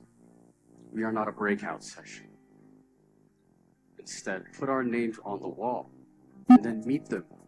Meet those names at the roastery. Meet them in the studio. Meet them in the workshops at 6 a.m. So when you leave this hall, let the commitments be heavier than the speeches. Let the funding outlast not 12 million, one at a time. When anyone asks what we financed here, let the answer be simple. Names.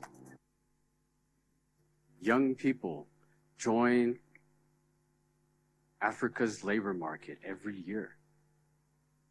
1, 2, 3, 4, 5, 6, 7, 8, 9, 10.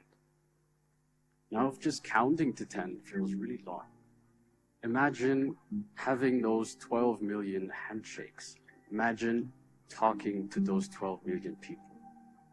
I have met Hannah, who codes into the night when the power returns. I have met Samuel, who worked leather, who understands leather before he understood algebra. I have met a boy who smells of coffee and ambition, who understands grind sizes and rows profiles better than most of us here understand policy timelines. Youth are not a wave. We are names. Names are unrealized return. You speak of capital flows. We speak of rent. You speak of blended finance. We blend hustle and hope, praying that mixture holds. You say job creation. We say pace. Youth are not the problem to be solved. Youth are an investment.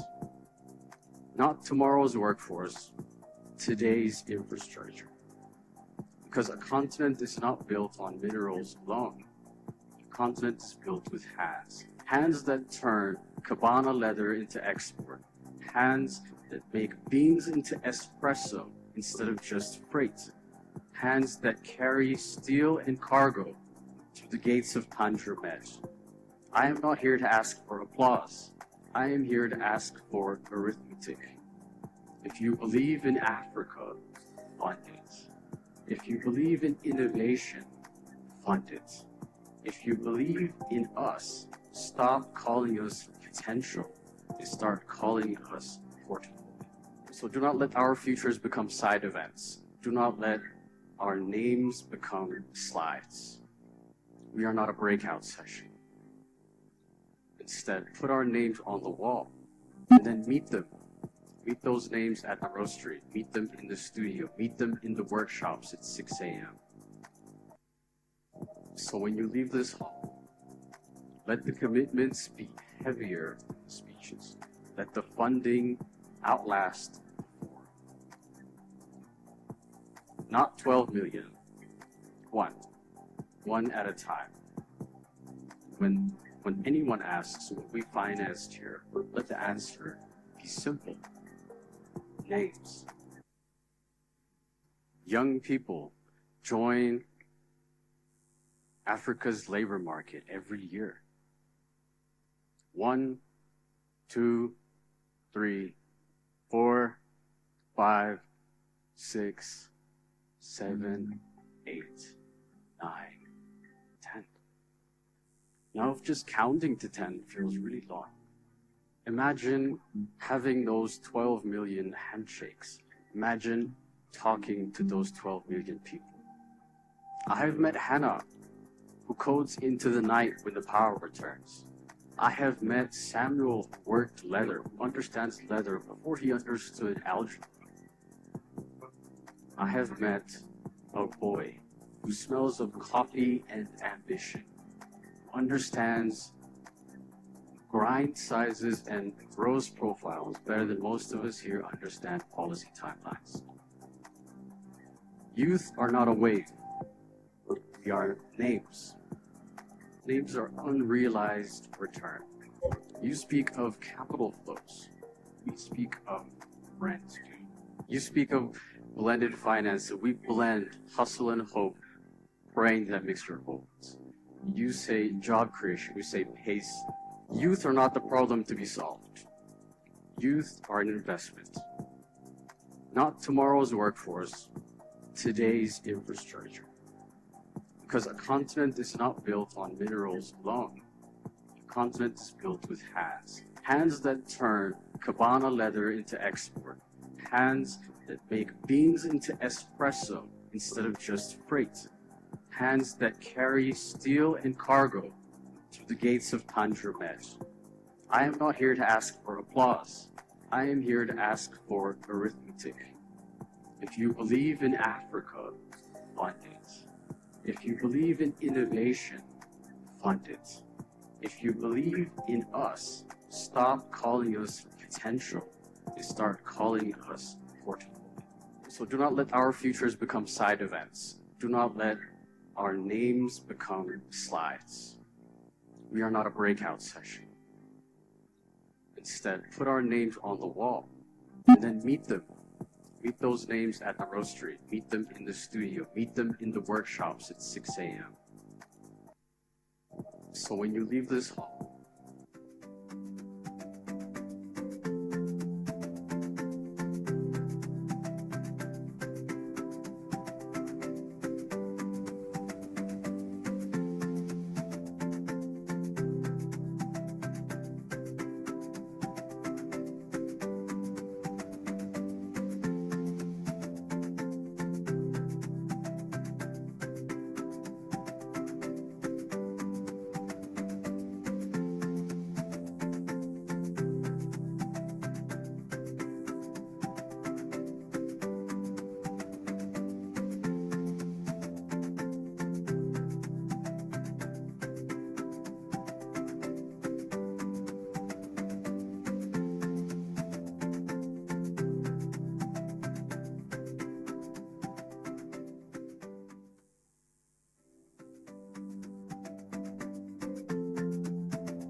Ladies and gentlemen, may I kindly invite you to take your seats so we can begin the forum.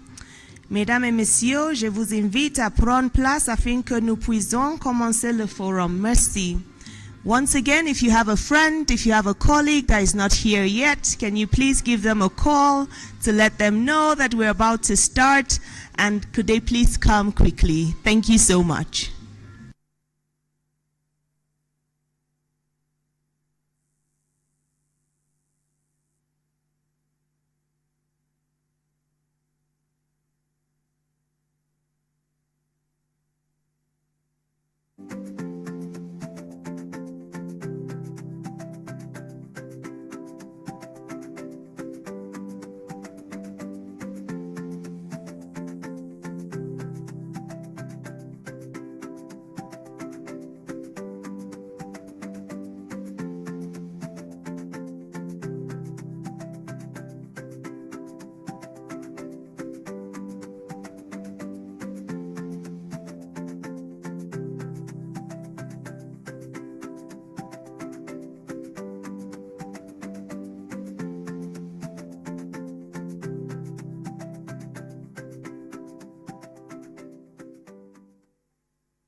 Africa's future will increasingly depend on its ability to mobilize domestic resources, attract investment, build competitive industries, and create sustainable employment opportunities for its growing population. Africa possesses one of the greatest strategic assets, its people. More than 60% of Africans are under the age of 25, making Africa the youngest continent in the world. Every year, more than 15 million young Africans enter the labor market in search of opportunity and a better future. So yes, the challenge is significant, but so too is the opportunity. Indeed, if Africa's greatest challenge is jobs, then Africa's greatest opportunity also has to be jobs. Africa possesses many of the ingredients required for the transformation we seek.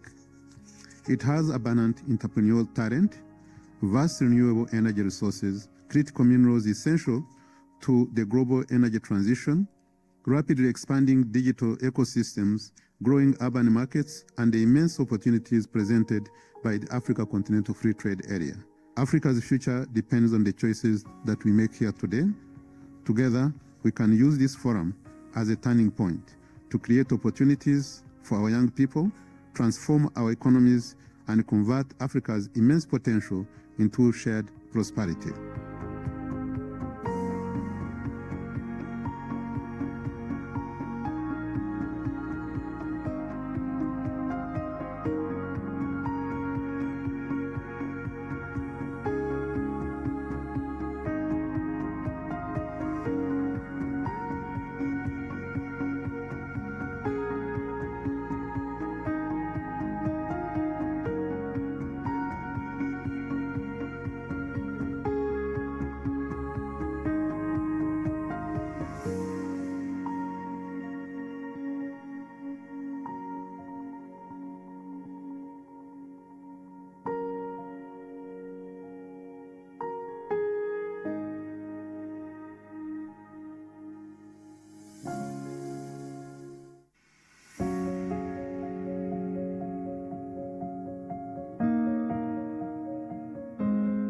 Africa's future will increasingly depend on its ability to mobilize domestic resources, attract investment, build competitive industries, and create sustainable employment opportunities for its growing population. Africa possesses one of the greatest strategic assets, its people.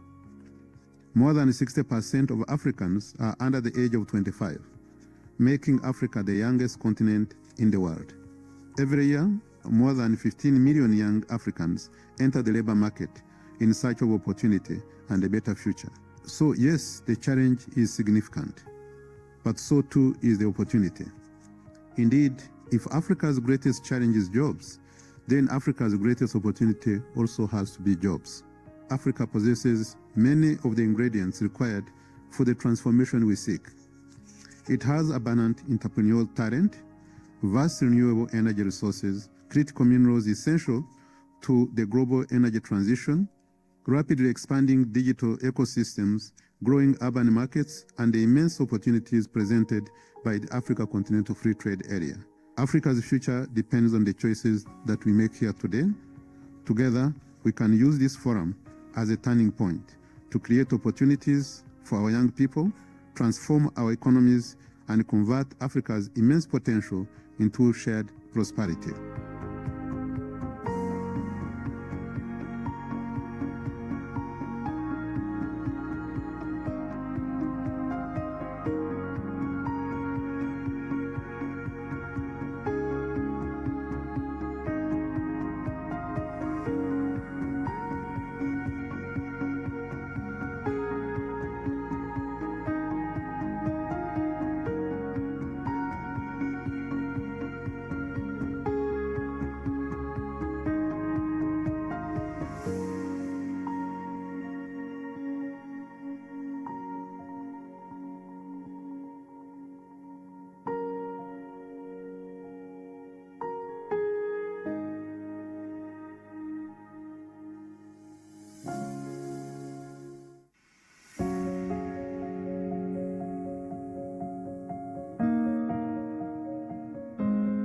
Africa's future will increasingly depend on its ability to mobilize domestic resources, attract investment, build competitive industries, and create sustainable employment opportunities for its growing population. Africa possesses one of the greatest strategic assets, its people.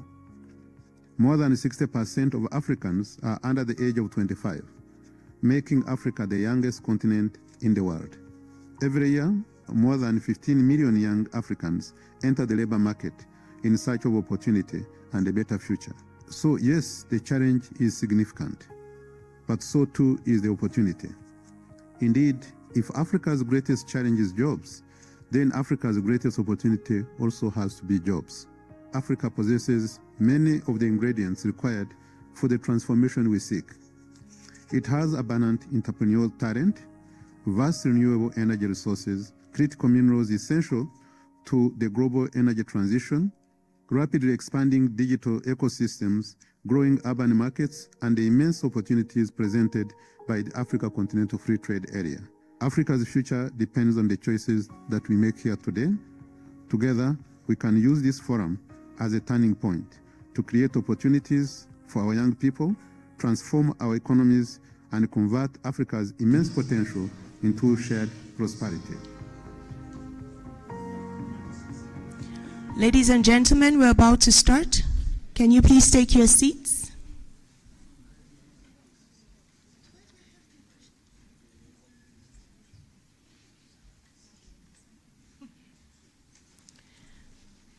Distinguished guests, welcome back. We hope you had a good lunch and engaging conversations. We will now be moving into our thematic sessions. We have 3 today and another 3 tomorrow.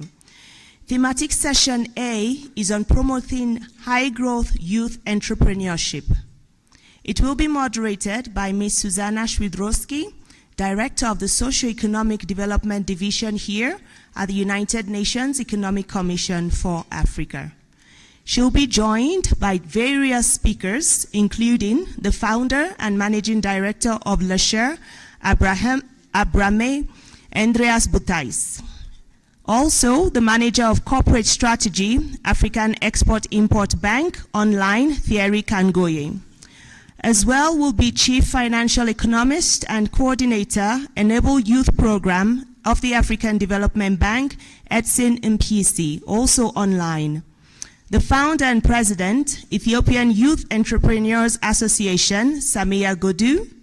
We also have co-founder and CEO, Arai Consultancy, Reiso Ismail. And also Economic Affairs Officer, Social Policy Section, Socioeconomic Development Division of ECA, Jane Muthumbi. Director Shwidrowski, you have the floor. The session will run for 65 minutes. Thank you very much, moderator, and many thanks to all attendees and also to our participants. So they were already introduced. So let me just briefly mention the purpose of this session. So we are expected to contribute to the identification of practical solutions, as was actually said this morning by the Executive Secretary. So we are not looking only for ideas, but actually how to bring them to action and see results. And youth entrepreneurship is particularly important area. As was said, more than 15 million entrants of young people into the labor market every year, and only 3 million jobs being created in the formal sector. So youth entrepreneurship is part of the solution, but it's of course not the only answer. It's just one part of the solution. And we should also keep in mind entrepreneurship is not for everyone. And as was also said this morning, it is not only about startups. What is important that actually the startups survive and grow and provide high productive and high quality jobs for others. Let me quickly, we just have a new panelist that is joining us. So let me introduce Ms. Samia Abdul Kadir Godu, who is the founder and leader of Ethiopia's startup ecosystem and beyond. She has experience in building and strengthening Ethiopia's entrepreneurship ecosystem and especially supporting youth-led enterprises. So we will welcome and we will also benefit from your views. And then we also have Mr. Abraham Butais, who is CEO of Lersha and who is a founder who successfully scaled business. And that was the most critical, and he will be sharing the most critical experiences from his company. So without further ado, let me start with the first set of questions, and it is actually to Ms. Samia, Samia Godu, and actually to all panelists. Just to start, what do you view from your experience as the most important factor that is preventing enterprises led by youth to grow and survive and grow and employ others, and what practical solutions would you recommend? So your reaction would be appreciated.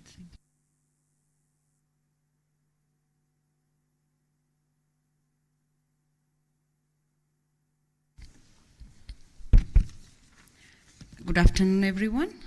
Thank you so much for your kind introduction. I am here to share my reflection for every question according to our 6 years experience of Ethiopian Young Entrepreneurs Association and our current membership data. First of all, Ethiopian Youth Entrepreneurs Association is founded by us, we young entrepreneurs, 6 years ago, and we are the one who leads it. So who we are all of the founders of the association is startups. I personally had an education, edutech startup, my vice president in manufacturing startup, our boards with health tech, fintech, and diverse sector.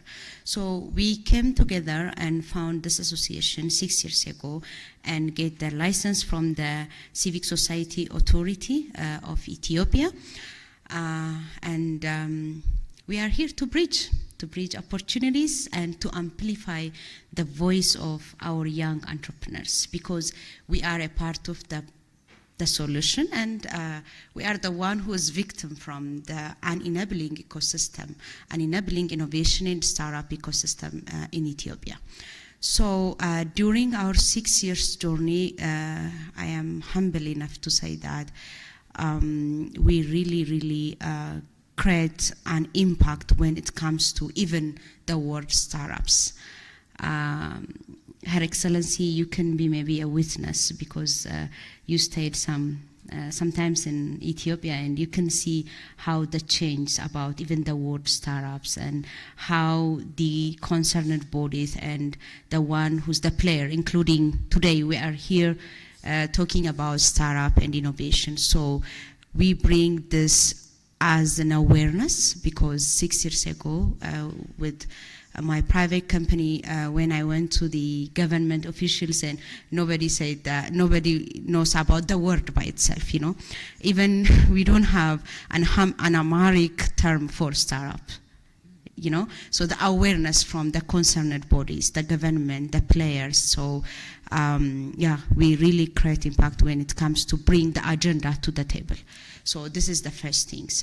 Then after we create the awareness and after we make the agenda, the second and the big thing we do is we are the champion of the Ethiopian Startup Proclamation. Last year in July 2025, on the first time Ethiopia has the Ethiopian Startup Proclamation, and we are the one who's still actively working in the implementation of becoming, like, translating this proclamation to directives and translating this proclamation to implementation, because this proclamation have a lot of players, a lot of engagements that really expecting not only from our association and from the young entrepreneurs, but a lot of players, even almost 11 ministries, including in the proclamation, and also all the players in the ecosystem, starting from giving the designation of being in startups. Yeah, so this is the big achievement and the big things that we did so far, and currently we have 1,200 active members and who's fully registered and paid their membership fee through the Telebur digital national fintech platform. But we have more than 20,000 plus young entrepreneurs network, and the one who's aspiring entrepreneurship starting from the universities. Thank you so much. Thank you for this insight. And then the next question I would like to ask Mr. Abraham Buta is very similar one. So what is the main bottleneck, and what are the practical solutions to overcoming it when it comes to developing high growth enterprises led by young people?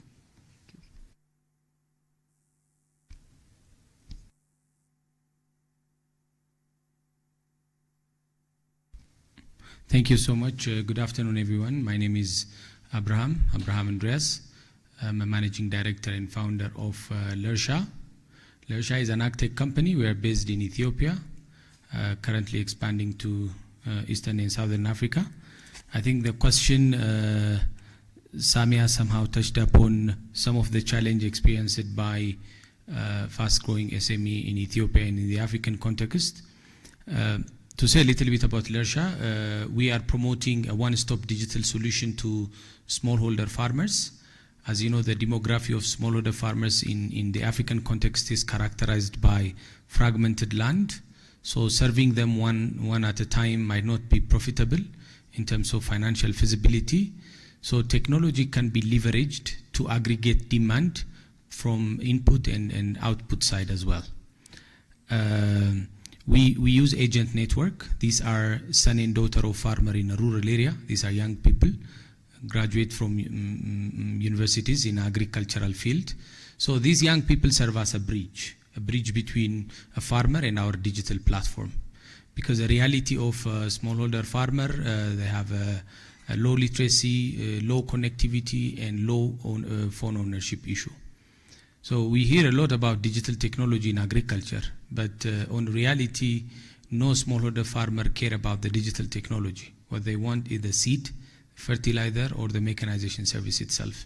So we should see it as a pipeline, as a tool to reach more farmers in a rural area.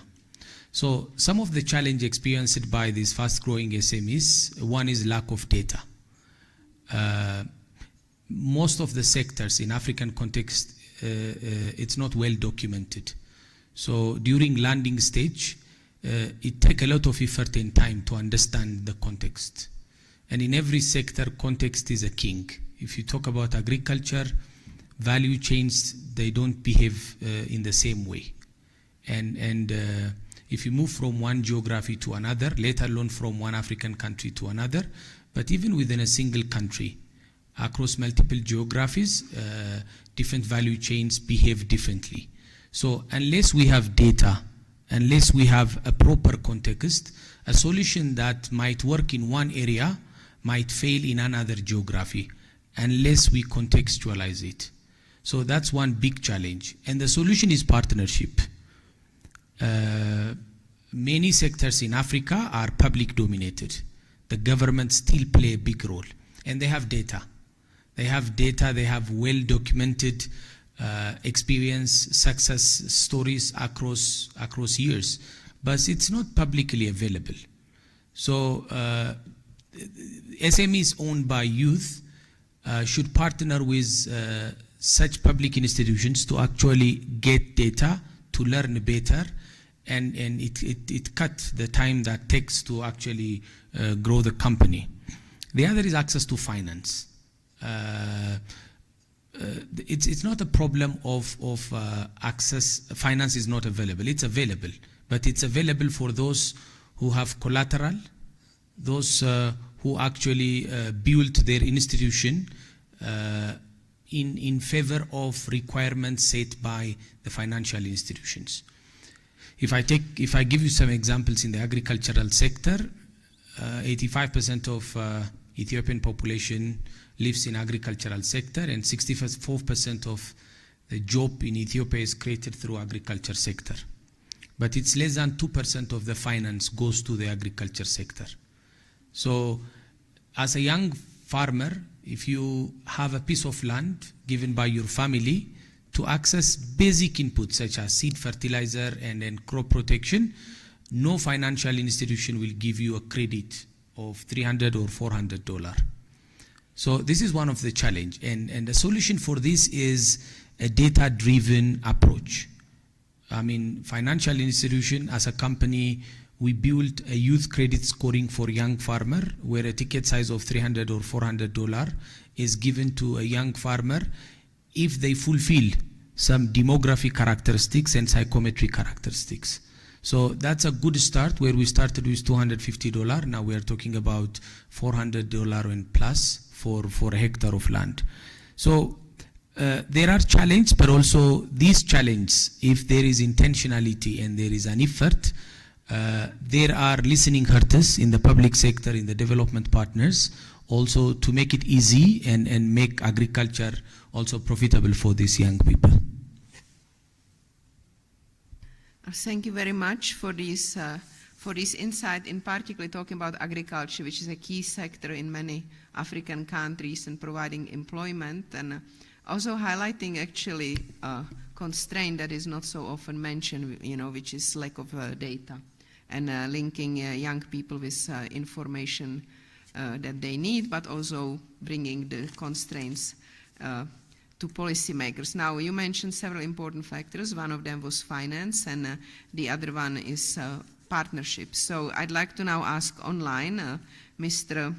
Edson Psi, who was also with us at the online webinar several months ago, who is the Chief Financial Economist and Coordinator of the African Development Bank's Enable Youth Program. And if you could maybe from your experience share what type of financial instrument may help to young people to grow their enterprises, and then also how can various institutions, including ECA, how can we work together with the African Development Bank to help overcome these constraints? Thank you very much. Good afternoon. I hope you can hear me and see me. Can you hear me well? Yes, but we don't see you yet. At least I don't see. Okay. Anyway, that's all right. At least I'll talk about that. Yeah, so yes, you rightly point out that there are quite a number of challenges, facing youth entrepreneurship on the continent. And obviously, the biggest bottleneck is not ideas or ambition. There's a lot of that. You can see from the young entrepreneurs who are sitting there on the panel with you. But one of the biggest, I think, challenge really is finance being one of them, but actually having a complete, comprehensive ecosystem that helps youth-led enterprises move from survival to scalable businesses.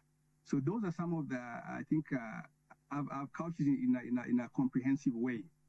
But since you asked specifically about finance, we find that that is also one of the biggest challenges. I think data has shown that Africa's tech VC deals fell about 52% between 2022 and 2024. Another big challenge about for finance is that roughly 80% of African startup funding comes from abroad. What that means is that if there is any shock, from abroad, we feel it much more in this area of startups. Now, this makes the startups highly vulnerable to global shocks. The other key challenge about financing is that women-led firms are hit especially hard. You find that female-founded startups received only about 6.8% of investments in 2024. Now, having said that, for both, whether it's the ECA, ADB, and other development financial institutions, we need to tailor our financial systems or let's say instruments to tailor them to youth entrepreneurs. And there are many ways to do that, especially coming in with blended financing, because you might find that the local banks would be able to finance, but the way they view some of these entrepreneurs is that the risk is high. So we could use some amount of blended financing where we could do co-financing. That would reduce the risk, and then the local financial institutions can support youth entrepreneurs. We can also use guarantees, and there's a lot that has been said about that or has happened in the past. And the bank, I'm coordinator of an initiative called Enable Youth, where we support youth entrepreneurs in the agri-business sector. And we have used all of these instruments of co-financing to reduce, to provide blended financing that ends up reducing the interest rates, for example. Or we have used guarantees with local financial institutions to allow them, to be able to provide concessional financing to youth entrepreneurs. And right now, the bank that has a new initiative called NAFAD, where we're trying to bring in all financial institutions, on a platform of African financial institutions to be able to provide, financing at scale to most of the youth entrepreneurs. Thank you very much. I'll stop here for now. Thank you very much for this insight, and including bringing the attention to blended finance, which is gaining attention in recent or many years, and especially in recent years, and as a way to reduce risk. Building on that, I would like to ask my colleague Jane here. We heard about several types of policies and regulation bottlenecks. So can you maybe pick one and tell us how this can be overcome in your experience? Thank you. Thank you. Good afternoon, everyone. So in terms of the kinds of policies or policy bottlenecks in the area of entrepreneurship, in most countries in Africa, you find that they're generally youth development policies, but very few countries have youth entrepreneurship specific policies. So they tend to be, there are, I think, approximately 4 countries that have policies. And often these policies also, which is another challenge, they're standalone policies. They're not integrated into the broader development policies. And so the issue of fragmentation in that regard contributes to the issue of youth entrepreneurship not contributing significantly to development. So one of the ways to address that is to possibly support countries to develop youth-specific entrepreneurship policies, because youth in general, or young entrepreneurs, they face very different challenges from general entrepreneurs. They tend to be very young. Issues of access to finance, which have been discussed here, affect them in a different way. They lack collateral. And so when they go to financial institutions to seek financing, they can't get it. And so also, I think the perception is still that most people should be aspiring to get a job.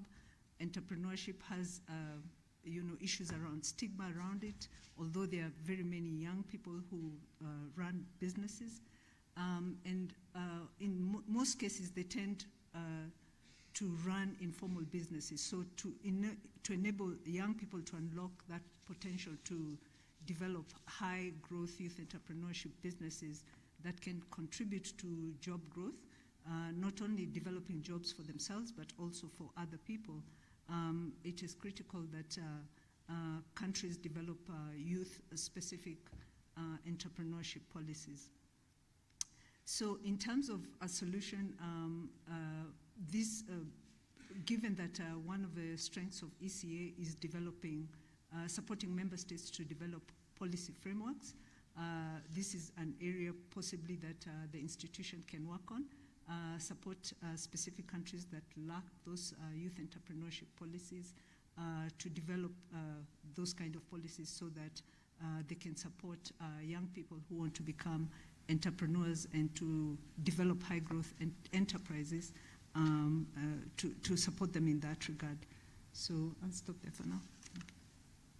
Thank you very much for these insights. I think one of the important points and less often mentioned is actually the perception of entrepreneurship. So it is not the first choice of young people to be entrepreneur, and even less so to be entrepreneur in agriculture. And yet that's realistically where many of these opportunities are.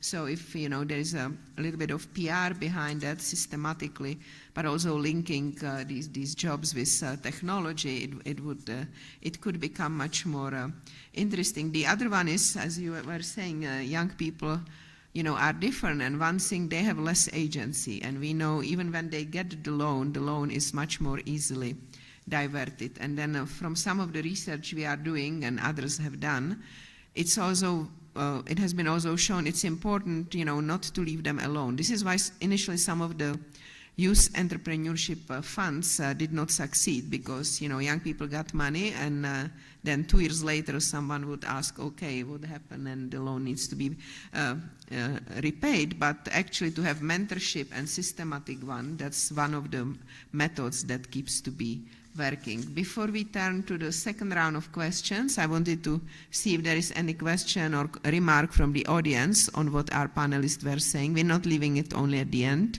as an afterthought. So anyone would have a comment or observation now? And if not, I understand also that our participants from the African Export-Import Bank, Thierry Kango, is online. So I would like to ask a similar question as the colleague from the AFDB. So what type of specific financial instrument, and what we also heard was the blended finance and psychometric testing as some of the newer methods. So what type of financial instrument may work for young people and help overcome the obstacle of access to finance? And then second part would be on the partnership. How can we partner with African development banks and Afrexim Bank, we as ECA, going forward? So Thierry, over to you, please.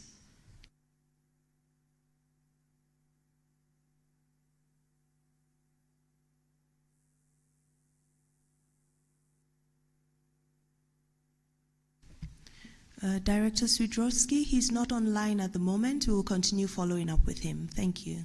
So, yes. Okay, sorry, so that was a mistake. So, so we can, is there any comment at this point from the audience? Yes, please.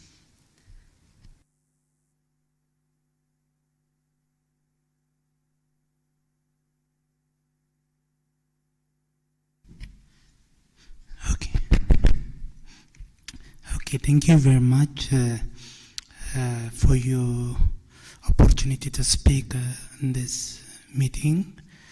I have a comment, not questions, because there is something inside with entrepreneurial skills.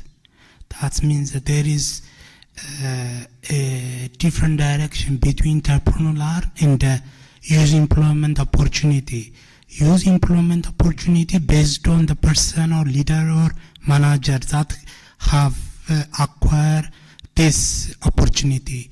But entrepreneurial, it is creating a job and give opportunity to youth.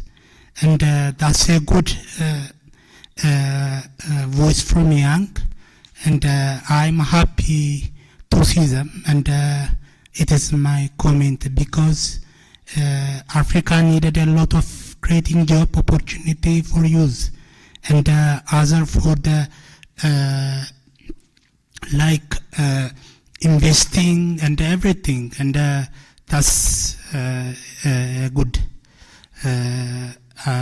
appreciation for them and for you, and thank you very much. Thank you. Thank you for sharing your thoughts. And now, so before I turn to audience, I would like to also give opportunity to Ms. Reiso Ismail from Djibouti, who is a CEO of RA Consulting. So can you share your experience and maybe focus on a constraint specific to women, young women that they face? Thank you very much, Madam Director. My name is Reiso, I think that has been introduced, co-founder of RA Consulting. We mainly specialize in strategic advisory, institutional matchmaking, project coordination and management, and partnerships with the public-private sector.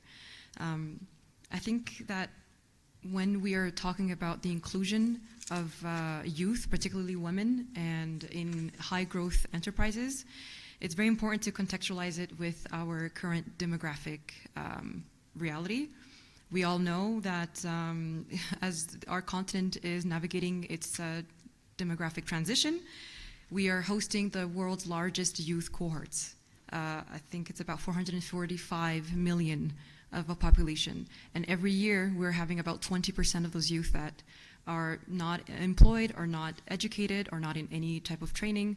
We know that the current public sector, as they are, cannot absorb them. The private sector industries, the traditional ones at least, also cannot absorb them.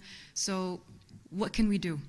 The main thing that we need to focus on right now is rethinking on how we can build enabling environments through an integrated approach, or a pathway. What we are seeing is a lot of fragmentation. If we're giving the example of startups, because that has been mentioned a lot, or high growth enterprises, a founder may get initial information for business development in one area, then they might get mentorship somewhere else, they might get funding somewhere else, they might get structurization information elsewhere. And that's even more fragmented when we're talking about people, populations that are much more vulnerable or marginalized. So I'm particularly talking about women, people who are living also in more rural areas, and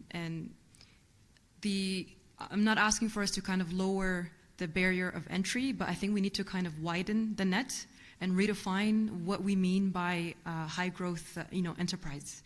Of course, startup being an important one, because it's highly scalable, it's replicable, it's technologically dependent, and all these things, but it is requiring a lot of the infrastructure that the reality just is that it's localized in very specific urban capitals, which doesn't allow for other types of high growth enterprises to even access.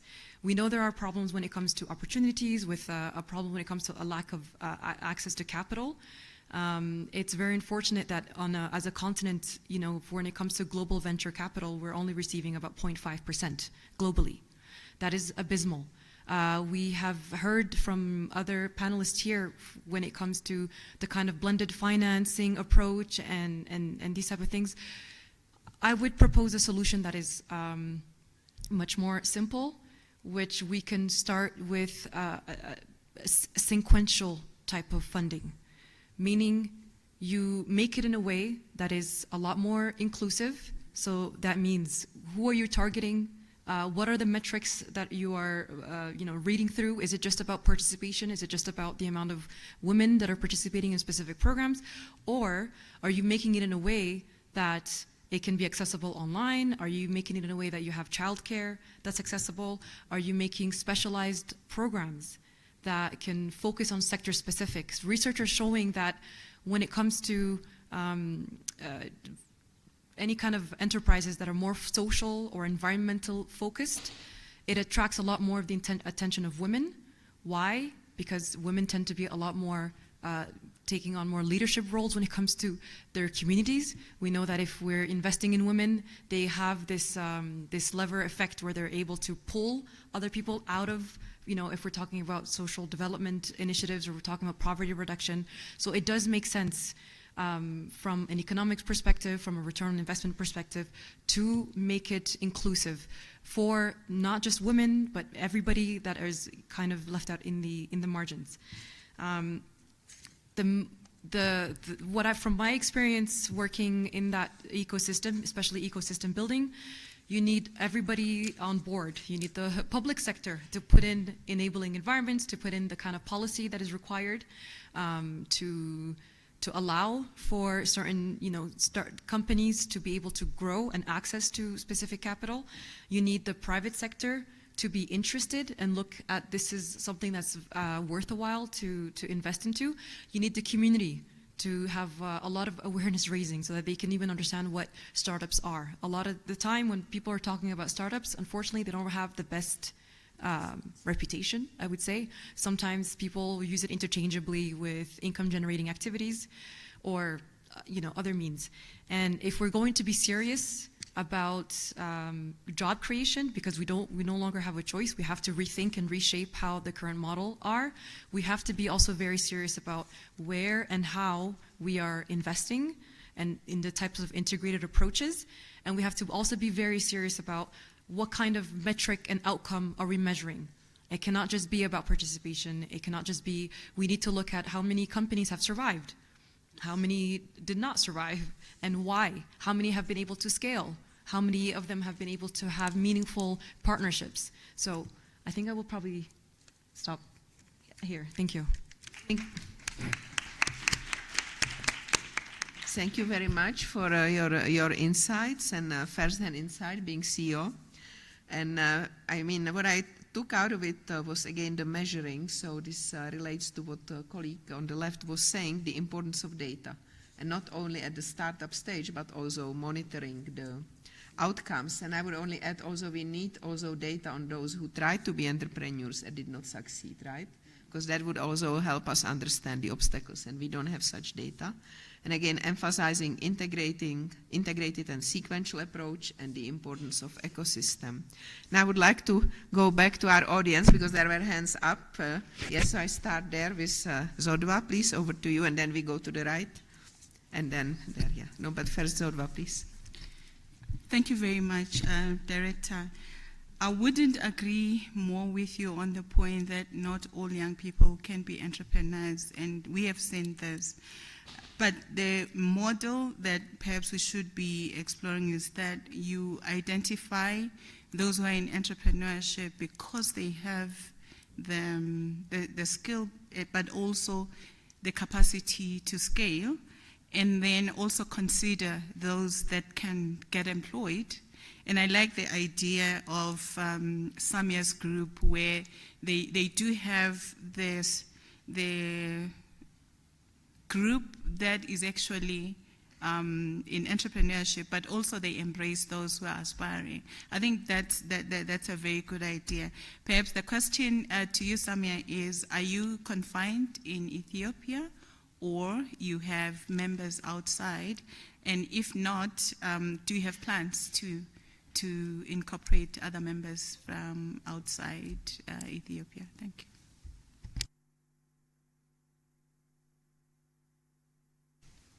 Thank you so much, my dear. By the way, we have one initiative, which is initiated by UN and the Chinese government in Beijing, which is called International Young Entrepreneurs Association Alliance. So in that alliance, there is 49 international countries. From that, Ethiopia is a member. It founded at 2022 in Beijing, and I met 7 other African countries, mostly from Southern African countries and North African countries. I was the only one from East Africa. Then we came together, all the 7 African countries, and we mobilized almost 22 African countries, and now we have the Alliance of African Young Entrepreneurs Association Alliance.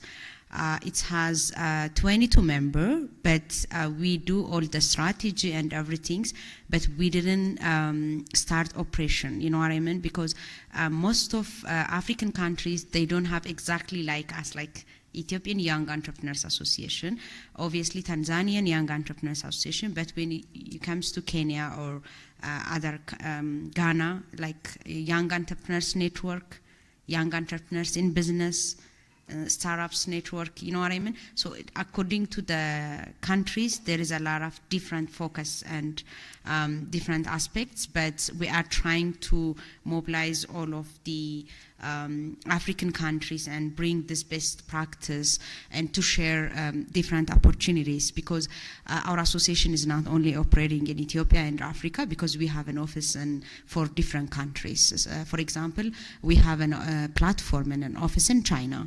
Our China office is specifically working in manufacturing, because we try to bring all the best practice and what they have in best, because you know in Africa there is not that much good manufacturing, so our members have MVPs, like minimum viable products, so we took that product to China for the manufacturing. And we have another platform in Sweden, but we engage in a lot of European countries. From Europe, we do some technology, innovation, and knowledge transfer.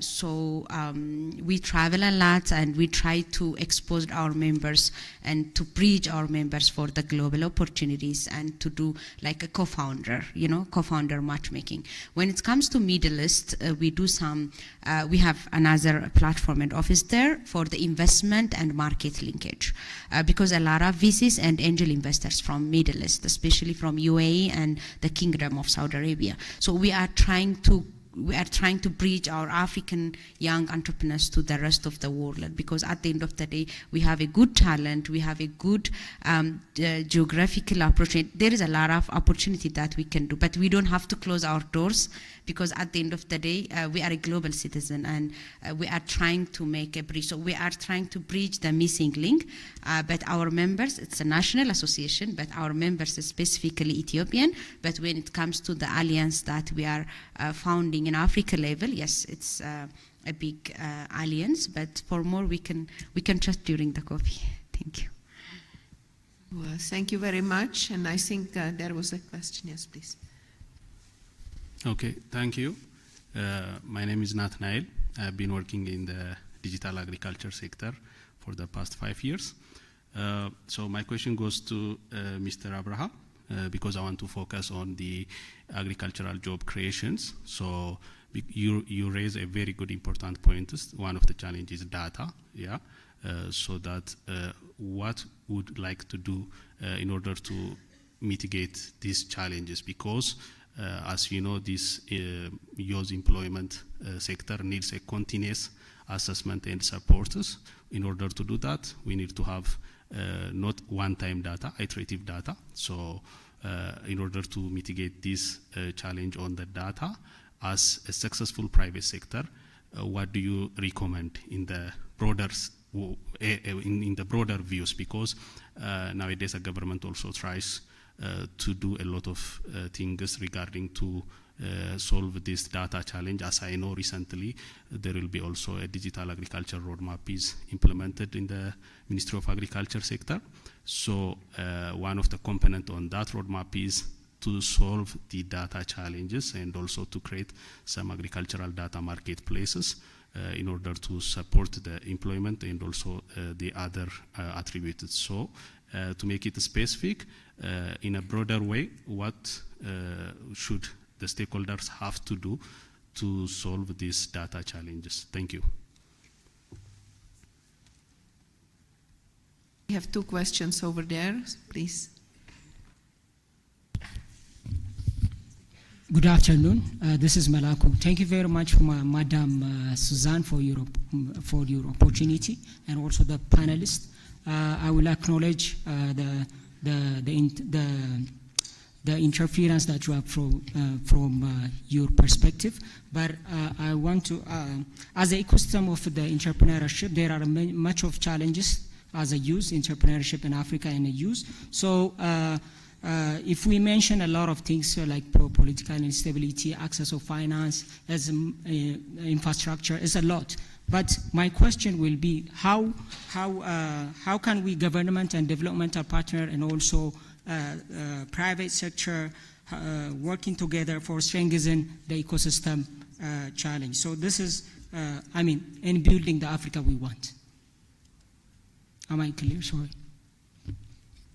Who is this question, general or? It's a general, maybe for the household, maybe for the panelists, maybe for the house as well. So the main challenge is we appreciate most of the time as a youth, we speak about the challenge that we face on the bureaucracy during the entrepreneurship when we go to have the license and other things. But how we can make, all the parties of, to strengthen the ecosystem of in building the Africa we want. Thank you. And, yeah. Okay. Can I help to answer that? Okay. I'm called Junior Nwandinda from Uganda. I work with SMEs and smallholder farmers. Most times the challenges he's talking about, we discuss them amongst the people facing the challenges only. For example, right now, if their SMEs may be facing registration issues, tax issues, finance issues, is our ministry people here, our departmental people, let's say from government departments and MDAs, are they here to listen to those challenges such that they actually get solutions or they solve them there and then? No, that's usually the case. If we are lucky and they come in, they will come with presentations of what they want to tell us. And after that, they go.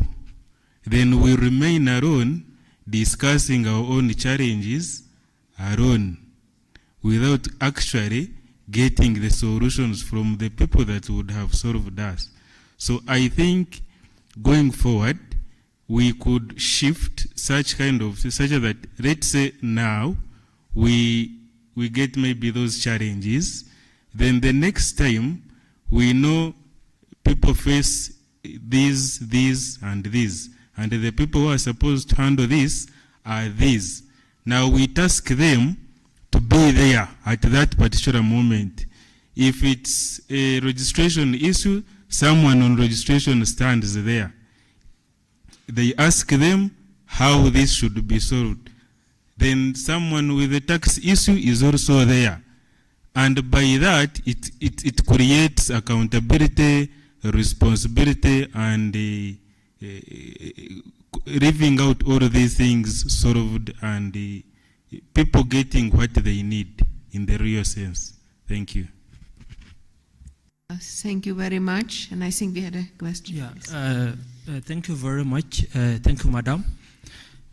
My name is Torpot Majok from South Sudan. My question will go directly to my brother on this issue to do with digital agriculture. In my country, we are trying to make sure that we move away from the oil sector, so that we can now have investment on this agriculture sector. and of course by also empowering the youth as well. So if I get you well, my brother, you were sharing the experience on how you've been running your private sector. I don't know how many years you've been running, but you say that you've been doing that business for quite some time. So my question would be, what would be your best experience, or what would be your best advice for a young applicant, like someone from South Sudan or from different country, if you want to do the same thing that you've been doing? What will be the practical solution from you? Because I don't need to start it from zero. I just need to get experience from someone who have done it before, and then I get it from there. So what would be the best experience that you would give to someone that want to do what you are doing, and also what would also be the advice on issue to do with the data? Because we also have the same challenge in my countries. This data is even in all the meetings we say data. So can you get at the experience on that? Thank you very much. Oh, thank you. Maybe we can try to answer the question. So one of them was how to close the major gaps in the ecosystem. So I would ask our panelist online, who is the AFDB coordinator for Enable Youth Program. So what, in your view, are the main challenges, missing parts of the ecosystem for high growth youth entrepreneurship, please? Thank you very much. And thanks for a lot of good contributions, from the floor and from the panelists. And from my experience, running a program on youth entrepreneurship, the Enable Youth Program, in about 18 countries, with some investments of over 600 million, I've learned that to get a successful, enterprise off the ground, especially youth enterprise, you need to have really a comprehensive ecosystem or platform that looks at all aspects.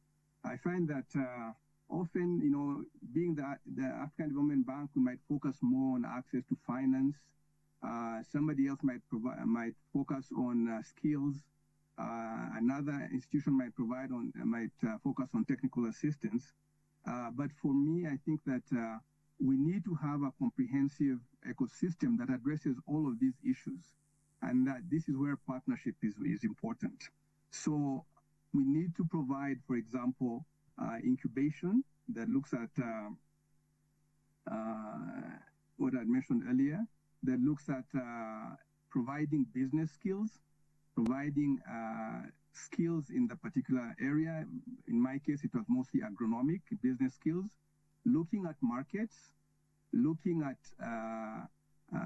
digitalization, and then looking at access to finance. So really, we have to provide a very comprehensive approach, to be able to address all of these areas. And I think it can be done. And one of the, coming into this ADIF conference was what practical solution can come out of these discussions. And actually, I had one I wanted to share, especially with the ECA being the convener of this conference. I would like to say that you could actually pilot what I call the Youth Agribusiness Scale-Up Accelerator. I could provide more details on that, but basically focusing on a small number of countries over the next 12 months.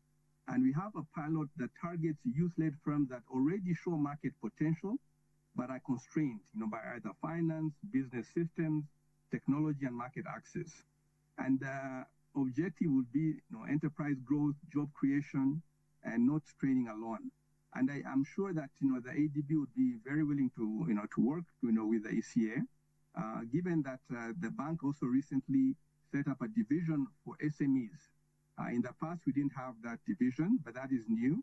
So there's a much bigger focus on SMEs and supporting youth to create jobs and decent jobs. So I think that is something that is, critical, that can be achieved, in the short, to medium term. And in terms of the sector, I wanted to propose the agribusiness sector. And this is a strong entry point because agriculture still accounts for about 60% of youth employment on the continent.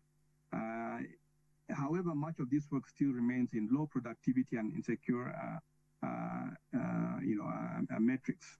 So the agribusiness sector, there's so many areas that different youth enterprises are in, from aquaculture, dairy, food processing, logistics, digital agriculture, climate smart agriculture, and the support then should include investment readiness, financial management, mentorship, which you mentioned is so critical, market linkages, standard compliance, and access to finance.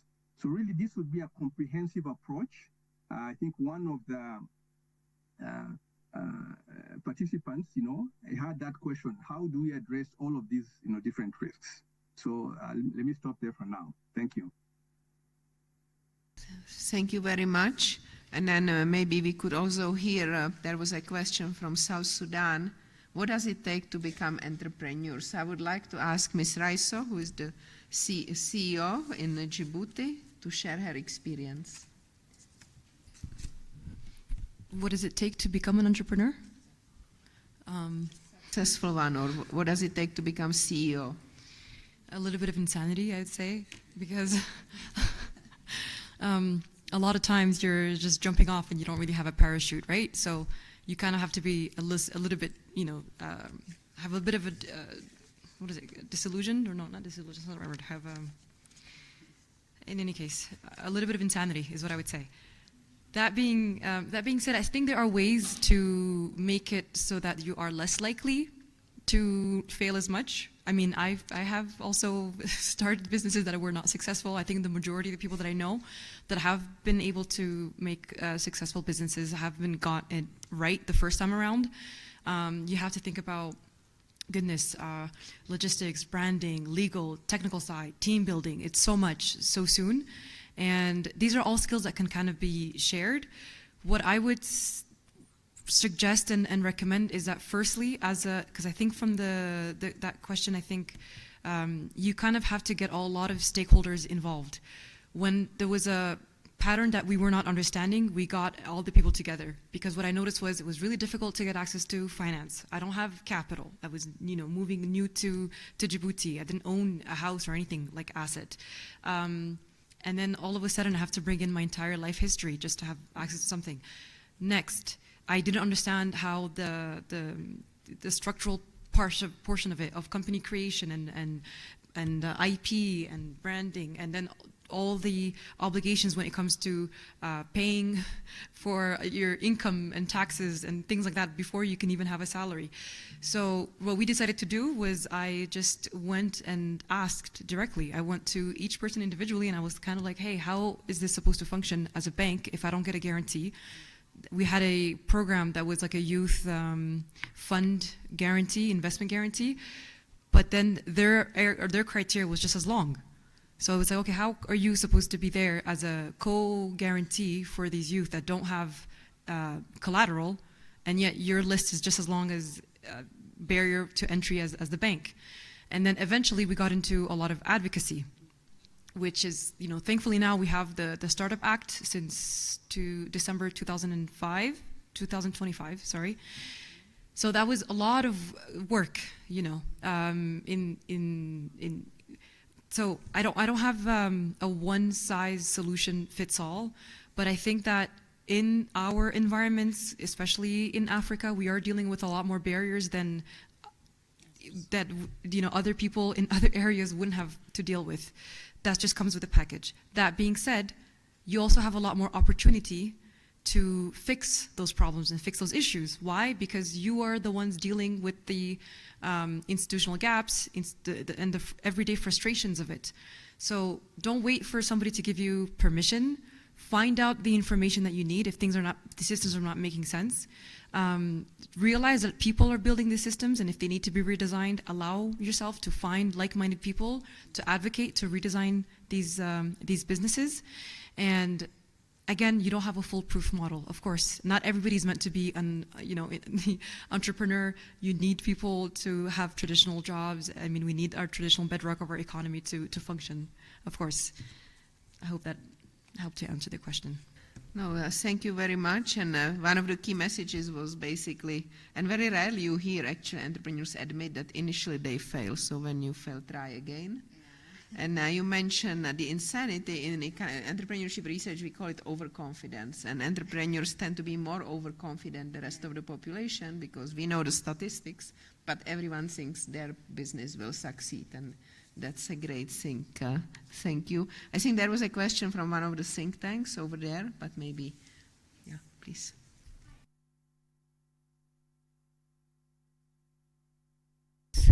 Hi, can everyone hear me?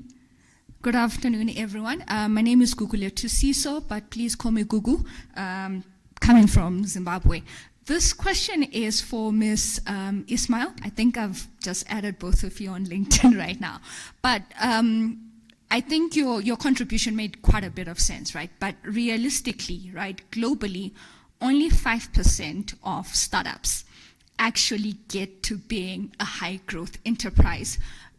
Do you think that there's a risk that we're speaking about all these things? I know the gentleman from the African Development Bank was also talking about some interventions, but realistically, what percentage of those are we likely to see to actually get to high growth stage? Don't we think that we are tailoring products for a tiny demographic of people that realistically might make it, whilst leaving out the vast majority of people that are not going to make it in essence?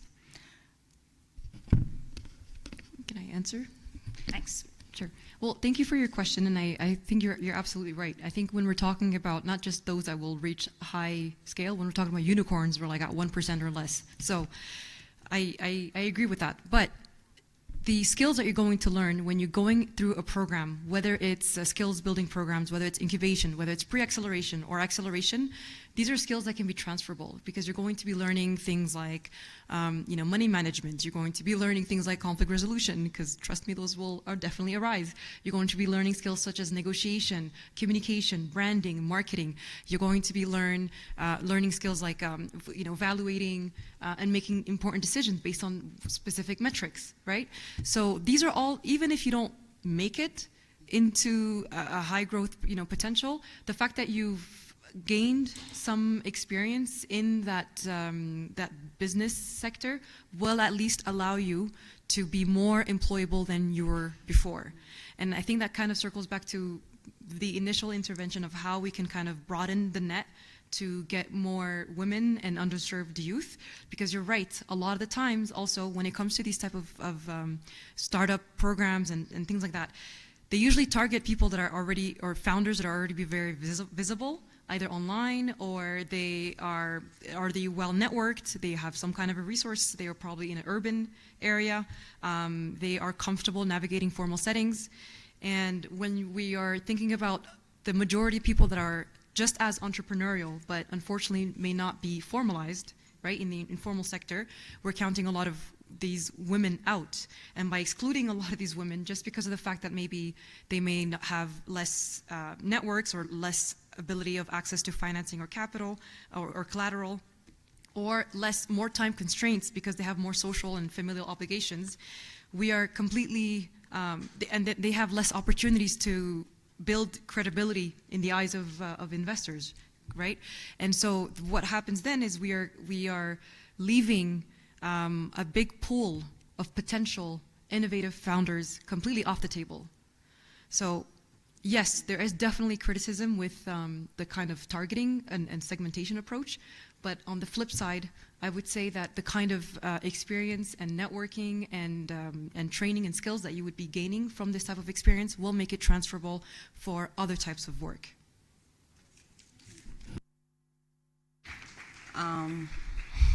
Thank you so much. Just to add on my Gugu, Gugu, and for my friend from South Sudan, your name? Huh? Tor. Ton, okay. Yeah, T-O-R. Okay. Or you can call me a term of reference. T-O-R, okay. Tor is okay. So, she mentioned everything perfectly. But the first question is you need to revise the question by itself. Don't work to be a CEO. You know what I mean?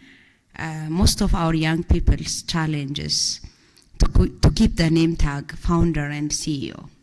Okay, forget that.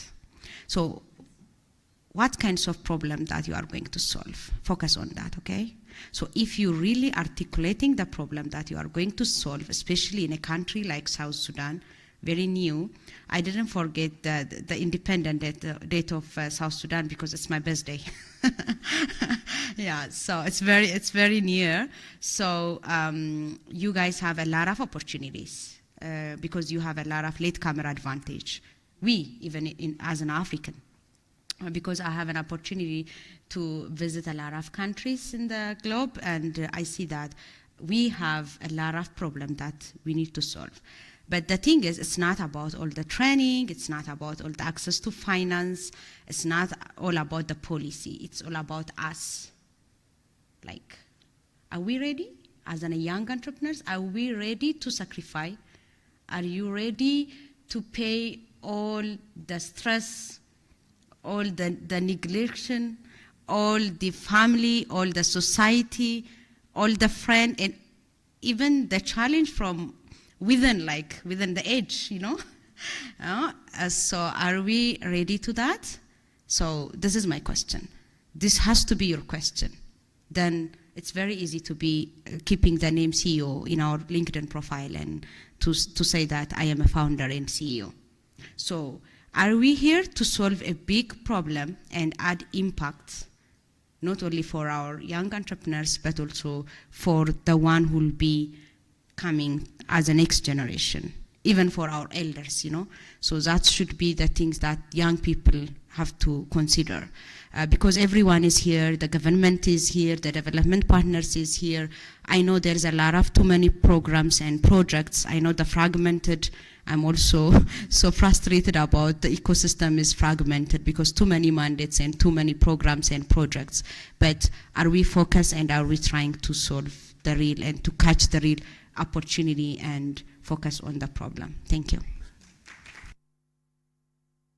Thank you very much for the perspective, and of course it's great to be focused on major problems, but for majority of young African people, the issue is how to put, food on the table and support their families before they can think beyond. So we need to also think about how we grow from the initial small enterprise to the bigger.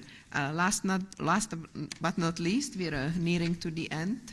Thank you very much. I'll be quick because I see time is against us. There was a question that was raised by a gentleman on how to deal with the regulatory process in country. And I might not have a response for all countries, but I'll just talk about what we do in our environment.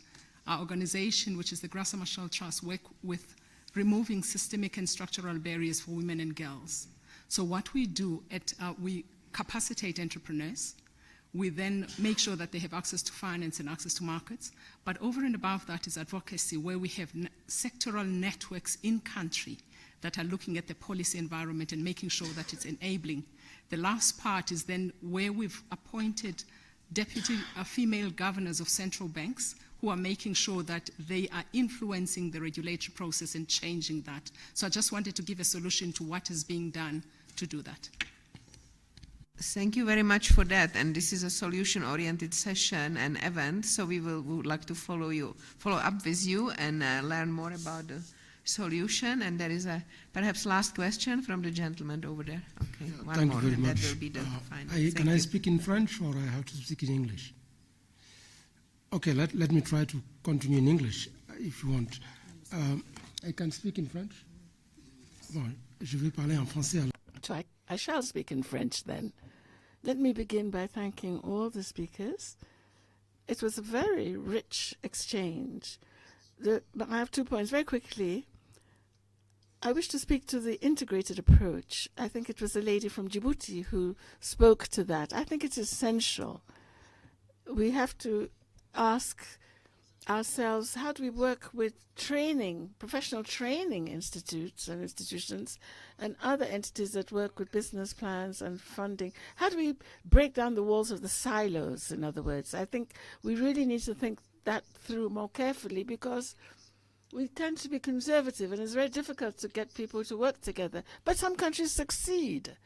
Look at the poverty reduction. China, fought poverty fairly well.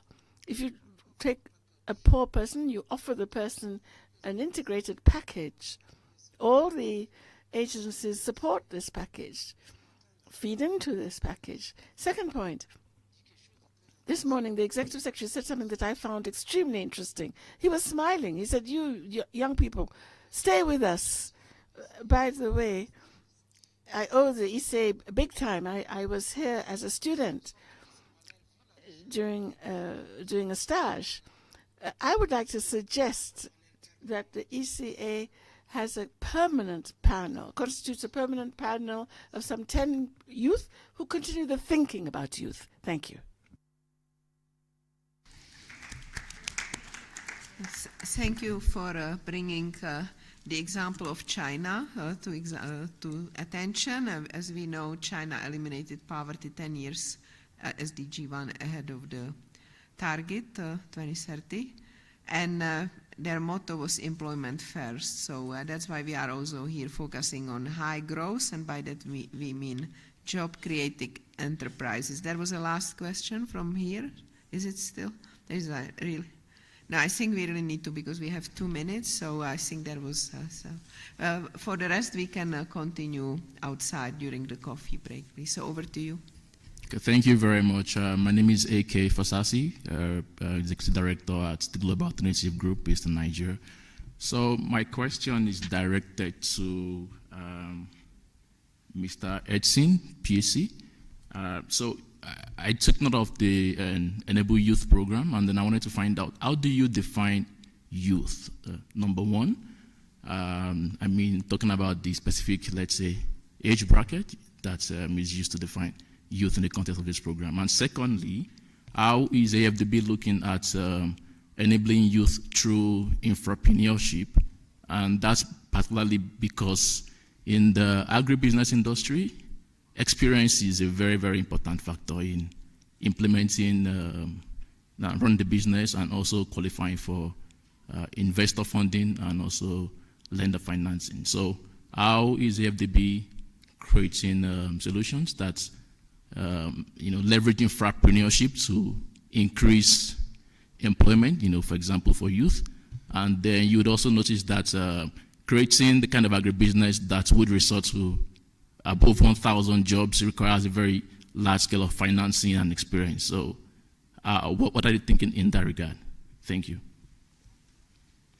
Thank you. So that was a question to our panelists online. So over to you, please. The colleague from African Development Bank online.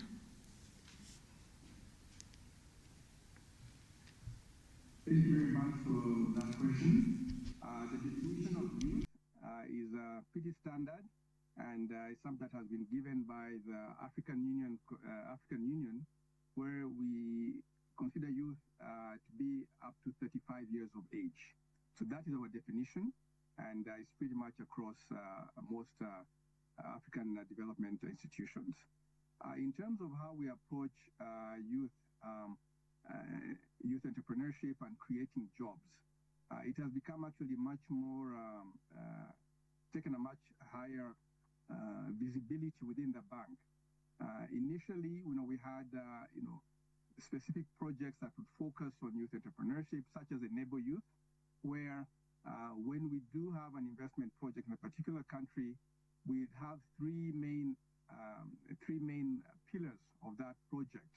And one would look at the environment, creating an enabling environment for youth, youth employment, youth jobs, access to land for youth, etc. The second component is on incubation. So these projects would identify incubation centers around the country and provide training to youth, provide them skills, 3 to 6 months, depending on the particular, let's say, commodity value chain that you're interested in. So within those months, you'd receive training, agronomic training. For example, if you want to do fish farming, aquaculture, you'd look at, where do you get the fish lining, where do you get the fingerlings, what's the density of the fish, etc. But at the same time, you'd receive business skills. How do you run your own business? How do you write a business proposal? Looking at income statements, looking at HR. So you get that kind of training. And the last pillar was actually access to finance.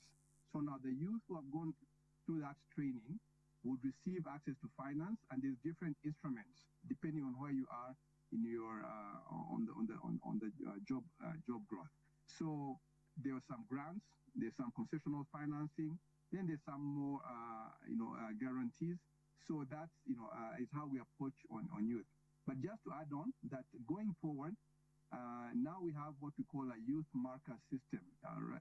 So how all the bank investments projects within the different countries would have to address how they're creating jobs for youth. So really it has a much higher profile right now, creating jobs for the bank. I know we're running out of time, but let me end there for now. Thank you very much.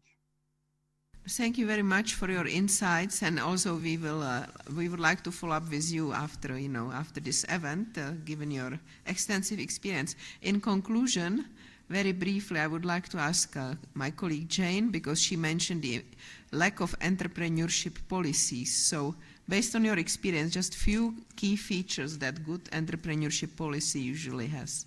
And then on that we conclude. Over to you, Jane, please. My sincere apologies. We have 2 minutes, please. We're already over, so please 2 minutes. Thank you so much, Director. Okay, so thank you. In terms of the elements of an entrepreneurship policy, one is looking at the regulatory environment. It could look at specific issues that young people face and try and integrate them. Also the issue of development, business development services. These are critical in terms of supporting entrepreneurs, whether they're young or not.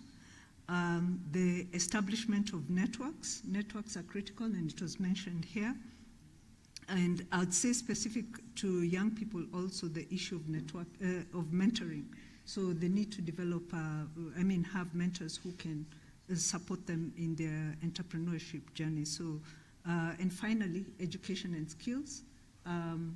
Beyond just the regular education that one would have, also developing the education around entrepreneurship and gaining skills around entrepreneurship. Thank you, Jane. And our understanding is the mentorship has to be continuous, not like one time, because the performance then drops. So on that, we would like to thank all of our panelists for taking their time, sharing their experiences, and everyone else who contributed. Thank you very much, Director Shudrovsky, and our esteemed panelists. Please join me in giving them another round of applause for a very engaging panel. Thank you. Distinguished guests, as we wait for our next panelists to come on up, I have one announcement. To help you plan your time, please note that the ECA will be hosting a cocktail and networking session following the day's deliberations. I am told there will be an excellent selection of refreshments available, so please come. All right. Thank you again. Okay, without further ado, we will now move swiftly to thematic session B, titled Artificial Intelligence and Jobs in Africa, Opportunity or Disruption. This session will be moderated by Robert Lisinge, Director of the Technology, Innovation, Connectivity and Infrastructure Division at the United Nations Economic Commission for Africa. Joining him for this discussion are Jake Kendall, co-founder and general partner, DFS Lab, Eric Amel Jumba, advisor to the Minister of Posts, Telecommunications and the Digital Economy of the Congo, and coordinator of the African Center for Research in Artificial Intelligence, Mwende Mugabe, founder of Mizizi Africa, Abraham Kuku Sam, data policy advisor, Office to the African Union, German Agency for International Cooperation. Tamiwe Kayuni, Policy and Impact Coordinator, Future of Development Program, Oxford Martin School. Also from Oxford Martin School is Camila Talam, macroeconomist. Director Lisinge, you have the floor. The session will run for 65 minutes. You can do it in less if you want. We will be most grateful. Please give them a round of applause as we begin.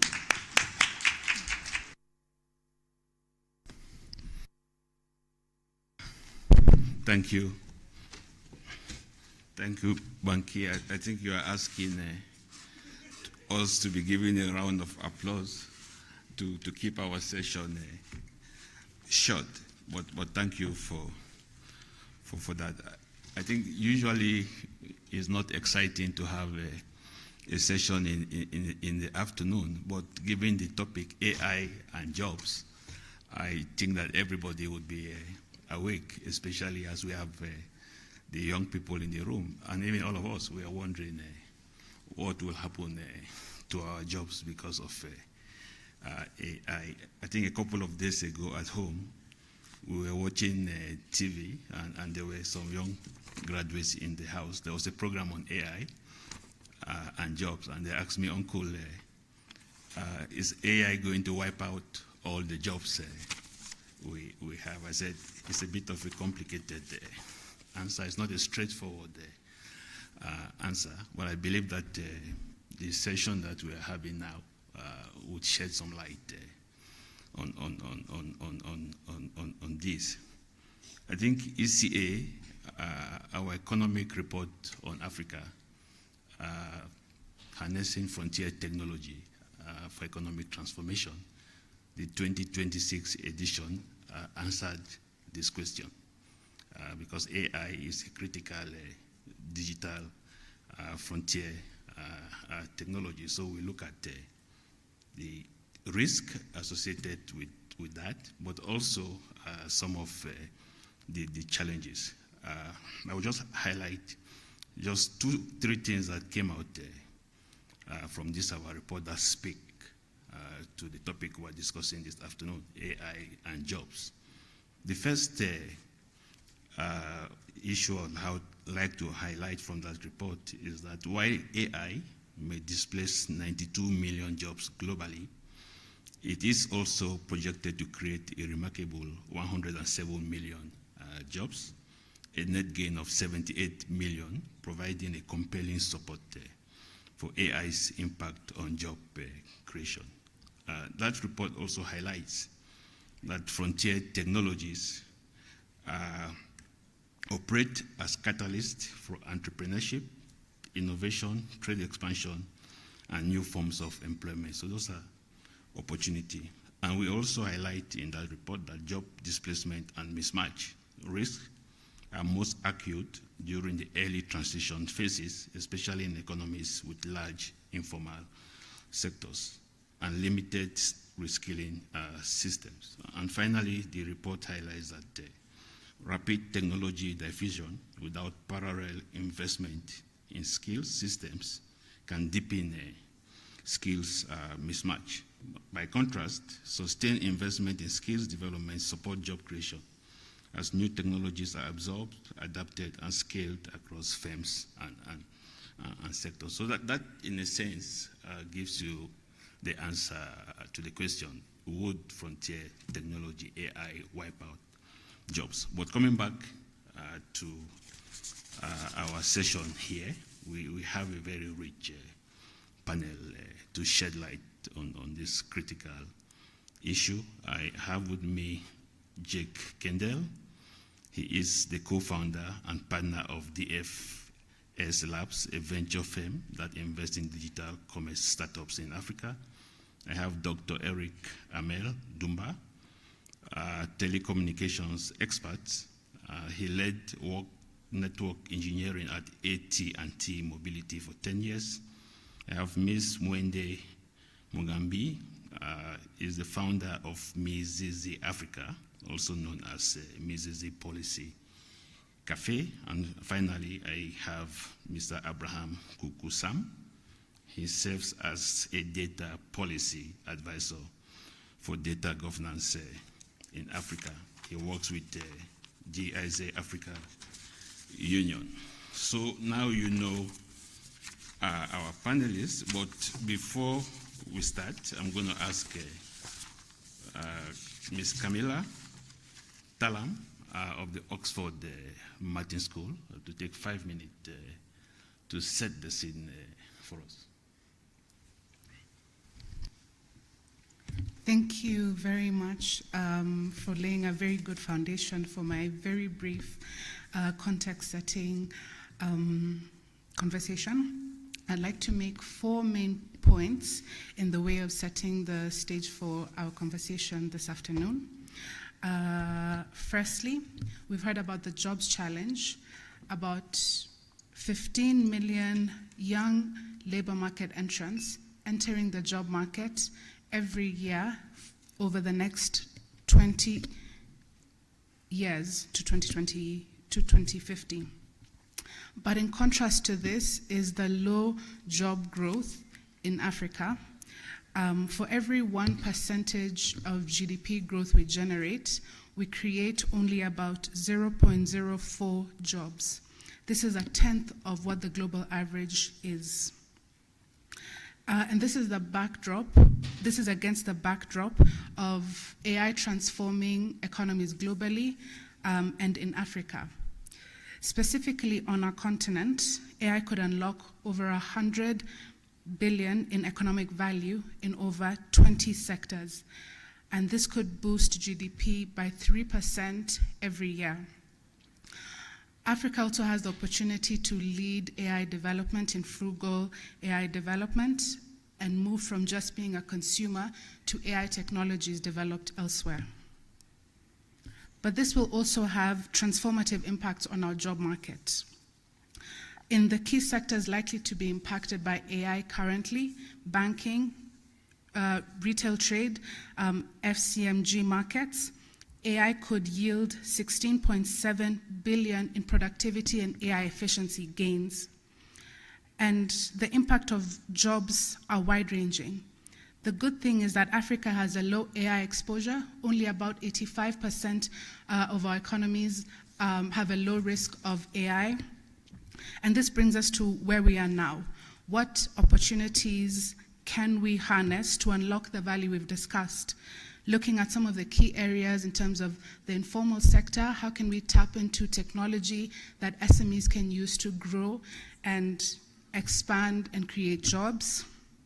What sector-specific job creation impacts could we see in the key sectors that drive our growth? Trade, agriculture, industry, services. What skills need to be developed, upgraded for AI, for Africa to be ready to deploy AI in a meaningful way for our jobs?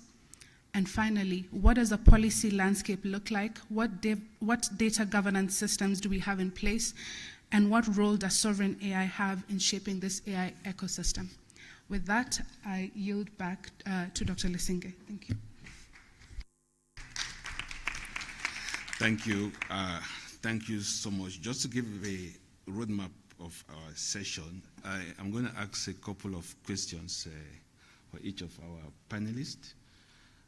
We'll give them 6 minutes each to respond to those questions, and we will have a question and answer session, and then we'll come back to the panelists to wrap up. Now, there are 4 thematics that the panelists are going to speak to. The first one is AI and informal economy. The second is sector-based AI opportunities. The third is youth employment and skills. And finally, the fourth is policy, data governance, and sovereign AI. So the panelists, I'm going to urge you to, as you respond to your questions, for the thematic that you'll be speaking to, you kindly look at briefly the status in Africa for that thematic. What are the trends that you see emerging? Finally, what are the potential benefits and opportunities? And at the same time, you try to weave in policy issues and solution, because this is an action-oriented session. So with that said, I'm going to turn to Jake for the first question. Jake, what evidence, in your view, exists on how AI is already reshaping productivity and income patterns in Africa's informal economy, and what are the inequalities risk that are most acute, and secondly, what models of AI-driven financial inclusion have shown measurable impact in African labor markets, and what conditions determined their success. Please, if you could try to be succinct and respond in 6 minutes. I know that is a lot to chew. Thank you, first of all, to the organizers for having me here. I'm very honored to be here in front of this audience. It's a very important topic, and I'm excited to discuss it with you all. So first of all, the informal economy is not a side issue on this panel, right? Informal firms make up about 80% of the firms in many African countries, and informal employment through those firms often similar, 80% or more. So this is an incredibly important sector to look at.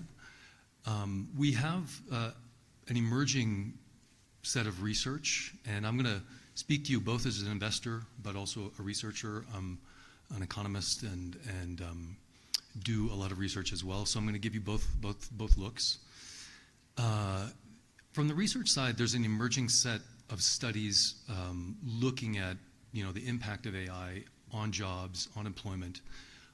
Unfortunately, almost none of them are looking at it within the right context for this discussion, right? There's a series of randomized control trials, many of you might have heard of, where in a whole bunch of different formal employment contexts, they show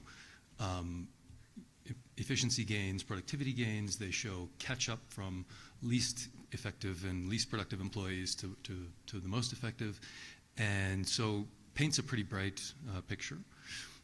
Also looking at the macro level, there's a number of studies trying to assess potential impact of automation, replacing jobs versus augmentation, which would raise productivity as well.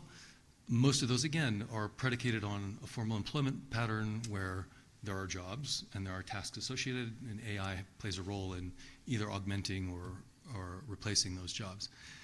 Unfortunately, in the informal sector for small businesses, those studies don't tell us very much, right? They paint a pretty rosy picture, but it's pretty hard to know how they're going to translate into informal sector employment and firms.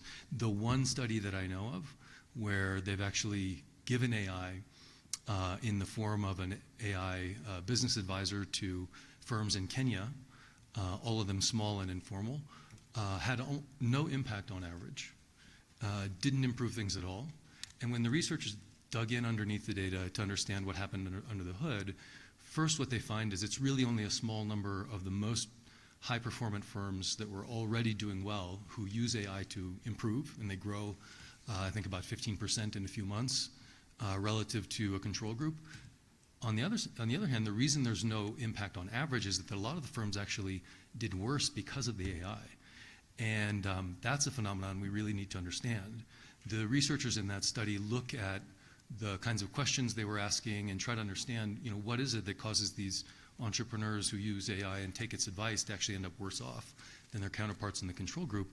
And it's hard to say. I think part of it is that those entrepreneurs who weren't doing as well before seem to not be as good at picking out what kind of advice the AI is giving them to follow and what kind to set aside. And I think part of why you see such uniform improvement in formal employment is it's a very different, more linear, more structured set of tasks and decisions that are being made in that context, whereas, as we know, small-scale informal entrepreneurs face a whole range of very complex and uncertain tasks, and may be harder to know what advice to follow.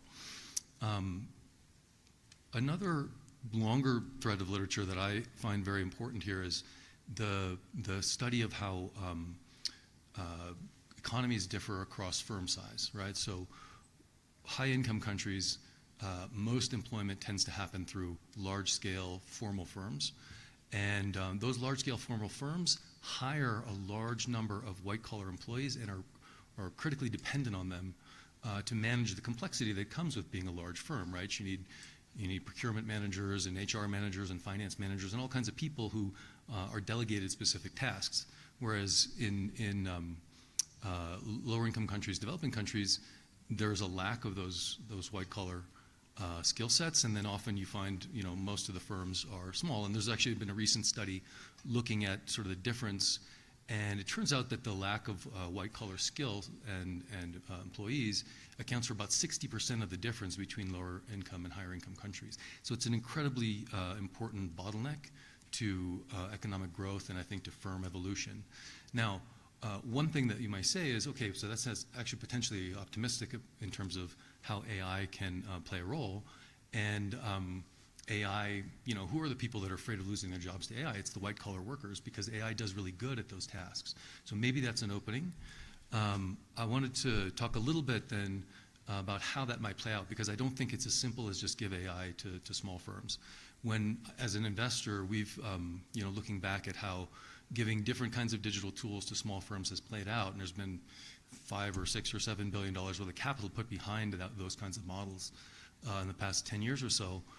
One thing we see is that most of them fail.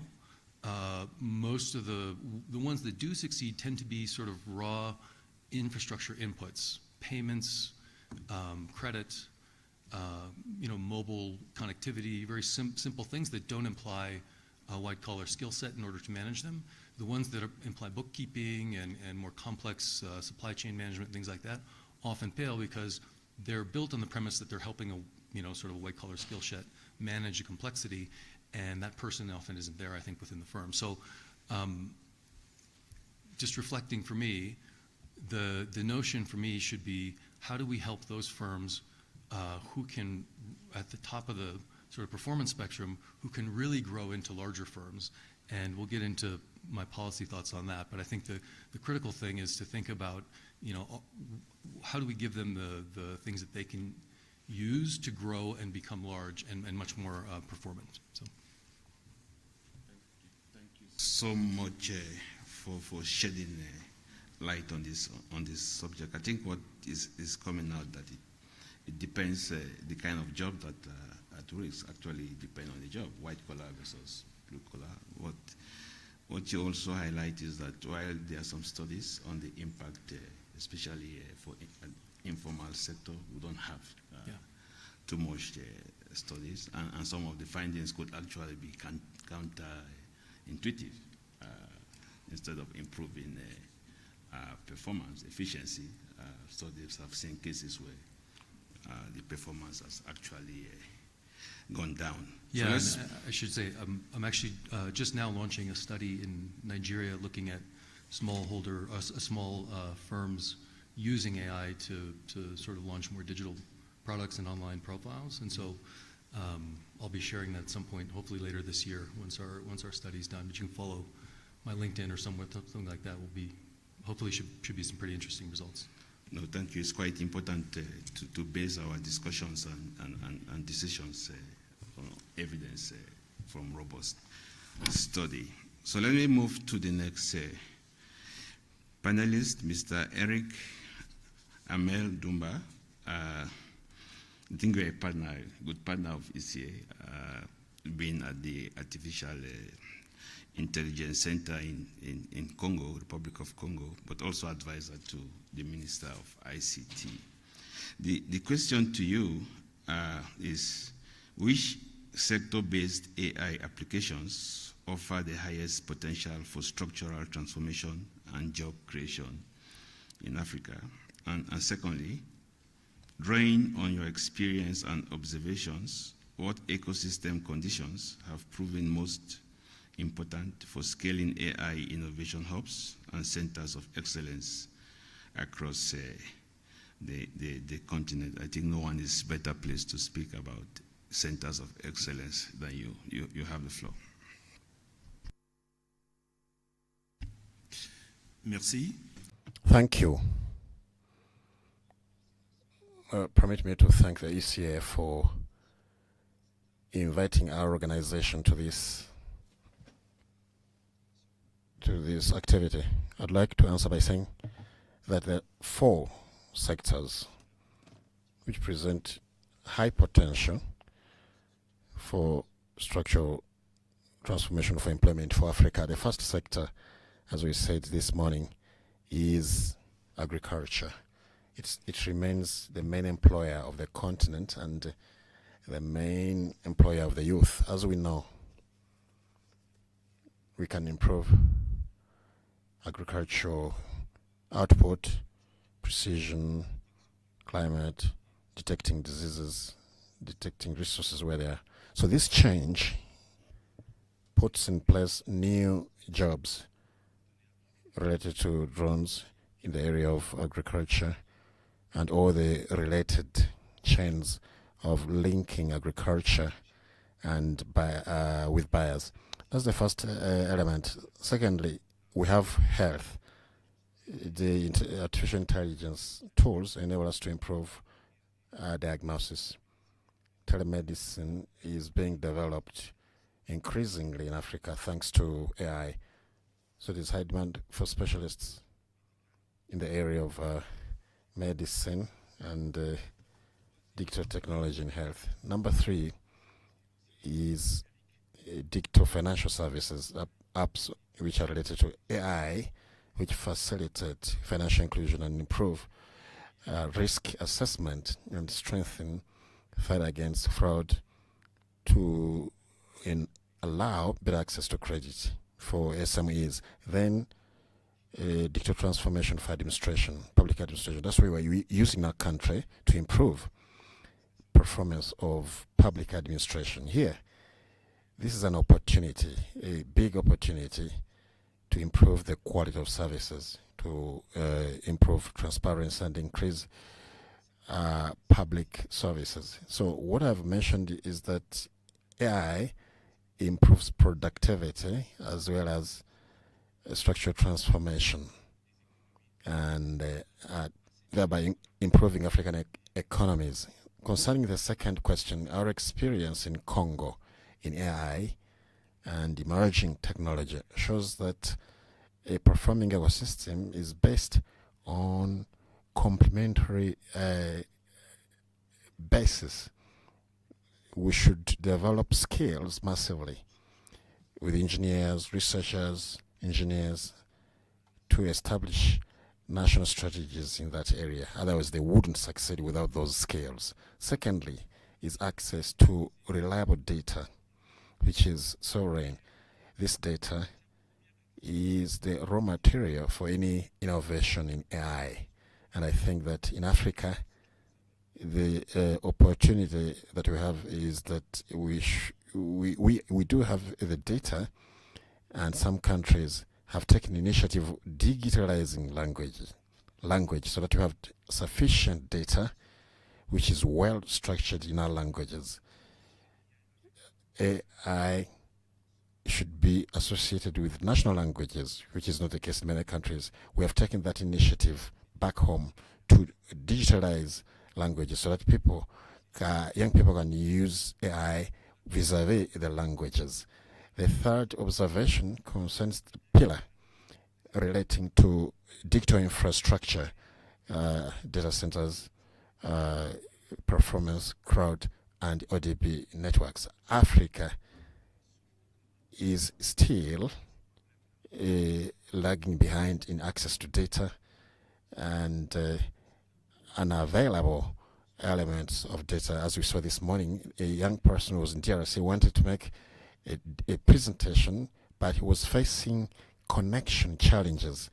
Then the fourth factor is financial mobilization, which is necessary, but stand-ups, youth who start and then abandon at the end of the day. So what we see at the continent is that the best results come out when governments, universities, private sectors, international partners work in synergy in a line in the area of cooperation, sustainable cooperation.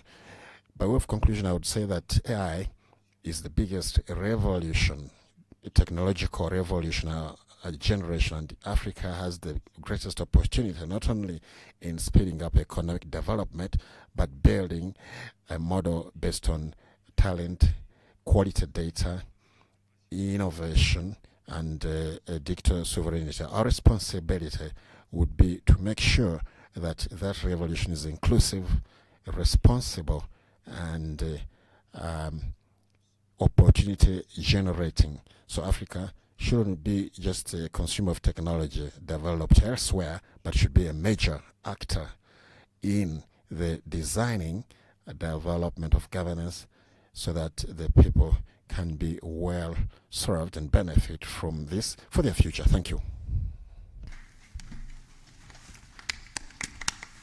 Thank you.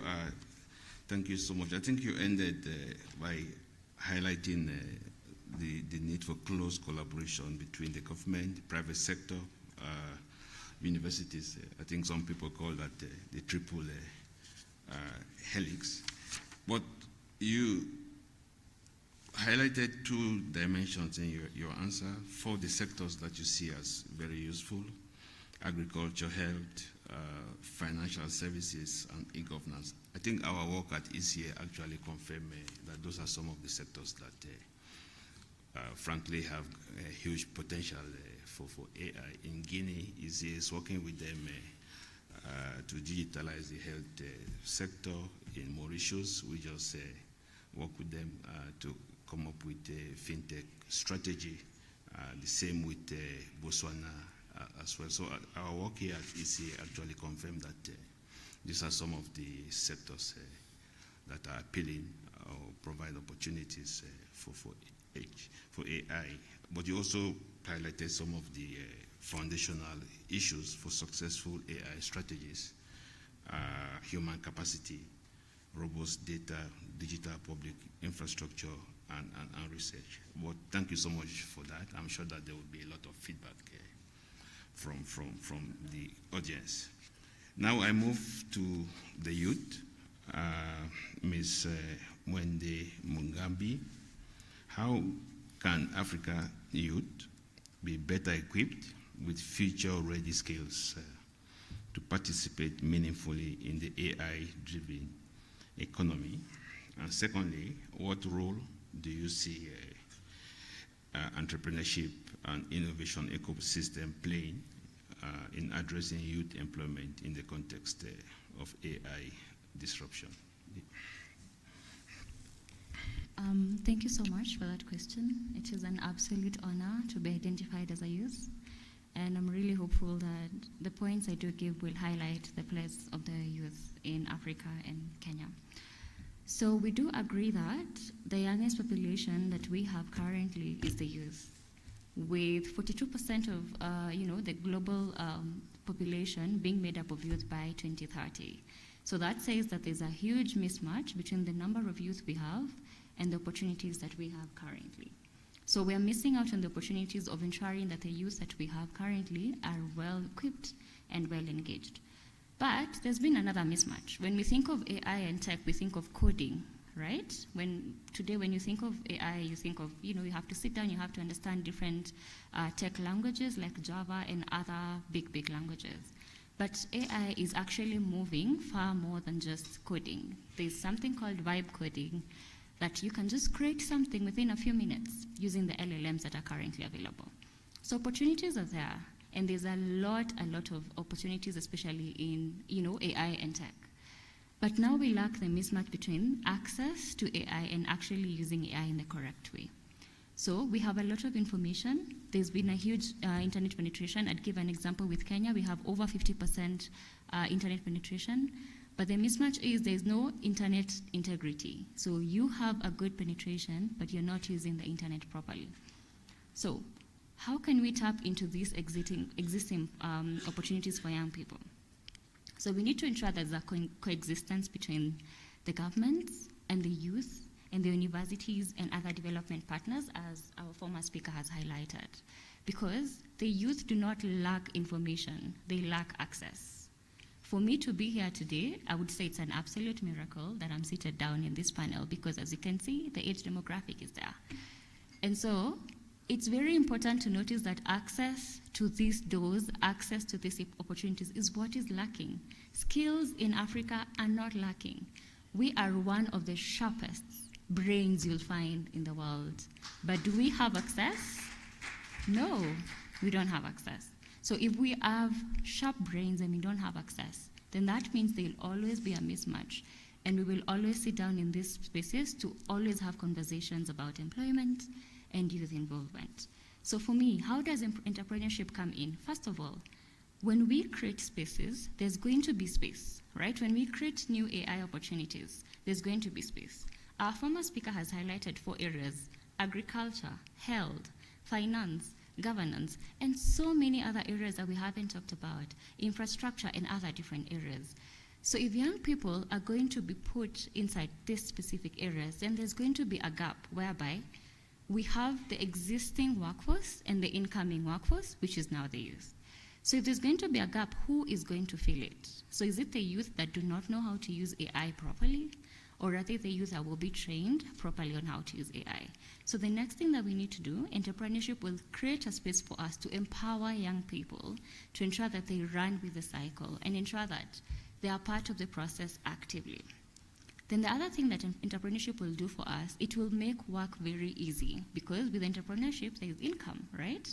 And with income, now we will have young African entrepreneurs and not just young African users. You know, we will have AI entrepreneurs and not just AI users. Because I'll tell you this for sure, in every 5 of young people that you meet, they are really good at using their AI. They know how to prompt cloud correctly. I'm sure if you work with young people in your office, you usually go to them, how can I ask ChatGPT to do this for me? Because they are really, really good at it. So imagine if this person was given resources, an opportunity, and a door to actually do this more properly, then that would mean that we will go away from looking at the statistics of lack of employment to now statistics of opportunities that do not have people to employ. As we speak, AI opens opportunities like AI trainers, models. We have so many opportunities that young people can tap into.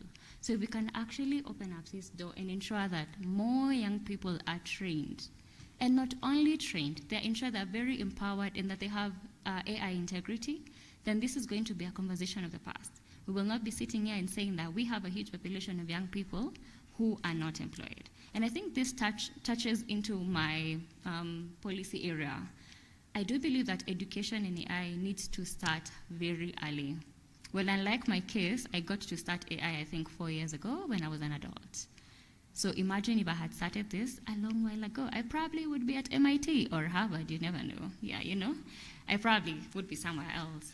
But it's taken me some time to learn how to use AI properly, to, you know, prompt properly, to build the chatbots that I do. And it's taken time for me to actually garner my experience properly and grow from just building a chatbot for 24 hours to 4 or 5 hours now.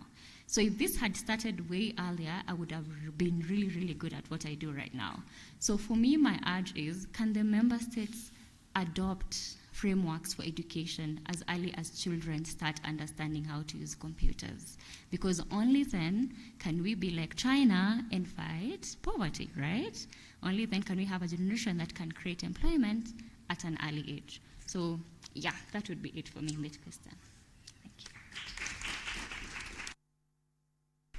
Thank you so much. I think you built a lot from what Eric said in the ecosystem of government, private sector, university, bringing in and empowering the youth. And you also highlight the need to start AI education pretty early. Government should create the framework for that. Now, I will go to the last speaker, of course not the least, in the panel, Mr. Abraham Kukusam.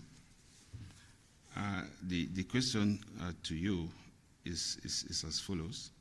The AU, African Union, has developed several frameworks on data governance and digital transformation. From your experience, what key governance gaps still need to be addressed to strengthen data sovereignty and support responsible AI development across Africa? Secondly, the AU data policy framework provides a shared vision for data governance, yet implementation across member states remains uneven. What is driving this gap, and what practical approaches are showing results in closing it? So you have the floor. Thank you very much. So just to share a few statistics, and I will attempt to answer the 2 questions. If we look at the Africa policy landscape at the moment. At the continental level, the African Union Commission has developed the AU Data Policy Framework. Also, the African Union has developed the Continental AI Strategy. At the regional economic community level,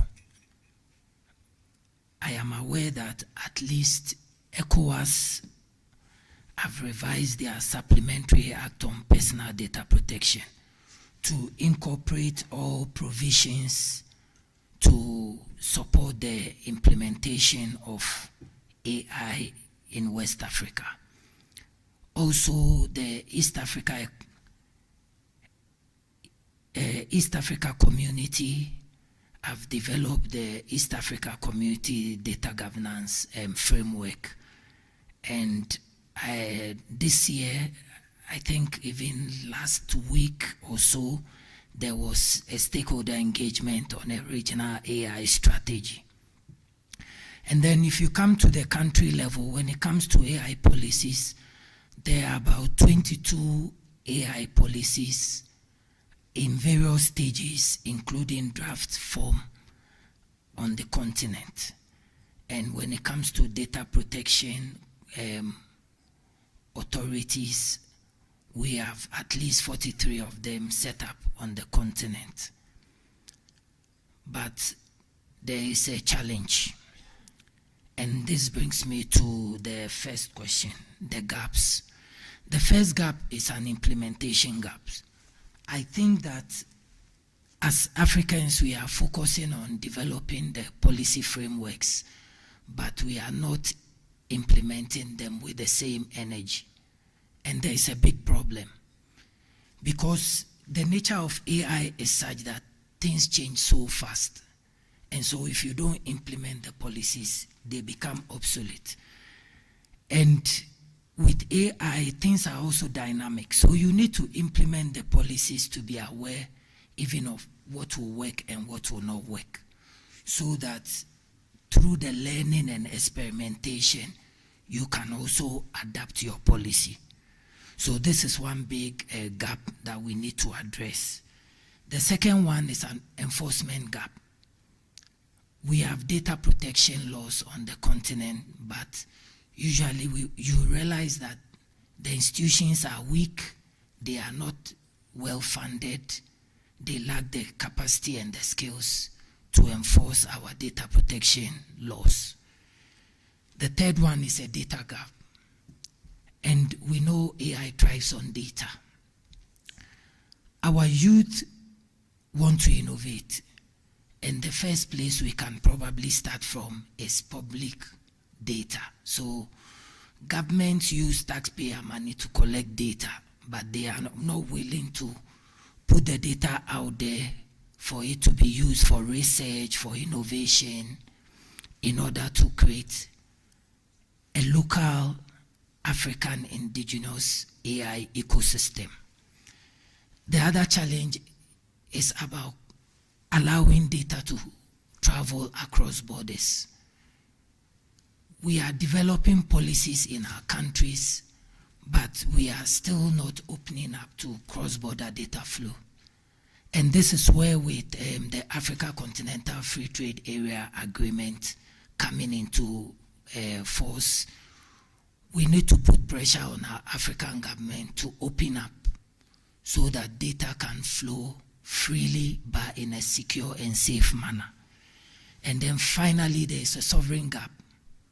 Only 1% of data centers can be located on the continent. And so it means that most of our data, especially the ones on the cloud, are sitting elsewhere. And this is also not good for us. And these are gaps that we need to close.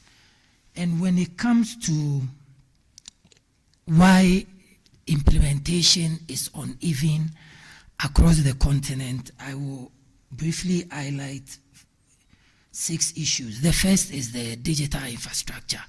You realize that if you travel across our countries, the infrastructure is at different levels. You cannot compare some countries on the continent to, say, South Africa. So you find a lot of the infrastructure in that part of Africa, whilst other countries struggle with even basic connectivity. The second one is on our legal environment. So AI will not only thrive because you have an AI policy, but AI also require other auxiliary policies like competition law, intellectual property law, consumer protection law. If you go to our countries, most of our countries do not have this legislation in place. The other one is institutional capacity. We don't have, our institutions don't have the capacity to manage sovereign AI and also protect its citizens from the risk while taking advantage of the benefits of AI. Then for me, the biggest challenge is political will. Most of our presidents on big platforms claim that AI will help us leapfrog. But how much of our GDP do we put in AI implementation? And it's about time we end the lip service. And if we really believe that AI would help us leapfrog as a continent, then we have to put our money where our heart is. Then it's about financing. AI requires a lot of money to implement, and then finally we need to build the technical expertise. And because of time, I may have to leave, so maybe let me give 2 recommendations quickly. If you look at most of the AI policies globally and also on the continent, they address 4 main issues. So I'm not saying beyond this other issues are not addressed, but these issues you will always find in all AI policies in Africa. The issue of lack of quality data, the issue of access to infrastructure and compute, the issue of capacity and skills, and finally the enabling environment or the regulatory framework. And I am not sure I have seen one AI policy on the continent that has specifically addressed issues around AI and jobs. And so this is one thing we should look at as a continent, to develop an AI and jobs prototype that countries can incorporate into their AI strategies. Luckily, we still have... We're running out of time, please. Okay.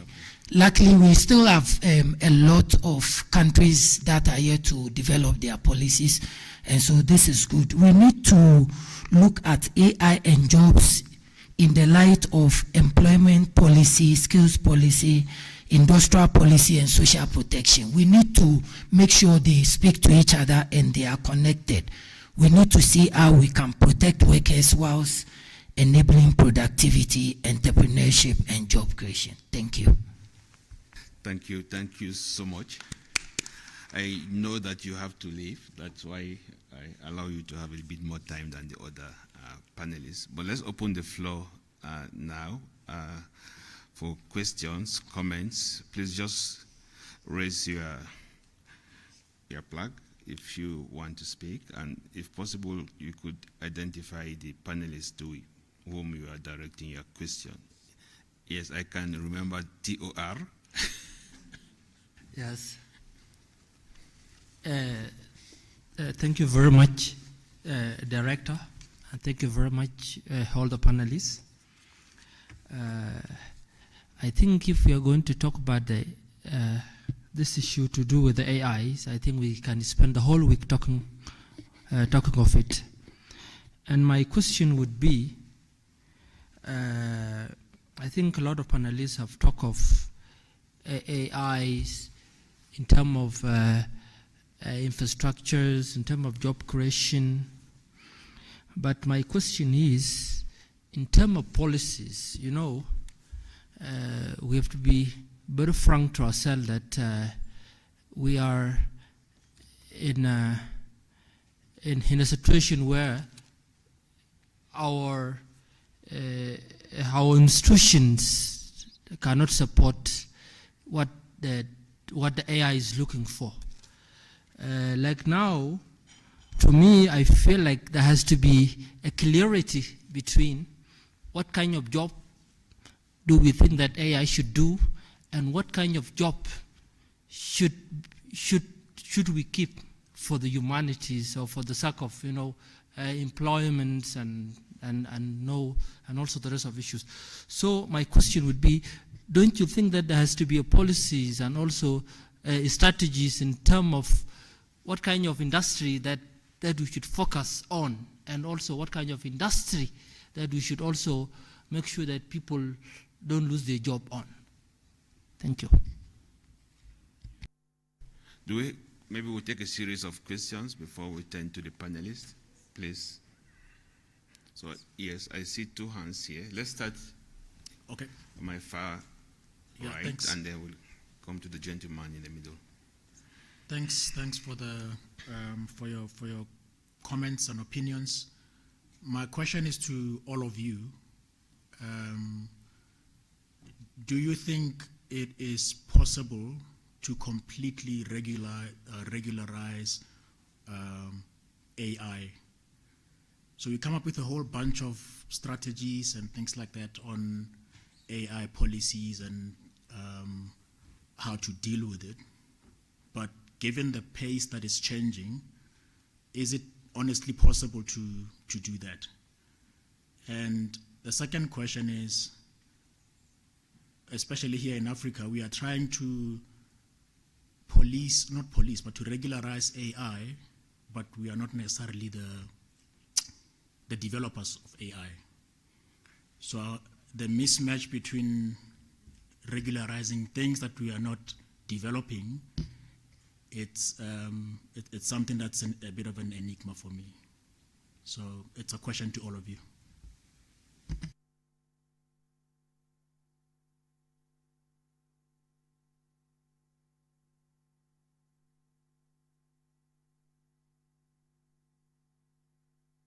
Yes, you have the floor. If you could also direct your question to... Okay, my question is for all of the panelists and also including the House. So I think when we speak about to the AI things, it's one of the things is the advantage and the disadvantage. So as a continent, you know, we might be have, you know, a narrative that will not speak about us, so the truth, I mean. So how we need to have a framework or a policy that to have a control mechanism of the AI. So we know the advantage, but also the disadvantage. So I think we should have as a continent, you know, the control mechanism, so evaluation and monitoring, because if we given all the things for the AI that is true, we will be, you know, in a difficulty as a continent. So the narrative will, I mean, the continental narrative will be disappeared. So I think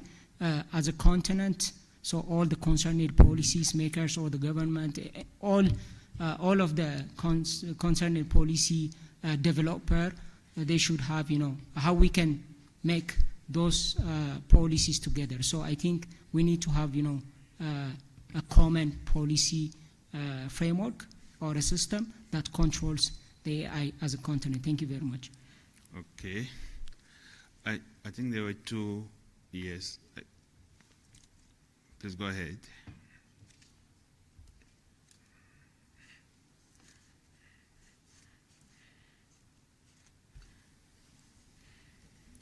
Thank you so much, and to all the panelists for your insightful presentations.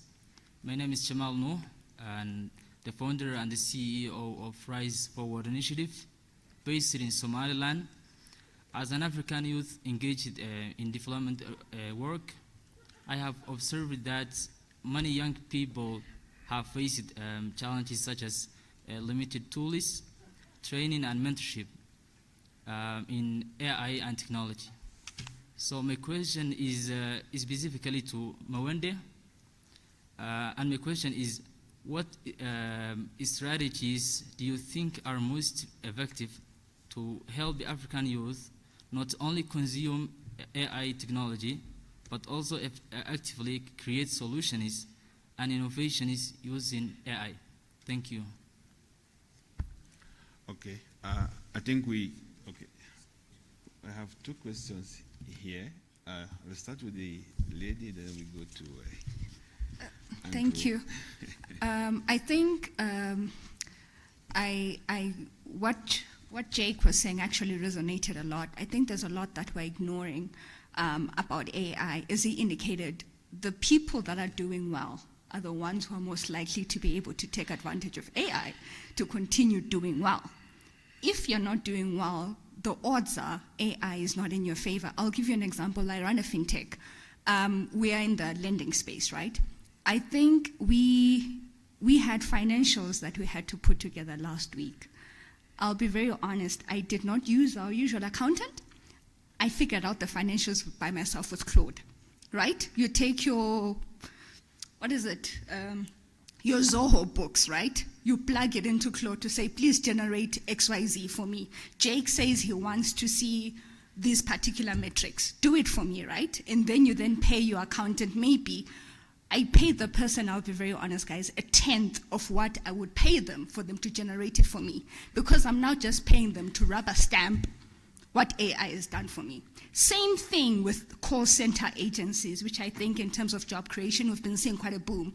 I think within the past couple of months, I've been getting a number of missed phone calls from UK numbers, and you can tell this is an AI voice, right? It's not a person on the other line, which then makes me wonder, realistically, from a job creation perspective, should we not be worried?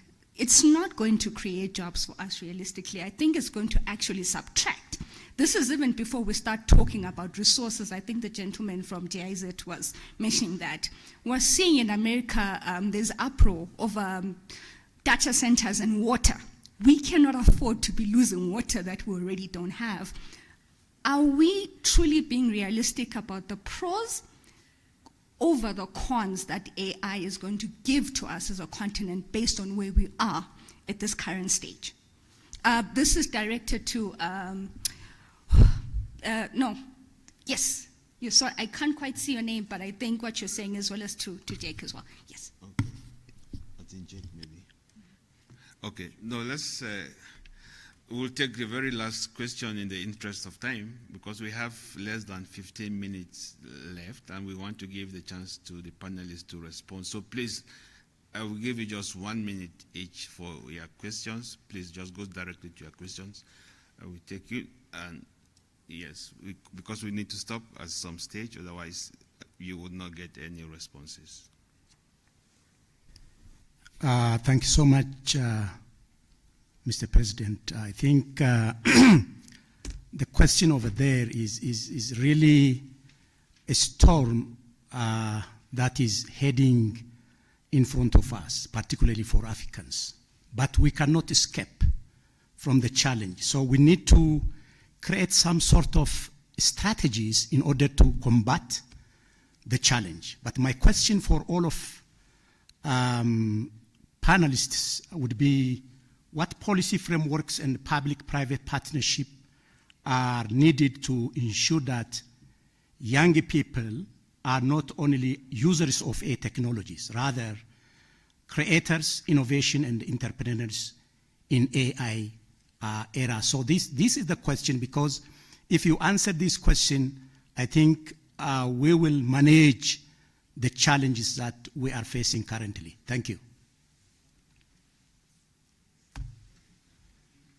We have to really move on now. We can continue the conversation during the coffee break that we would have. So let me go to the panelists. We had a number of questions.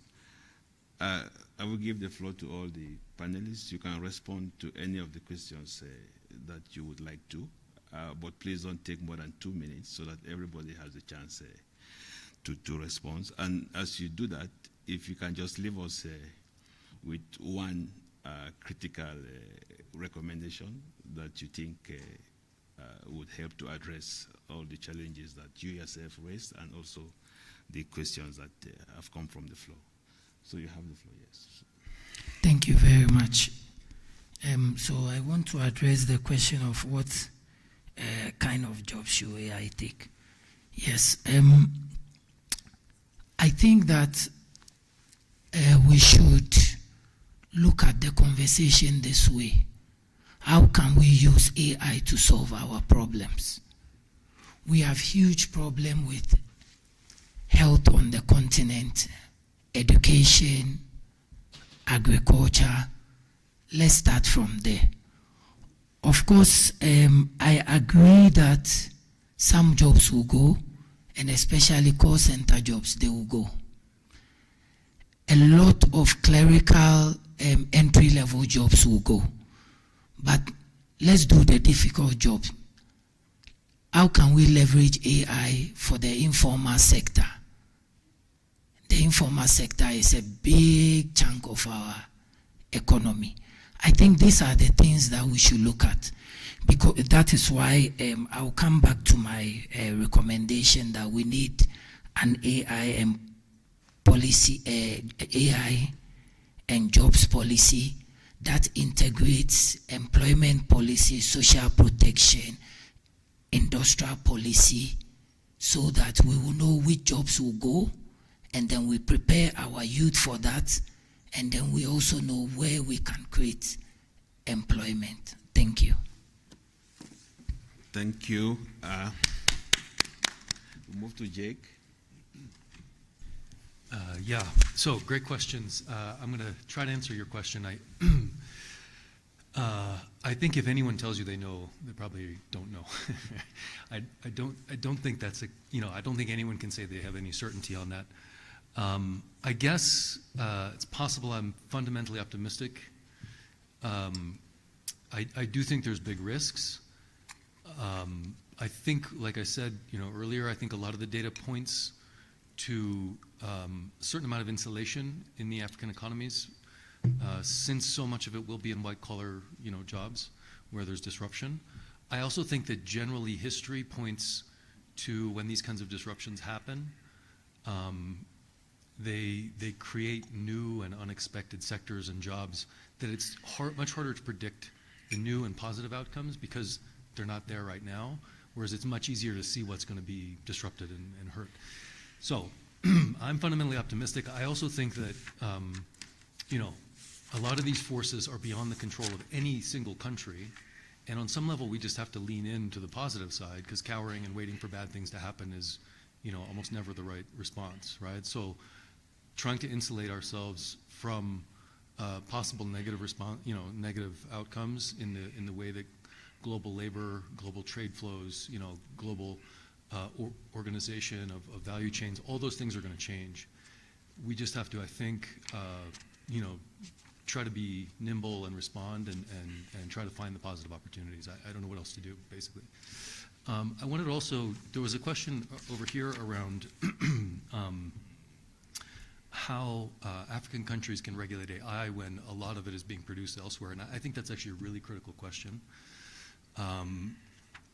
For me, I think if you look back at the data privacy, which is, a question that's maybe 10 years old at this point and is a lot further along than what to do about AI, what to do about social media platforms and data privacy and that kind of thing. The dynamic you saw was a lot of those things being created in the United States and a few specific countries, and then Europe and a few other countries coming up with regulations to manage them that then became kind of a global norm. And I think looking to that model might be very interesting. I think for African countries who maybe feel like, this stuff is happening somewhere else, looking to see who else is a potential ally. How can we construct, coalition across countries who all maybe have similar sets of incentives? I think Europe is potentially, and again, potentially a positive ally in that case, but other parts of the world as well. And saying, look, how do we come together as a bloc and put forward a set of policies and regulations that we can all adhere to and get benefit out of and protect our workforce as well as get the most, the most positive benefits. So that would be perspective I would have on that particular question. No, thank you so much, Eric. Merci. Je voulais juste ici ajouter parce que. Thank you. There's something I'd like to add. 3 questions were asked, but one was on regulatory authorities, another was about the legal framework, rules and regulations. Let me wear my hat as an executive. And I would say a country cannot develop or put AI initiatives in place without having an AI's national policy, because strategy means you're working with others. You're working with the national systems in collaboration. All the countries' needs have to be put together.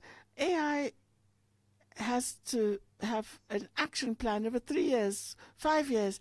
But as a country, you have to decide what it is you're putting together for AI. Which areas do you want to give focus to when it comes to AI? So that's the first very clear point, I think. Second thing I think we should bear in mind, we're talking about data. On the one hand, how can you talk about an AI strategy if you don't have a data strategy? The two must go together. If you have a strategy for data, then obviously you will have an AI strategy. Or you take the two, put them together in a single document with a very clear forward-looking strategy for the country.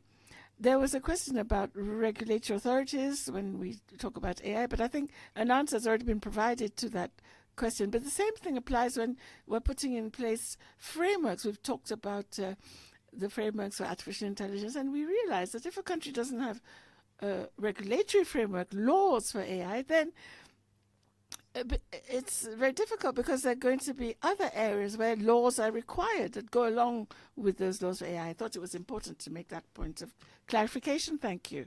As the response, Mwende? I'd say a majority has been said. I'll just focus on 2 key areas. One of the panelists did highlight an issue with implementation, and I will highlight that as I also respond to the question that was asked by the founder from Somalia on what training can we have for young people to ensure that they create solutions and innovations. So our first challenge that we have currently is we have an issue with implementation of existing policies, and like we all know, Africa has amazing policies. We have very beautiful shelved policies. And so what we do is we create AI platforms that translate these policies. And that could be one of the ways that young people in Africa can use their skills to create solutions and innovations. And I think it doesn't have to be a specific way. It doesn't have to follow a specific pattern. Because, again, the conversation on us being users and not developers has been brought up so many times. And so we also need to realize that our abilities can only get to a certain level when it comes to actually using AI at the current moment. As I finish up, I would say that it is important that we ensure that our young people are getting direct mentorship. There's still a huge gap in the mentorship in the AI space, because not a lot of us have expertise in that. But if you happen to find an expert in that, please hold on to them, because it's really, really important. And my last words would be, it is about time that we move from the Book of Lamentations when it comes to matters AI and the youth and open the page of Acts. Thank you. Thank you. I think that we have just 1 or 2 minutes left, and I see the colleagues already looking at me. So I use those 2 minutes. I will leave it with our colleague Camilla of Oxford Martin School on her final reflection. She may like to touch on some of the questions, or she may just say her take from this session. Thank you, Director. I think what I take from this is there's more questions than answers that we have, which really calls for more data and research to understand how AI and technology and innovation will impact our economies. Automation and bringing a robot into, for example, a restaurant in Africa will likely create a job to bring in someone who understands how that robot will fit into the ecosystem, whereas the same robot will actually displace a job in China. So I think it's important to put into context all these discussions in terms of how do they apply to the context of our economies? One big thing I think is in terms of skills and the opportunity to leapfrog. We don't have to use AI or develop AI in the way that we have seen it developed in advanced markets. We don't have to follow those systems. And I think we've already seen it happening with different technologies in terms of climate applications, in terms of agricultural applications. So maybe looking at some of the opportunities and some of the skills that align with our sectors of growth and that are aligned with unique opportunities that we have. Let me stop there. Thank you very much. Thank you so much. I think we don't have any more time for further comments. I will just ask all of us to join me to give a hand of applause to our panelists.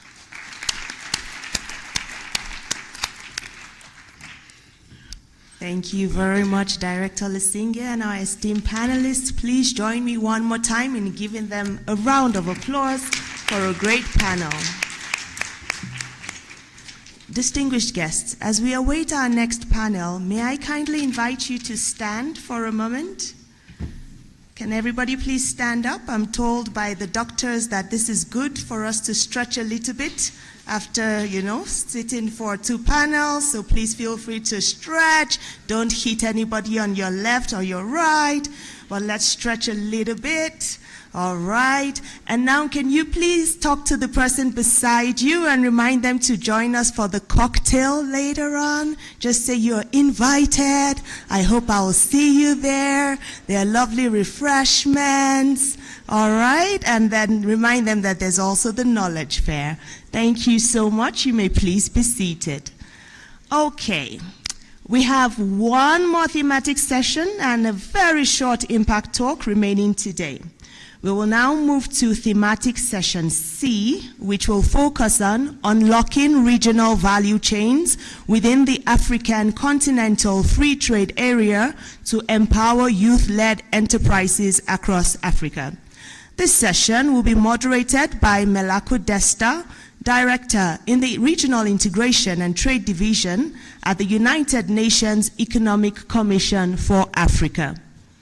Joining him for this discussion are Tasha Chitika, founder, Wingi General Dealers; Gugulethu Siso, Chief Executive Officer of Thumeza; Semhal Guesh Beri, founder and CEO, Cabana Design; Shipra Chisha, President, African Women in Business; Fetene Aragao, Business Development Manager, A-Trade Group; Andrew Aliu, Regional Economist, Regional Office for Africa, International Labour Organization; and Emmanuel Subiran, Policy and Program Officer for Trade and Economic Integration, Delegation of the European Commission to the African Union and ECA. Director Desta, you have the floor. The session is scheduled for 65 minutes, but if you want to use less, we are very happy. Thank you so much. Over to you.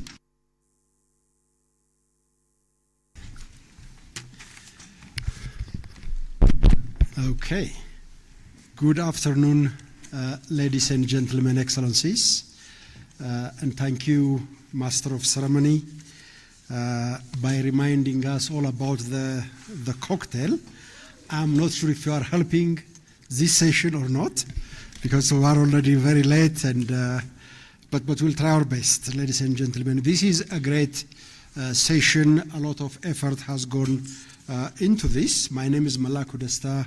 I'm the acting director of the Regional Integration and Trade Division, and the underlying work for this was done by the colleagues from the Sub-Regional Office in Southern Africa, to whom I'm really, really grateful, in collaboration with the ILO and the Southern African Youth Forum. So I'm very, very grateful that we have put this session together.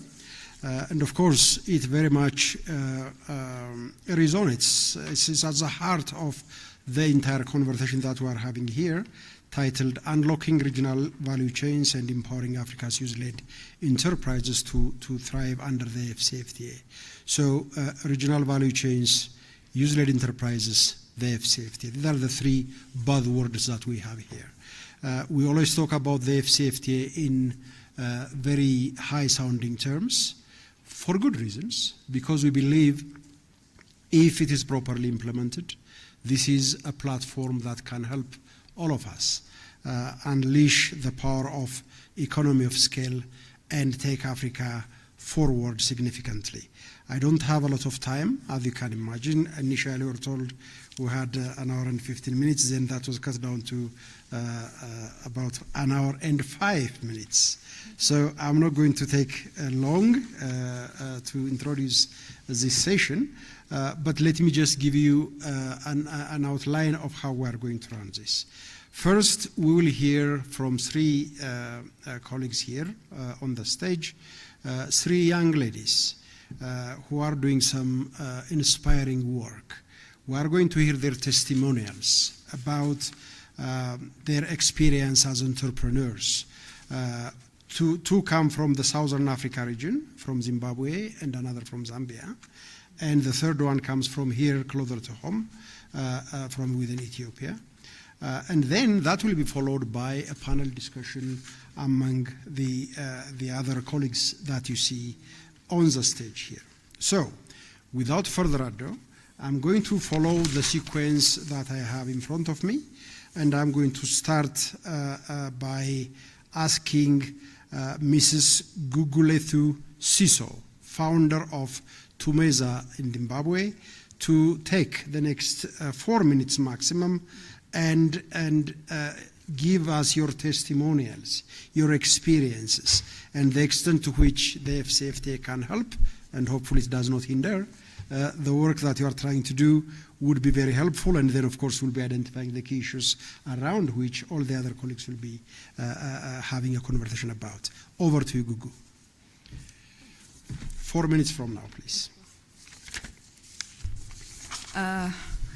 Good afternoon, everyone. I think you've been hearing a lot of my voice for the past hour, so no need for introductions in essence. As indicated, I'm the CEO as well as the founder of Tumeza Enterprises. We're a fintech that provides working capital financing to the logistics sector. So my intervention in essence is just going to be a quick sharing of the Tumeza story as well as my story.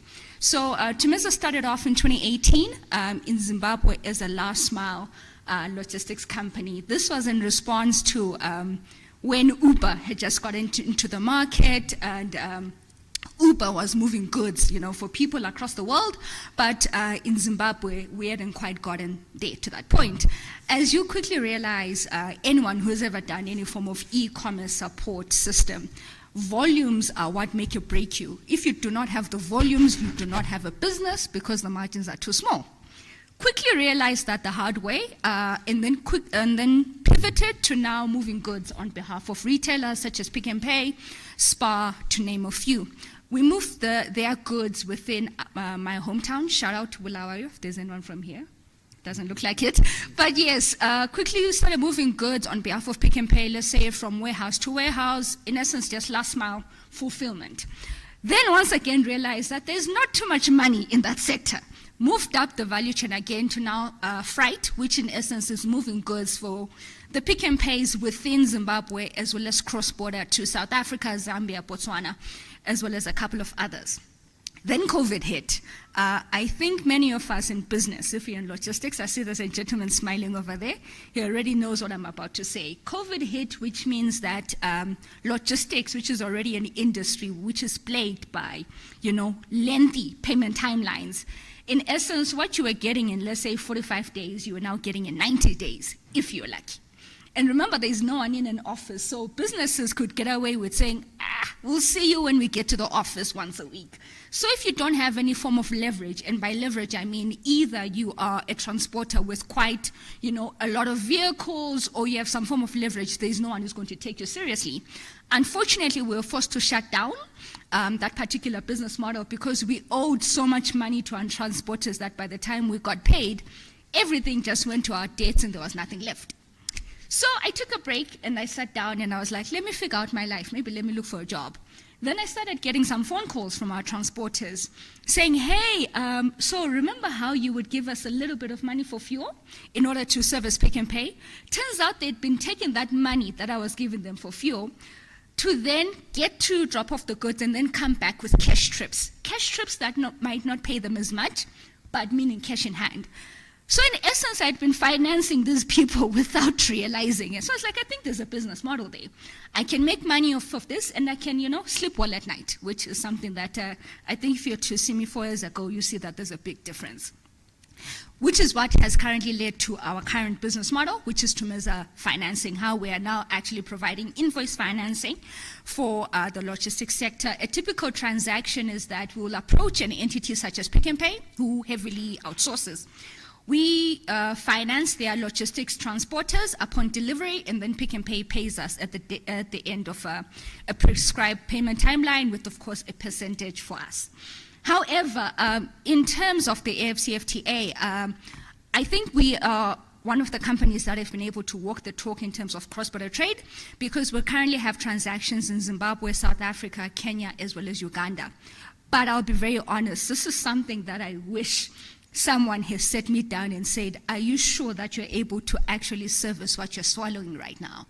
The key issues that we're facing in terms of this: dispute resolution as well as payments. So I'm going to finish this off in 1 minute. By dispute resolution, I mean, once you have a contract with someone in Kenya from South Africa, jurisdiction is a big issue. If someone owes you money, your court process is not the simplest thing to do. You have to sue them in South Africa, get a judgment, then go to Kenya and sue them and get another judgment. How many of us can actually afford that, let alone a small-scale trader? Same thing, payments. I've got my South African rands, I need to give you Kenya shillings. As much as we've got the PAPs, right, that's not actually active in our corner of the world in Southern Africa, which means that I need to buy USD, get it to Kenya, and then when they're now trying to pay me back, they need to buy USD and send it back. And with businesses that rely on extremely small margins, this is not worth it. So I know that I do not have any more time, but that is our experience with trading across the continent. Thank you. Thank you very much. The moment you start talking about the issue of conflicting judgments or carrying judgments from one jurisdiction to another, you took me back to my days as a professor of international law. So now I'm going to go to Mrs. Tasha Chitka, founder Wingi Generals Dealer, Zambia. Tasha, you also have 4 minutes. I'm hoping that you will tell us your story within 4 minutes. Over to you. Thank you very much for this opportunity. I'm Tasha, the founder of Wingi General Dealers, a company that deals in the importation of table salt and coarse salt, because salt is a natural resource, and Zambia, we don't have that natural resource. So we depend on countries like Botswana and Namibia to have our table salt. And being a cross-border trader as a woman and as a youth is not an easy thing. Like, there are many challenges and also there are many opportunities. And I'll just highlight few challenges and also few opportunities, because it might take me the whole day talking about cross-border trade. So some of the challenges are theft. In cross-border trade, there's so much theft. 5 in 4 SMEs, cross-border traders, have lost money. Why? Because they lack knowledge, and there are many middlemen, and there are also cartels that have been operating in cross-border trade for a while. And the second challenge is Forex. I cannot exchange the Zambian kwacha to the Botswanan pula or the Namibian dollar. I need to rely on unregulated money changers who are found at the borders. So you'd find that the currency will be strengthening, but then because they're unregulated, they will not be able to reduce or they want to also make a profit at the end of the day, in short. Then the other challenge is delay. Sometimes you'd find that because Namibia has got its own clearing process, and the papers need to move from Namibia. When the agent from Namibia is done, they are sent to Zambia, and then your truck is released, inspection, so you lose time, and some transporters get frustrated. And the other challenge is monopoly. So there are many big players in cross-border trade, and you find that you are relying on the same supplier, and they'll go to the supplier and say, I'm the only one who wants to be sourcing products from you. I don't want these others. If it were you, what would you do? You go and say, we can't sell you anymore. But you're asking, Tasha, how have you managed? So how do we deal with theft? Number one, the introduction of mobile money services. Actually, 3 weeks ago, I just used Airtel Money to send money to Kenya, and I was so excited.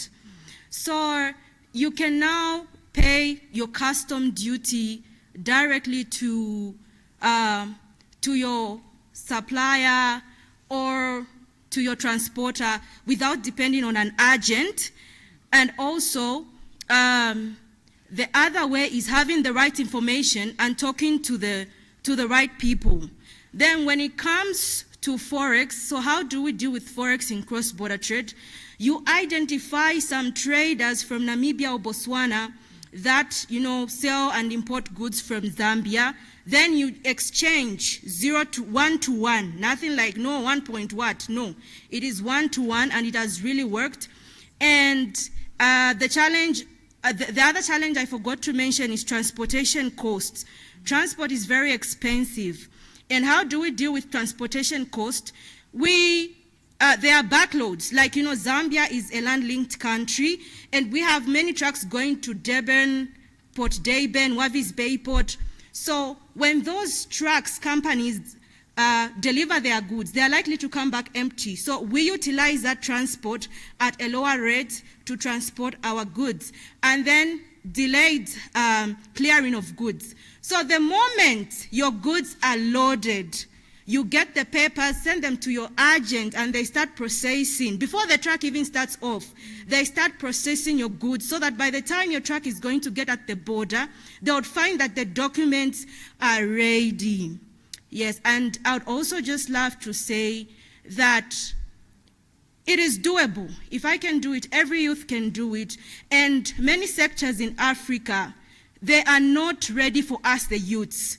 So we can't just sit down and wait for things to change or work in our favor. We need to step in there and fight, because we are the future leaders and we can do it. Let us step in sectors where others are afraid of stepping in. Thank you.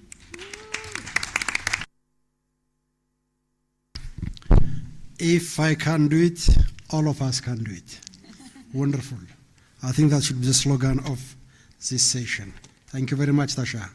And now I go to Samahal Gushbarhe, CEO of Kabana Leather from here in Addis. Kabana, I think, is the name of the village. Am I correct? Kabana. Or is it Kabana? It's Kabana. Kabana, I'm told. Because there is also a village, an area of the city called Kabana. Please, over to you, Kabana. Thank you so much. Samahal. Thank you so much, Malako. Usually people assume that we are from Kabana River. Exactly. So, Exactly. Kabana is an old word. It means directly from us to you. I am the founder and CEO of Kabana Design. We are downstairs at the Knowledge Fair, for those of you who haven't seen us. I started Kabana as a young entrepreneur around 2017 after successfully failing 3 businesses. I think I would say successful because all of them taught me all the taxations that go into a business, all the impact that needs to bring, and all the hurdles that a business owner needs to happen. I'm a soldier's daughter. Both my parents are government workers, so I have no history of business, so all I had to do was fail and learn. So we grew the business from a small startup to an export-oriented manufacturing company. We became the biggest bag exporter in the country, running 2023 and 2024. So it was a successful business without any kind of investment or outside financing. We have exported close to 3 million USD in leather goods, but unfortunately, only, less than a quarter of it was within my continent. I think we've created jobs for our community. By policy and by design, we hire women, and most of the women are coming from our community. I don't know if in other African countries we have it. In Ethiopia, government has a policy to support women who are returnees or deported from Gulf countries. So we directly hire from shelters. We've trained around 250 people directly in our factory. Well, COVID, as my friend was saying earlier, gave us a wake-up call, so we pivoted into a textile business, so which opened our textile business. So that means, it was a problem child, but it allowed us to expand not only to US market, Germany, but also within Africa. So after COVID, we opened our first shop in Kigali. Maybe we expanded too quickly because Ethiopia hadn't rectified the African Free Trade Zone tariffs, so it didn't give us that opportunity to be able to take advantage of the tariffs. So we opened 2022, but our biggest advantage or our biggest export came in 2026, where we exported around 2,000 shoes and close to 1,000 bags, where we're seeing the advantage with the tariffs, where I am able to see sourcing from Africa. Recently, we had a meeting with a YKK zipper that we can source directly from Swaziland through South Africa. So that gives us the advantage that we can source within Africa and get the advantage that our continent has. We can manufacture through Africa as well by collaborating with other entrepreneurs in Rwanda as well as in Kenya. So that means our biggest export becoming 90% to US will now be reversed into an African export. So one of the things I've learned is it's not the talent that was the problem, it was really the access. And I was able to see that we were not able to finance most of our purchase orders directly. Even if you get like 100,000 purchase orders, if you cannot be able to finance it, lack of the finance for young entrepreneurs became a bottleneck for us. So we had to, dissect those orders into 3-4 purchase orders, spreading it through the years. But what I also understood is also cross-border payments and trade barriers were there.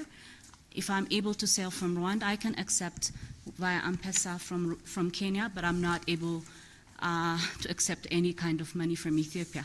I can pay from Rwanda to Ethiopia, but I cannot pay from Ethiopia to Rwanda. So those are some of the things that cross-border payments that I've understood. Logistics and shipments, my friends have already said it here on the panel. We had to use Ethiopian cargo, even though Rwanda was very close if we're using a road transport, which would have been cheaper. But it's a developing country, right? So we're still yet to take advantage of those things. Also, what I've understood is with these jobs, with this trading, we can be unlocking a lot more jobs than what we currently have. So I'm very happy to be an African SME giving testimonial on this panel.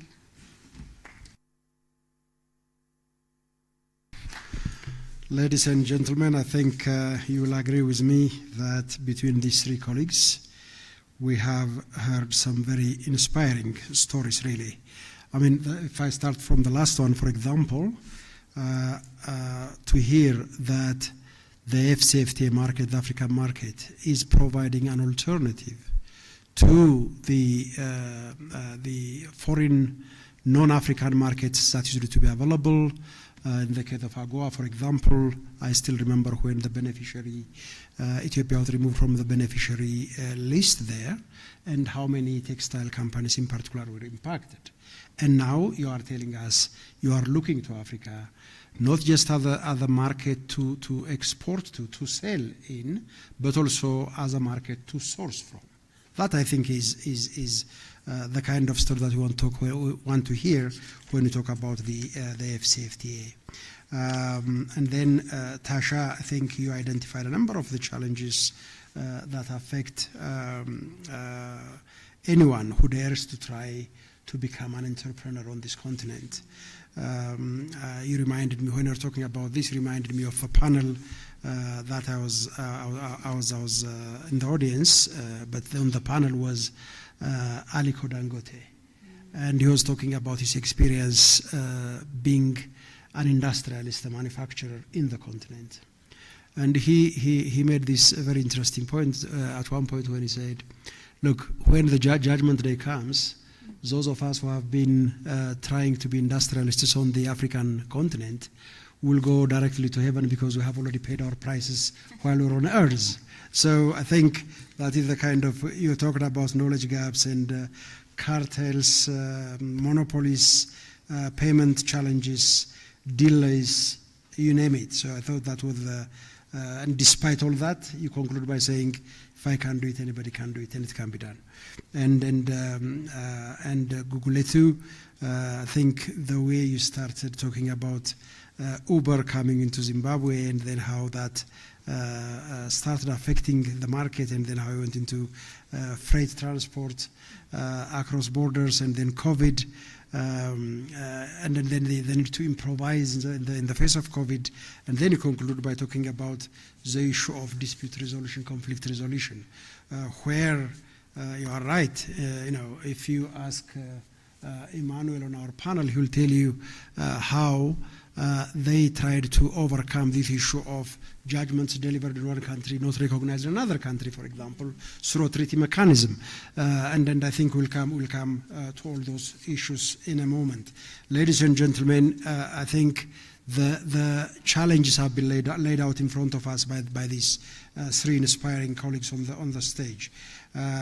Access to finance, market access opportunities, information, anti-competitive practices, and of course the issue of payments and settlements, currency convertibility. All of these things have been raised. And now I'm going to go to my panelists. I have some four very qualified, eminent colleagues on the stage. I have Mrs. Shipra Chisha, who comes from the Gracha Marshall Trust, but also SADC Business Council. We have Mr. Fatana Aragao, who comes from A Trade, and then my colleague Mr. Andrew Aliyu from the International Labour Organization, and our friend and colleague Mr. Emmanuel Subiro from the European Union office here in Addis. So these colleagues will be able to shed light on some of the challenges that have been raised here. So I will follow the sequence that I have, and panelists, if you try to limit your interventions to a maximum of 5 minutes, we'll be able to give a chance to the audience, to the room here, because as you can see, they are very patient. They are waiting and listening to us at this time of the day. So, Shipra, I'm going to come to you. As someone who comes from the Gracha Marshall Trust, which does a great job of supporting women to grow enterprises, you were talking about it earlier during your own interventions, expand financial access and become architects of economic change. Can you please tell us what, in your view, are the major finance-related impediments that face youth-led businesses, and how digital marketplace and e-commerce platforms can help youth enterprises access regional and continental markets using the FCFT as a platform? You have 5 minutes. Thank you very much. Thanks. I think as I was listening to the youngsters talking, to the youth talking, I was thinking about a couple of years back when we were looking at the African continental free trade, and we were saying that this is gender blind. And at that point, we then looked at the protocol on youth and women and youth. And I've got a lot of answers and questions for them as well. But I just sat here and I thought, we were thinking about the agreement being gender blind. Now we're thinking about the implementation and how do we need to implement. And what are the challenges that what we created needs to be sorted so that we can look at implementation. But I'm going to stick to my script so that I can keep the 5 minutes, because as I say, I've got quite a lot to say. But just maybe thinking about an example of one of our entrepreneurs, Diana Kachingwe from Malawi. an entrepreneur that was supported by the Grassa Machel Trust, and you'll hear me talking about the Grassa Machel Trust, the African Women in Business, as well as the SADC Business Council, because I represent all those organizations. The Grassa Machel Trust Women Creating Wealth Jumpstarters program, through our catalytic financing, mentorship, and digital business training, she was able to strengthen her productivity, capacity, and she was able to access markets and also assist beyond her immediate community through digital platforms. This is where financing began to translate into trade. Her monthly sales increased 45% in income. Her enterprise moved from local survival business into digitally connected trading activity with wider market reach, showing how financing and digital access together unlock real trade outcomes. Now, she further expanded into cross-border digital services and delivering online training to 83 participants in Mozambique, in Kenya, as well as Zambia, demonstrating that youth enterprises are no longer confined to local markets, but increasingly a part of the regional and digital services and value chains. So the key question then that we have and we're looking at is what financing mechanisms can realistically be scaled? I think behind me we're saying that today we are here to look at innovative solutions to enable more youth enterprises like this, and how do we ensure that digital platforms functions as through trade infrastructure under the AFCFTA. Now, from my experience at the Grassa Machel Trust, through this program that I mentioned, the Women Creating Wealth program, which has reached over 6,400 women who have created over 30,000 youth jobs and are looking at impacting more than, and have impacted more than 100,000 livelihoods. Youth entrepreneurship must be understood as a pathway for structural transformation, value addition, as well as regional integration, not only job creation. The Jumpstarter model that I've mentioned shows that effective support must combine catalytic grants, it must combine mentorship, it must combine investment readiness support.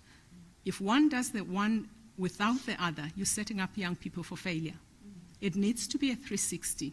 Through this approach, youth entrepreneurs across 6 countries have been supported to move from ideas to scalable enterprises. So these are some of the solutions that we have offered. In Senegal, we had an entrepreneur, Anta, who used the program support to strengthen her digital strategy and business capacity. Her revenue increased by 11%. She created jobs for young people, and she also trained young people through digital careers.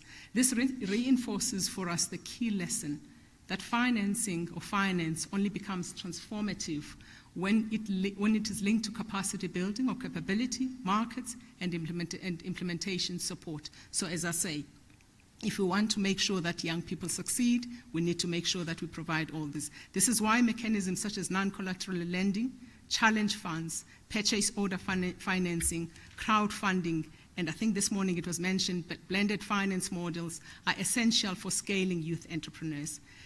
And we have a lot of, in Malawi, for example, we supported financial institutions to increase non-collateral loan ceilings with certain thresholds, removing structural barriers that limit youth participation in production.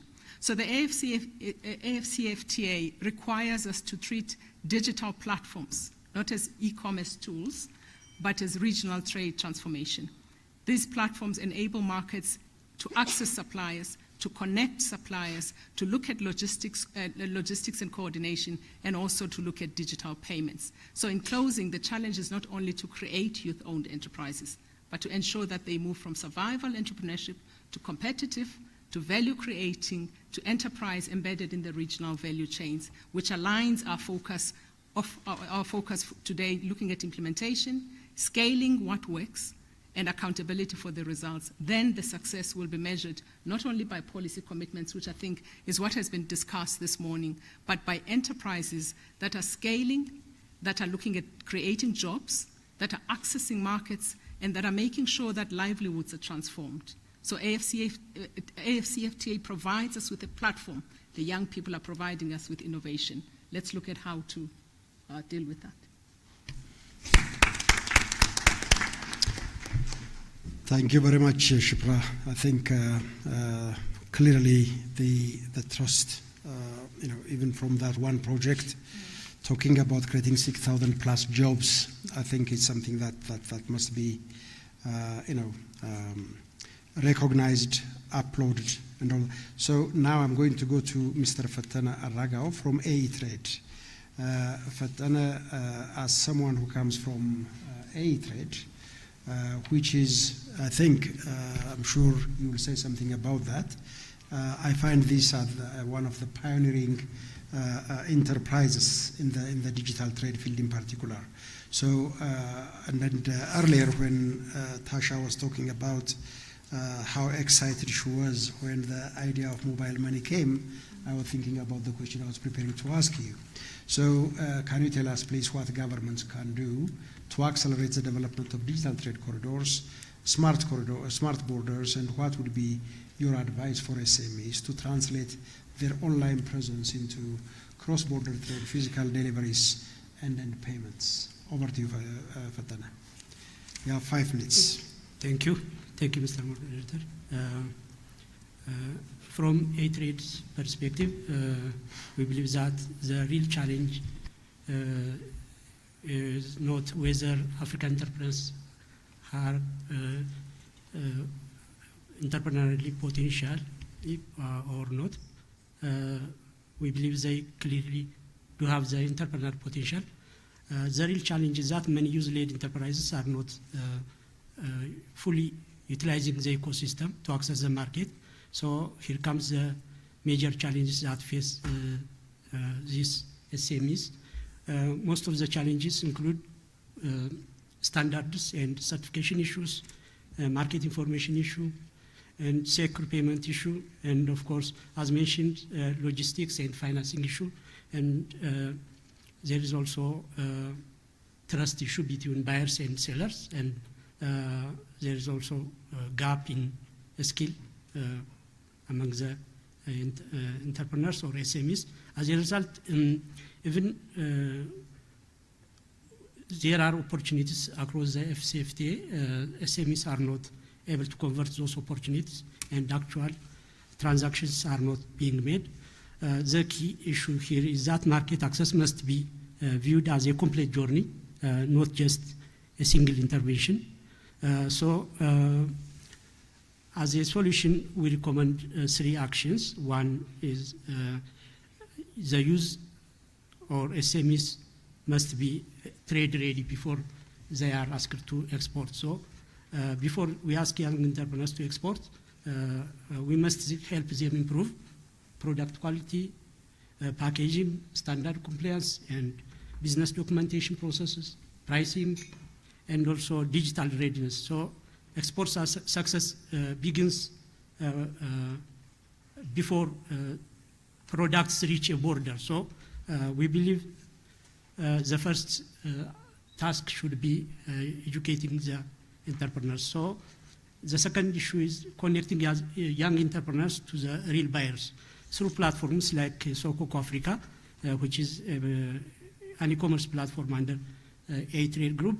Business can gain visibility beyond their local communities and access regional market. So through Sokoko, market visibility will be created. However, visibility alone is not enough. So there is also a need to complete transactions, which is a critical action. So even if there is a trade opportunity, only it becomes real when a buyer can trust the seller. Payments can be made securely, and goods can be delivered efficiently, and both parties can operate within a predictable framework. So this needs to operate an integrated ecosystem, which is essential for the SMEs to be active in the ecosystem. So under the African Continental Free Trade Area, digital marketplaces and e-commerce platforms can only play a transformative role by reducing distance and connecting businesses across borders. However, effective digital platforms must do more than simply display products online. So they must provide, like mentioned earlier, trust must be assured between traders, and there should be secure payment infrastructure, logistics support, and training and capacity building. And lastly, access to finance is critical for the success of the overall ecosystem. So usually there is a common misconception: online presence alone or automatically leads to trade, but the reality is that most SMEs may have social media pages or storefronts, but yet still they struggle to conduct cross-border business. So the key bottlenecks here remains the same. There is trust issue, and payment issue, logistics, and access to finance and compliance issues remain the key bottlenecks. So governments here should intervene by integrating the general ecosystem or by developing digital trade corridors and smart borders through digitizing the entire ecosystem or the entire trade journey from business registration and product verification, electronic certificates and compliance documentation, digital payments and financial infrastructures, logistics tracking and border management, and buyer-seller verification and trust frameworks are necessary that the government should intervene. As at A Trade Group, we are building exactly this type of ecosystem. We have Sokoko Africa, which is a market which creates market access and continental visibility for the SMEs. We also have A Trust, which is a secure transaction payment system that supports buyer-seller transaction and builds trust. There is A Logistics for the fulfillment and delivery coordination. And we have also a learning platform for the capacity building and digital training for the SMEs. And for the finance facilitation, we also have an investment alliance wing that provides access to finance for the SMEs.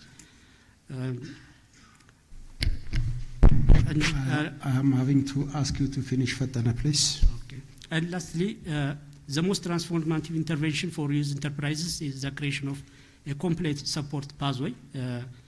Training alone is not enough, and access to market is not enough, and marketplace alone is not enough. So young entrepreneurs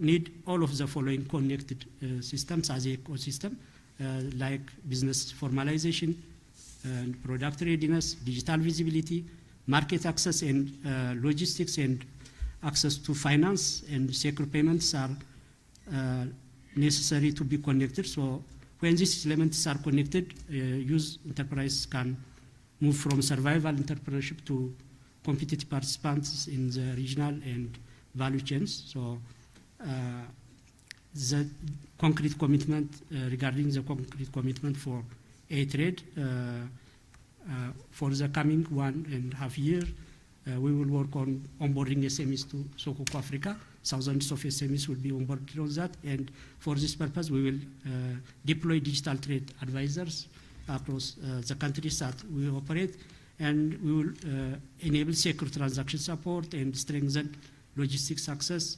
And finally, we will work with financial institutions to improve access to finance. Thank you very much. Thank you very much, Fatana. I know you have a lot to tell us about this in this area. I still remember meeting your colleague from A-Trade when we were still at the drafting stage of the FCFTA agreement back 10 years ago, and I'm happy to see that you are still going strong and you are helping us come up with innovative solutions. Now I'm going to come to you, Andrew Aliyu from the ILO. You come from the ILO, an institution which is critical to our discourse here. And of course, I would like to thank you for joining us.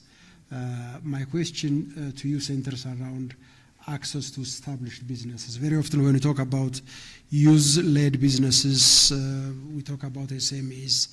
And of course, we love to support SMEs, but at some point, at least some of the SMEs, hopefully we also want to see them grow as big into large businesses, right? That's what success is. Now, what can be done to strengthen linkages with big businesses, for example, Andrew? What is the role of initiatives such as supplier development programs and the like in the effort to connect youth-led enterprises with large enterprises? And then where do you see those opportunities for networks, value chains, linkages, etc.? Over to you, Andrew. You have 5 minutes. Thank you very much, Malako, and thanks to the team for this opportunity, and good afternoon, everyone. You mentioned about supplier development programs. It's interesting, this is the first time it's been mentioned throughout this conversation. So I will take probably a few seconds to talk about it as the approach that has been used. So supplier development programs generally are initiatives that help small and medium-scale enterprises to become more competitive suppliers to large businesses, to multilateral, to multinationals, and to government agencies and export markets. Basically, supplier development programs link the small actors to the big boys, if you like. The overall objective normally is to strengthen the capabilities of local suppliers so that they can meet the requirements of the big players. And these requirements mostly are around product quality, standards, reliability, production capacity, because most of the small businesses don't have production capacity, adequate capacity. But importantly also regulations, because regulations have been, is one culprit for putting small businesses out of business. But when you talk about regulation, since you say I'm from the ILO, we also talk about occupational safety, health, and environmental compliance. Small businesses also struggle with technological innovation. So supplier development programs help to support them with that. So these are supplier development programs generally. But why are they relevant to youth in particular? Of course, most of the speakers here have spoken quite eloquently around the barriers youth-led enterprises face. So for example, lack of market access. So what supplier development programs do is to link or introduce small businesses. So we have good examples. So for example, the Kenya Linkages program, they also help to address the issue of credibility that young enterprises lack, skills gap, and small scale, and also the issues around information asymmetry. Small businesses normally lack this, and supplier development programs try to fill that gap and connect them. So for example, a typical supplier business, supplier development program in agro processing will, for example, identify a promising youth-led enterprise, help them to meet issues like food safety, and then connect them to some working capital and some supermarket chain. And so this is how they operate. And then now, how can we strengthen them? In short, it's really a twofold or two-pronged intervention. One, we seek to address their capability constraints on one hand, but on the other hand, we also help them meet the requirements of the larger farms and the regional value chain. Effective approaches have used a combination which I think one of the colleagues mentioned, skills, enterprise upgrading, market access facilitation, and incentives for and incentivizing lead farms. So, I mean, strengthening them. I mentioned the issue about capability. It still remains, I mean, we joke about the continuous capacity building, but it still remains a significant dimension of how these youth enterprises or youth-led enterprises can be, of course, the issues around capacity should really become a package bundle that looks at, as I said, skills, finance, standards, and operating markets. Lessons from ILO interventions around Africa suggest that youth enterprises succeed when they go beyond entrepreneurship training, but also really trying to understand how the market operates or functions. That leads me to a second point, which is quite important. And if you can finalize in 1 minute, Andrea, okay. Please. That training alone is not sufficient. Because most of our interventions are supplier-driven. It's important that we make supplier development really demand-led, and ensure that the supplier development programs are actually embedded in market system.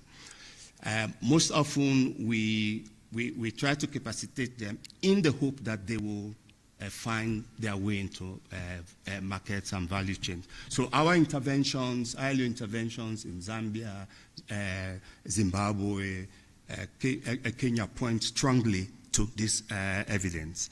And we've also been doing quite a lot in refugee host communities in Kenya, and we are doing something here in Ethiopia. An approach we call AIMS. AIMS is an approach to inclusive market systems. It has two dimensions. One is the pool dimension, which will help to develop markets and value chains to create opportunities.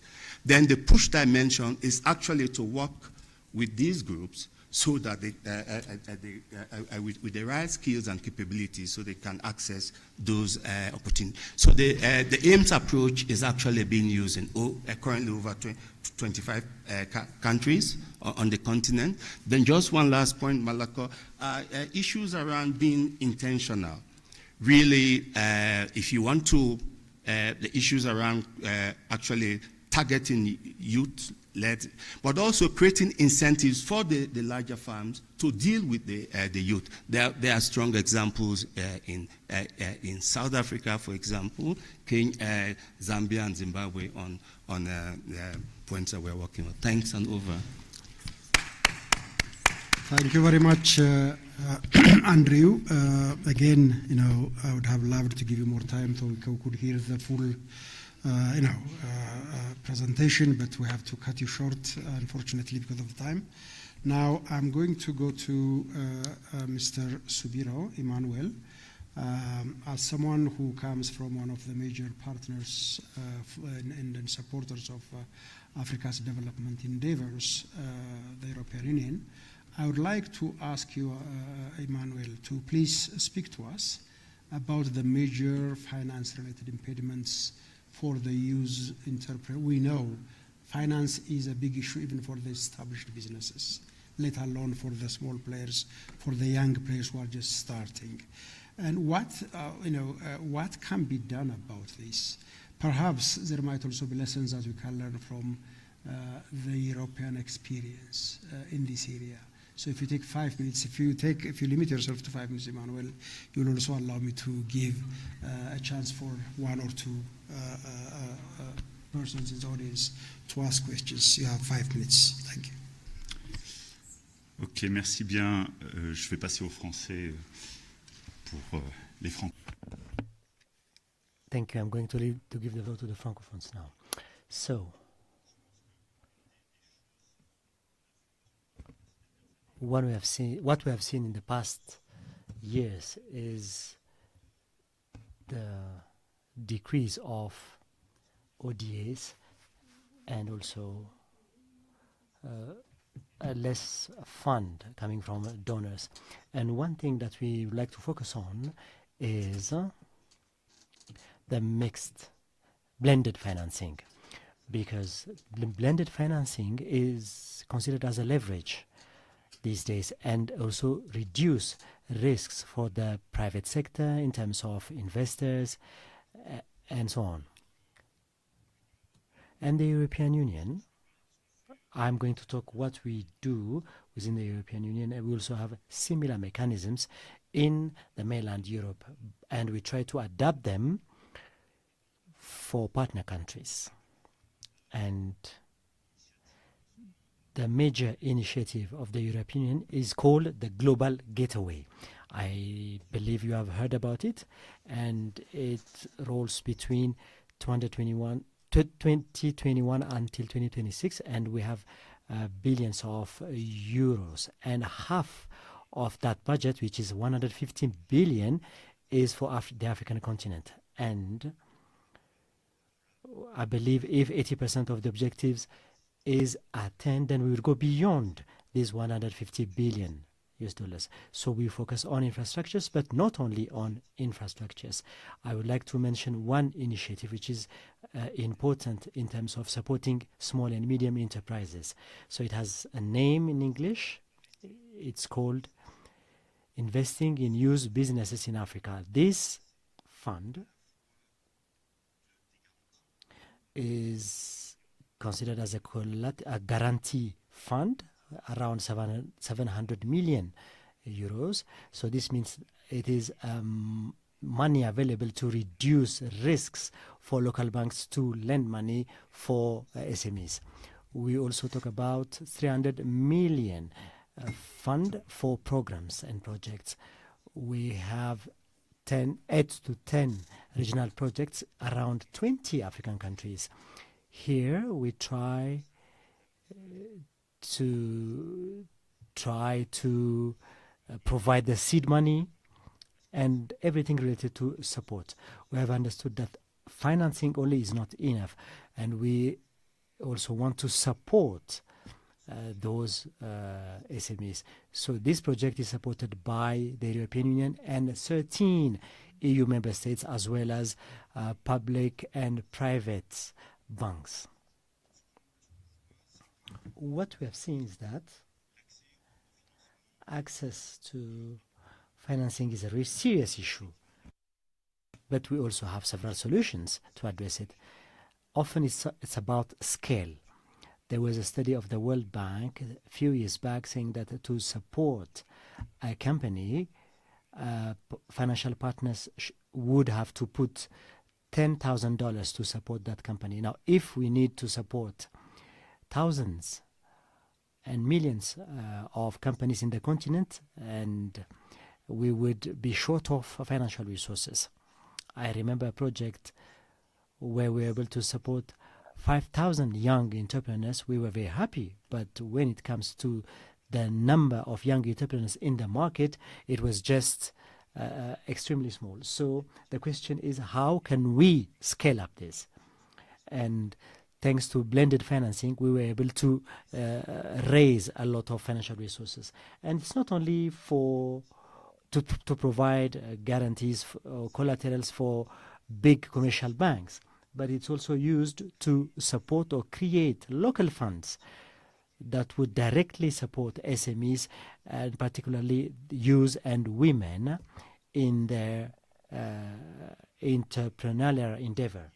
So we would like to support those funds on capital risk, but we also work with accelerators, incubators.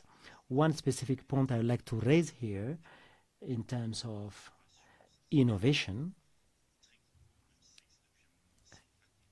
is supporting the diaspora, African diaspora, those in Europe specifically, and migrants, mainly those returnees in their respective countries, because we have, on this specific point on supporting the diaspora, we have noted that several people of the diaspora want to invest in the African continent and they do not know how to do it financially. So when they put money, there are projects where we can have top-ups to support their projects. And I have a lot of examples to share, but let me stop here. Thank you. Thank you very much, Emmanuel. You also did it in good time. I hope the entrepreneurs sitting around me will be asking for your card before you leave. Ladies and gentlemen, I'm not doing justice to this panel because I don't have time even to highlight some of the key points that have come out. But let me allow 2 questions. 1 minute each, 2 questions. I see a lady's hand over there and another lady over there. 2 of them, that's it. 1 here, 1 there. 2 ladies, and that's it. Yes, please. Thank you very much. This was a session that I was looking forward to it. So we speak a lot about moving goods under this FCFTA, but goods don't move on their own, right? Truck drivers, transport workers, they are facing real barriers with visas and cross-border mobility. So let me be sharp and ask this question to ILO. Yeah? What concrete action are being taken to address labor mobilities, and what are the biggest gaps still holding this back? We know that it's important, but what's holding it back? Maybe the other question is for the businesses. We hear that Pan-African Payment and Settlement System by AfriXim and FCFTA has been operational, but many businesses here still face major bottleneck. That's what each of them mentioned. So I'm curious, have any of you used that system to transfer payment? What was your experience? That would be nice to hear. Thank you. Very good questions. Thank you very much, and to the point. Yes, please. Follow the same model. 1 minute. Direct questions, please. Thank you for this opportunity. My name is Efrata Matthews. I'm South Africa's Youth Forum Ambassador to the AU and Ethiopia.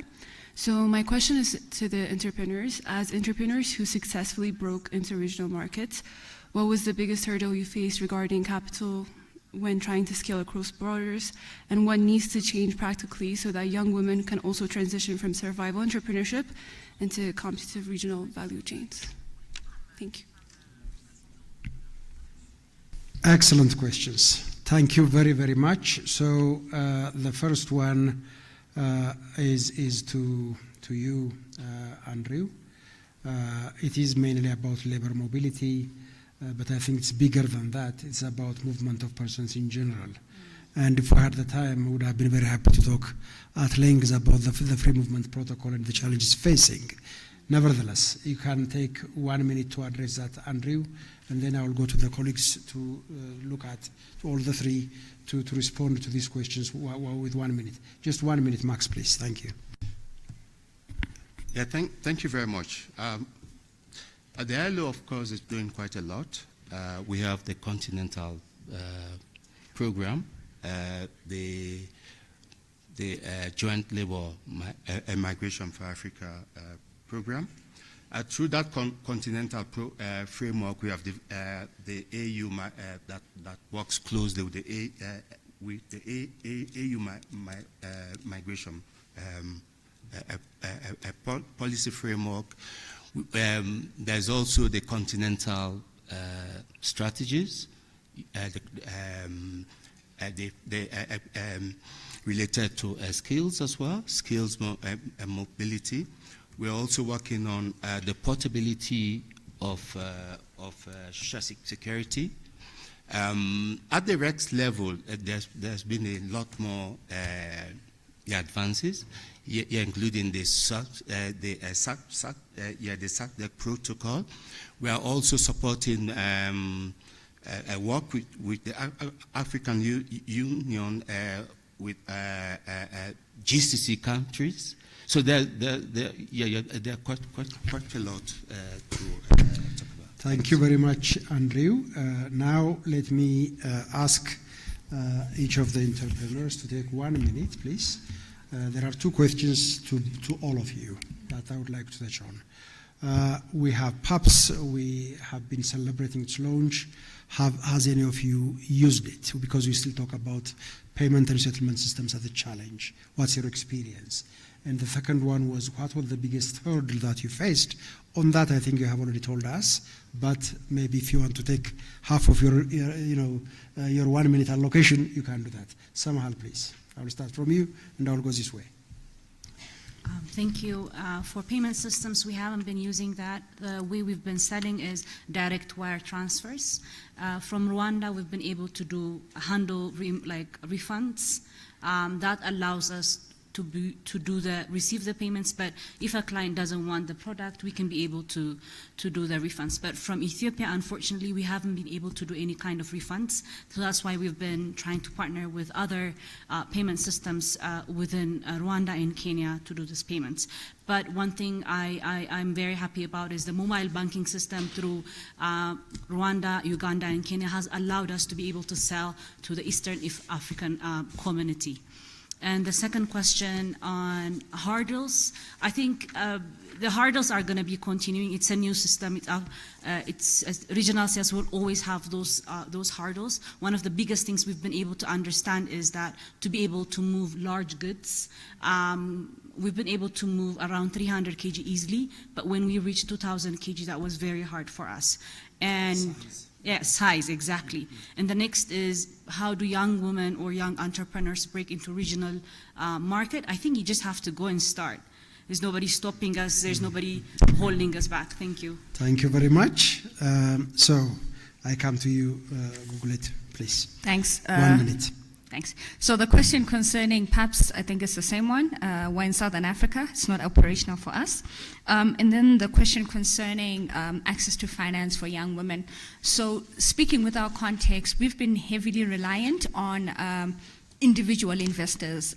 We have not been able to raise any form of financing from financial institutions.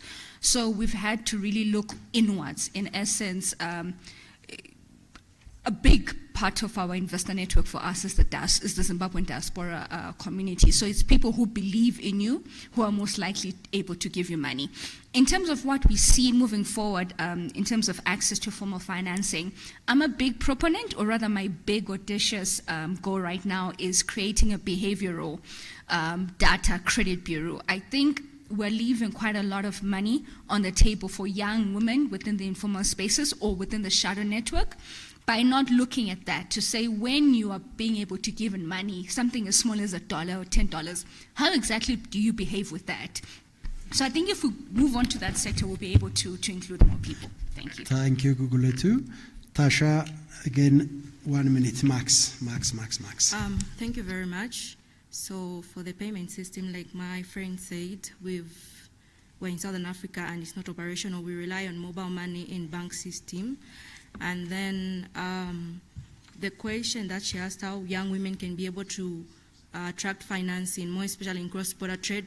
Honestly speaking, for me in cross-border trade, before you start, I don't advise for you to seek financing because you don't know the waters you're going to dive in. You might crash or you might make it. So it's better you get a small capital, like I did, and I've scaled. I started with 200 bags, but now I can do 60 tons in a month. So I advise you start small, and as you test the waters, then seek for funding. Thank you. Thank you very much. Colleagues, ladies and gentlemen, I just wish I would allow these panelists to continue going for another couple of hours. I cannot. Now I'm going to invite my colleague, the director of our sub-regional office, whose team did such an excellent job in organizing this panel. Eunice Kamwendo, to please come in, take 1 minute, and say a few words. Eunice, please. Thank you so much, Malako. I really enjoyed the session, just listening to all of them. So, and thanks for giving me the opportunity to say a few words. So this is where I'm going to start from. I think it was powerful to start with the entrepreneurs, because I think that's where we're getting the practical lived experiences where all of us have to coalesce to come in and help unblock some of the challenges that we have. But if you can see also, and I know I'm yet to meet a few of the entrepreneurs, although I've engaged with them before, but all of them, I think all the three spoke around issues they started for whether it's logistics, financing, or indeed value-added products in the leather one. They're all there to solve problems. And I think that should be instructive to a lot of our young people to say, if you want to go into a business or entrepreneurship, it really is about solving a problem, whatever problem that is, as a starting point. And I think another lesson, a lesson learned from all the three of them, which I also found very useful, was how they've been successful in falling forward. Again, all of them have spoken about issues of how, you know, they struggled, failed, started again, and so on. And I think what that tells all of us is the tenacity to keep going, but also picking up the lessons that you face along the way to be able to be successful in a business.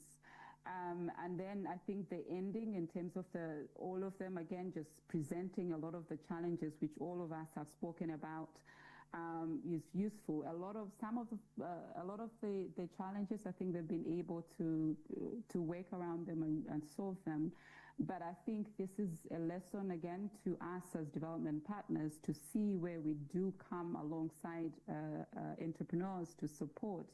And it was therefore gratifying to hear, whether it was from Gracia Michelle Trust, a Trade, ILO, EU, and the rest of the other panelists that came with practical solutions in this regard. And I think that is where we should indeed, including ourselves as the UN and others, we should come in. And I think finally, and this is more... If you can finish it, please, Eunice. Thank you. I am. UN colleagues, including ECA, I think it's to really now look at a high level, at a policy level, on all of these issues, whether it's around dispute resolution, security issues around borders that have been spoken to, PAPs. I mean, we all are celebrating around PAPs, but clearly there are issues there, and I think that sits into some of the areas that we need to work on. And finally, just again to thank my team, of course, that made my team and your team, and across a board in terms of the headquarter colleagues that made this happen. And this is not the end, I think a start, and hoping that we're going to be able to continue the conversation. But thank you, all of you, for making yourselves available for this exciting session. Back to you, Malako. Thank you very much, Eunice. And I think tenacity is the word that I want to keep when I think about these three young ladies here. And now a final one, Mr. Mischek Gondo. 1 minute, vote of thanks, please. Thank you very much, Melaku, for driving this session. And indeed, as alluded to by the youth development model, that young people are anchors for innovation. Young people are stakeholders, and leaders for transformation. We have witnessed it in this session where young people have proffered solutions, practical solutions that would drive on the basis of Africa Continental Free Trade Agreement. And also we have heard from the institutions that are supporting the work of young people. Allow me to thank everyone, including our moderator, for today's session. As alluded to by the former speaker just now, we are going to continue. It's the Southern Africa Youth Forum, known also as SADC Youth Forum. We are proud to support young people in terms of driving this. I would like to acknowledge the co-organizers of this session, the International Labour Organization, ILO, the Southern Africa Youth Forum, SAYOF, and ECA. Thank you very much. Thank you very much. I think I don't have any time, any additional time, any more time to say anything more. But please join me one more time in thanking this amazing panel. And let me also thank our Master of Ceremony for allowing me this additional 3 minutes. Thank you very much. Thank you very much, Director Desta, and our esteemed panelists. Please join me in giving them another round of applause for their very engaging session. We also want to thank all moderators and panelists, as we actually had to cut your time by 10 minutes, and you have done well not to revert to the original time. Some were just 5 minutes short, but at least you gave us some time. Thank you. Distinguished participants, thank you very much for staying with us. While we may not have achieved Japanese-style precision in our timing, we have done quite well. And we sincerely appreciate your patience and engagement. We now come to our final session before we proceed to the cocktail and knowledge fair. I was told to try to engage you more by saying that the cocktail will be taking place on a terrace with a beautiful view of Addis Ababa. So please, you do not want to miss that.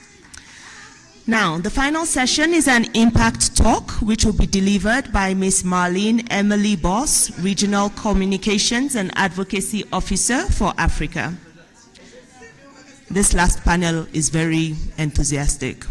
The session will be chaired by Ms. Kautar Mudar, Head of Partnerships and Resources at the Pan-African Youth Union. Ms. Mudar, the floor is yours. The session will run for 25 minutes. Kindly awaiting Ms. Muda and Ms. Marlene to please mount the platform.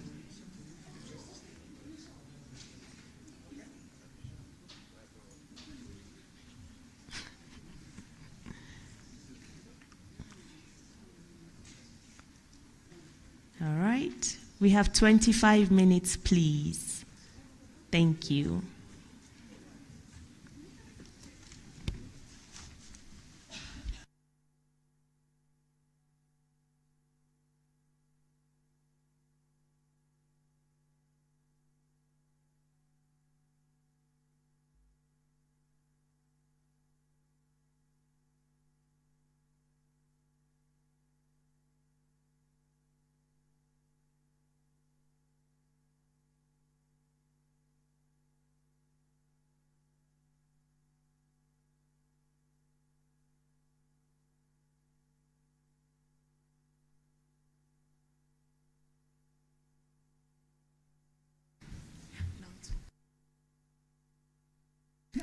Okay. So, Excellencies, dear distinguished guests, good afternoon or good evening. My name is Kautar Mudar, so I'm the Head of Partnerships and Resources at the Pan-African Youth Union, which is a member-led, state-led organization or as union, and we are the largest convening power mobilizing youth since 1962 in governance, institutionalized participation, capacity building, leadership development, and multi-stakeholder partnerships. So today's session is the last session, but it's going to be brief and fruitful, inshallah. So it's going to be about the impact talk. So where we're going to explain the Pact for the Future to young people and to all our stakeholders and partners. For that, let me call my dear colleague and sister, Miss Marlene Emily Buss, who is here joining me in the stage. Then definitely she will give us more insights about the Pact for the Future. So let me just give you a very brief idea about it before getting into deep insights and information. So the Pact for the Future is a global agreement adopted by countries at the Summit of the Future back or in 2024. And in simple terms, it's a roadmap for creating a world that is more peaceful, fair, inclusive, and definitely sustainable. So this talk will be led by Ms. Marlene, which will walk us through the Pact for the Future to help deepen our understanding, and her presentation will guide us from understanding the Pact's key commitments toward identifying practical actions and pathways for implementation. So Ms. Marlene, the floor is yours. Thank you so much, Kautar. And hello, everyone. Good afternoon. Hope you can hear me well. Excellencies and colleagues and friends, before I start my moment, I would like to do a small exercise with you. Can I ask the colleagues to start the presentation? Yes. So, I would like you to read this paragraph. Actually, let me help you with this one. We commit to promoting coherent, coordinated, inclusive, and integrated approaches that facilitate the effective implementation of nationally determined priorities through strengthened partnerships, enhanced institutional capacities, and whole-of-government and whole-of-society frameworks, while fostering policy coherence, promoting sustainable and resilient. Please be honest, how many of you zoned out? Yes. And I don't blame you at all. I've been working for the United Nations for a few years now, and I have to read these types of paragraphs, these types of text twice myself. But here is the more important question. What does that text actually mean? What does it mean to a young graduate in Addis Ababa? What does it mean to a woman starting a business in Dar es Salaam? What does it mean to a farmer in Senegal? What does it mean to a student in Benin? Most people wouldn't know, not because they're not smart, not because they don't care, but because we have been very good at writing for conferences, we've been very good at writing for reports, we've been very good at writing for each other, and much less good at writing for the people that those conferences and those reports are actually about. And I want to be clear about something from the start, because this is not a small problem. Because when people cannot access the language of a decision about their lives, they cannot participate in it. They cannot challenge it, they cannot own it, and they certainly cannot act on it. And language is not just a communications issue, it is an inclusion issue. And that is where this story starts.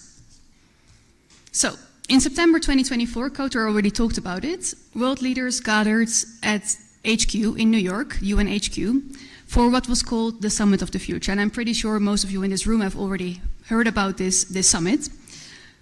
The premise was simple. The world is facing many challenges that no country can solve alone.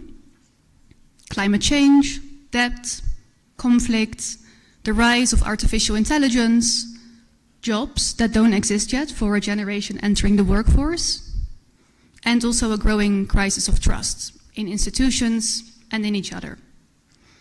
So leaders came together and negotiated a new agreement, and it was called the Pact for the Future, a roadmap of sorts, a promise to future generations, a commitment to do better. And the final document was 56 pages long. Thousands of words, dozens of commitments, very important commitments about education, about jobs, about the planet, about peace. And when we first looked at it at the UN Development Coordination Office, we found ourselves wondering, how many young people are actually going to read this? Not because they don't care about the future, but because we had once again written a document meant for young people about their future in a language that most young people would never really engage with. And before I'm going to tell you what we did about it, I want to pause on that for a moment, because I do think it matters more than we usually acknowledge, and especially in Africa.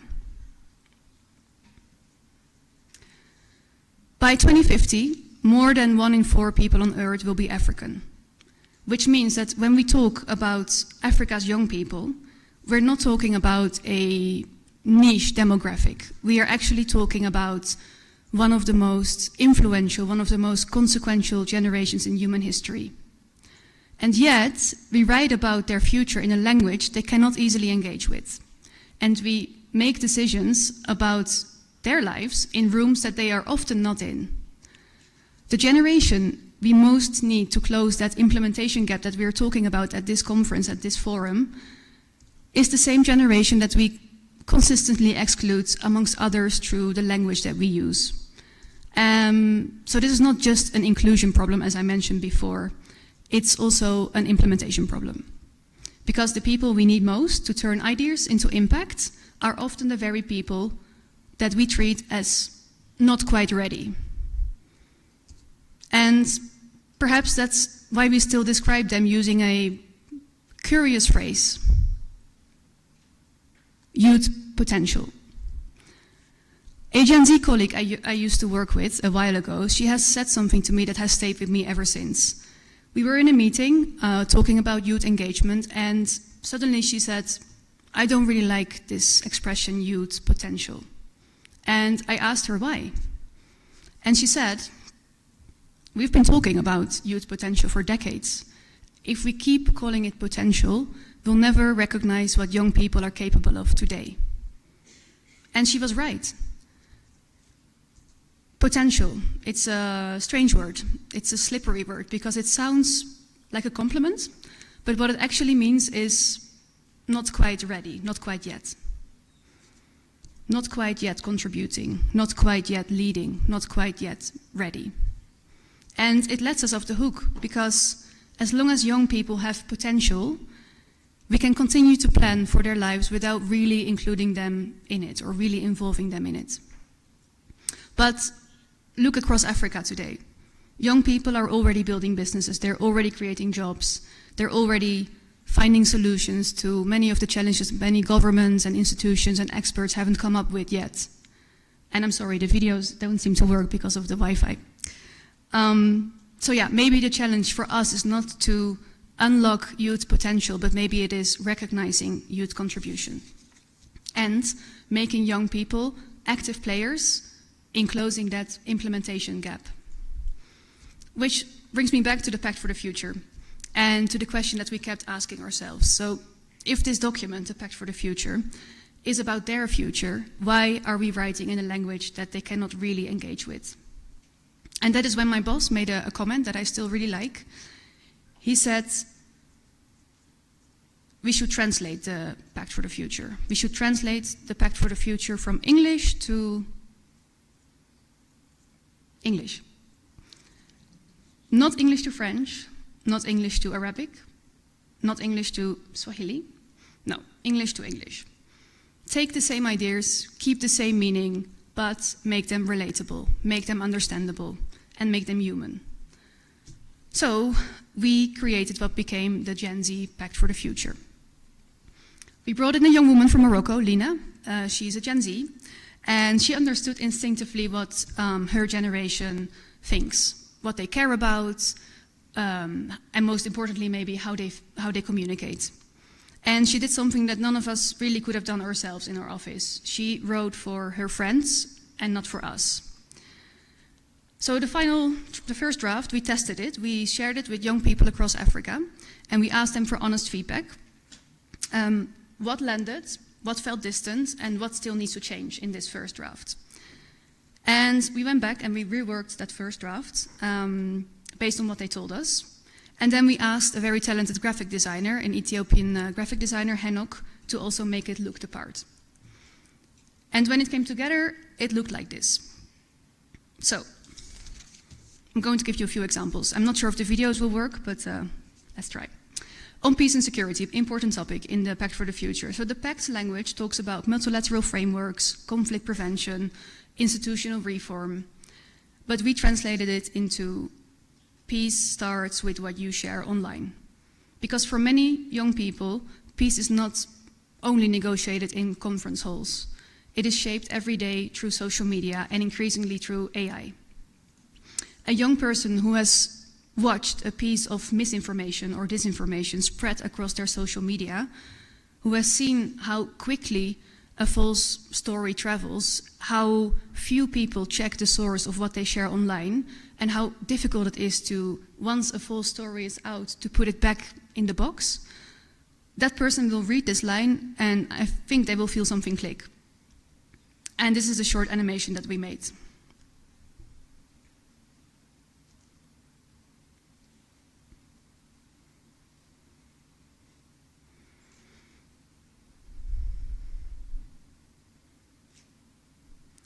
active players. Or take youth employment. So the Pact for the Future, again, it contains very careful and precise language about structural barriers facing young people that are entering the workforce. So the original pact sentence is on the left. Perfectly good policy language, accurate, it's technically correct, but now compare it to this. The Gen Z pact says, degrees ready, doors closed. Fix the system, not the youth. Africa needs 15 million jobs every year just to keep up with the youth entering the workforce each year. So that line, degrees ready, doors closed, is a description of what happens when that gap is not closed for them. Or take youth participation. Policy language often talks about meaningful youth engagement. Again, an excerpt of the original pact, and then on the right you'll find the Gen Z version. It says, not here for the group photo, here to change policy. And of course this challenges tokenism that we see a lot still. And I have another animation on youth engagement.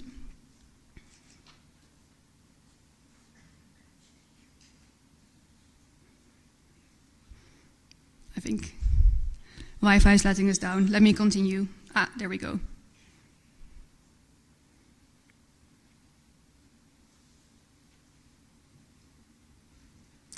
And then there was this one, and this is the final one. There's many more, but I will stop after this one. So we transformed the text, or part of the text on governance into welcome to the 21st century. The global system was built a long time ago. Africa was not in the room. And I will let that one speak for itself. So we translated the 56-page document into 5 flyers and 21 animations in both English and French.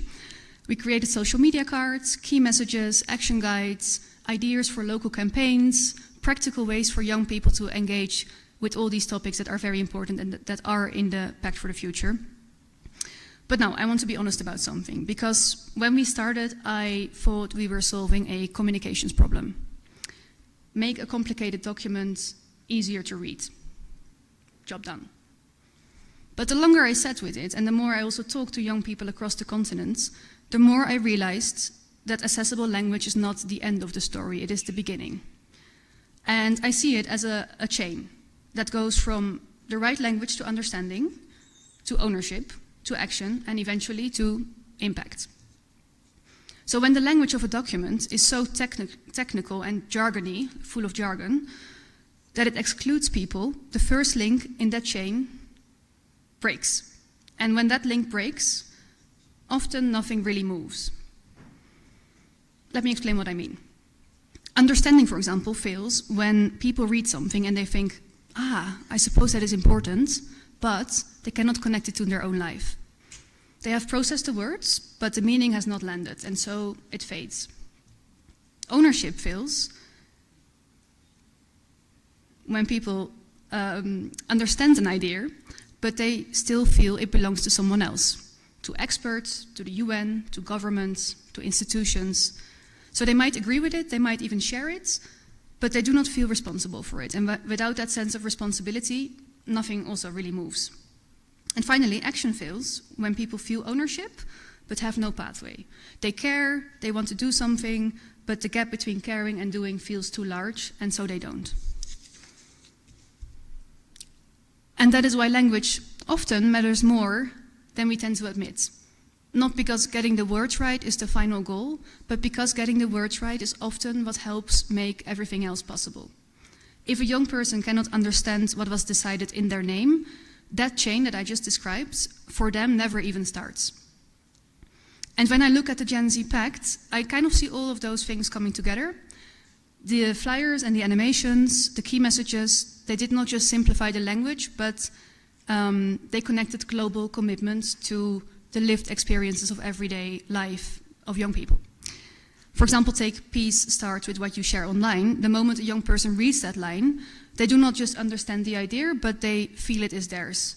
That peace is not something negotiated somewhere else by someone else, but that it's something that they participate in every single day. And that connection between global commitments and a daily reality is what turns understanding into ownership. Not the, I suppose this is important, but this is mine to act on. And then we added the action guide because we realized that, as I just mentioned, ownership is not alone is not enough. So the action guide gave young people actually, excuse me, specific things that they could actually do. So the guide walks them through practical steps from organizing challenges online to developing a concrete ask or a campaign to working with others in your community. And enough of those actions, big or small, in enough communities is how commitments on paper eventually become change on the ground. Now, I think most people in this room have spent their careers trying to make things move. And I also suspect that most of you have experienced the frustration of watching something good, a piece of research, a program that worked well, not travel as far as it should have. And there's many reasons for that. Politics, resources, timing, power. So I'm not going to stand here and pretend that better language fixes all of it. But I do think that we consistently underestimate how much that first link matters. There we go. the link from language to understanding. And at this forum, more than almost any forum I've participated in or I know, we're asking exactly the right question. Not what do we know, but how do we make it move? So, let's go back to where we started. This paragraph, this wall of text. My boss said, let's translate it from English to English, and we did. But this paragraph is not unique, because most of us, or many of us, produce a version of it every week or every month. And I know this one is quite exaggerated. It can be a report, a strategy, a commitment, written carefully, with all the good intentions, in a language that most of the people it is meant for will never truly, really engage with. And when my Gen Z colleague told me that potential just means not yet, she was also talking about this paragraph and about all paragraphs like it. Every time we write like this, we are, without meaning to, saying not yet to the young people reading it. Not yet ready to understand, not yet ready to contribute. And the Gen Z Pact was a small attempt to say something different, to say, yes, you are ready. Here's what was decided, here is why it matters to you, and here is what you can actually do about it. And perhaps the same challenge exists in all of our work, because every work field, I suspect, has its own version of that 56-page policy document. So before I close, the invitation to everyone in this room is to ask the same question that we asked ourselves, and the question we should ask ourselves much more often. What in your work still needs translation? Not just in the words we use, but ultimately in who we involve, who we design for, and who we invite to the room. What have you still left untranslated? Thank you very much.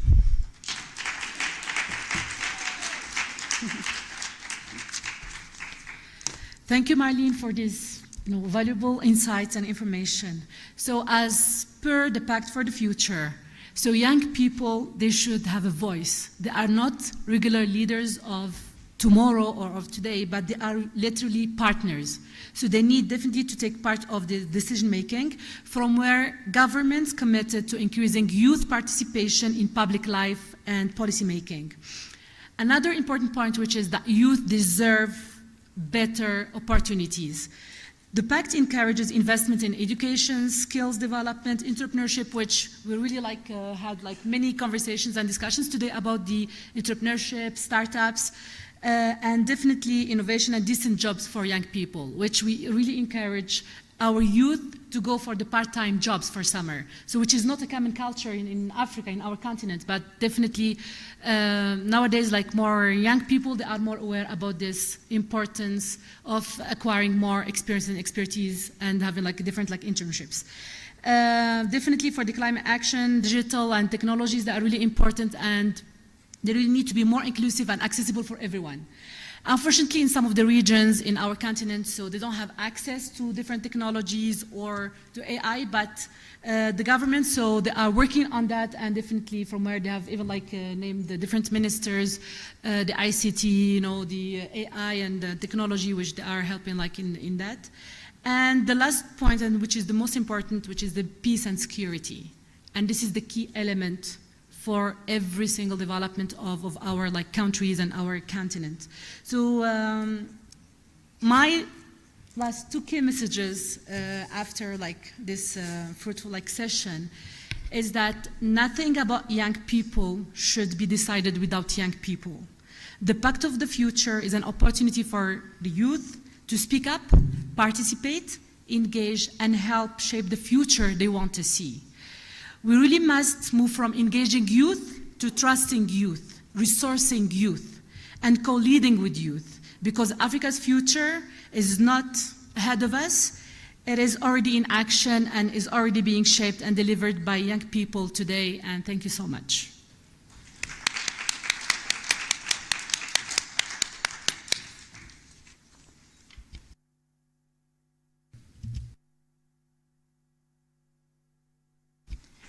Thank you so much, Marlene and Ms. Muda, for a wonderful session. Please give them one more time a round of applause. Okay. Mesdames et messieurs, nos délibérations d'aujourd'hui sont... Ladies and gentlemen, we have come to the end of our deliberations for today. We will resume tomorrow at 8 o'clock, and we will be pleased to have you resume at 9. The program is available on the website of the ADIF. You can consult it there. We invite you to visit the Knowledge Forum, which will be animated or facilitated once again by the Deputy Executive Secretary of the UNECA, Maketa. Please wave to the crowd so that everyone will know you. Following the knowledge fair, we will move to the cocktail that will hold in the banquet hall. People will be at your disposal. They will be able to guide you. We wish you a pleasant evening. End of today's deliberations. We will reconvene at 8 a.m. tomorrow, and we look forward to welcoming you back. The program remains available on the ADIF website for your reference. At this juncture, we invite you to proceed through the Knowledge Fair, once again led by the Deputy Executive Secretary of the United Nations Economic Commission for Africa, Madam Mama Keita. Mama Keita, one more time for English. May you kindly wave your hands so that the participants can identify you. Good. The first was a French wave, the second was the English wave. All right, so she will take us to the Knowledge Fair, and after that, we will make our way to the cocktail, which will be held in the banquet hall. Ushers are on hand to guide you. We wish you all a wonderful and restful evening. Thank you.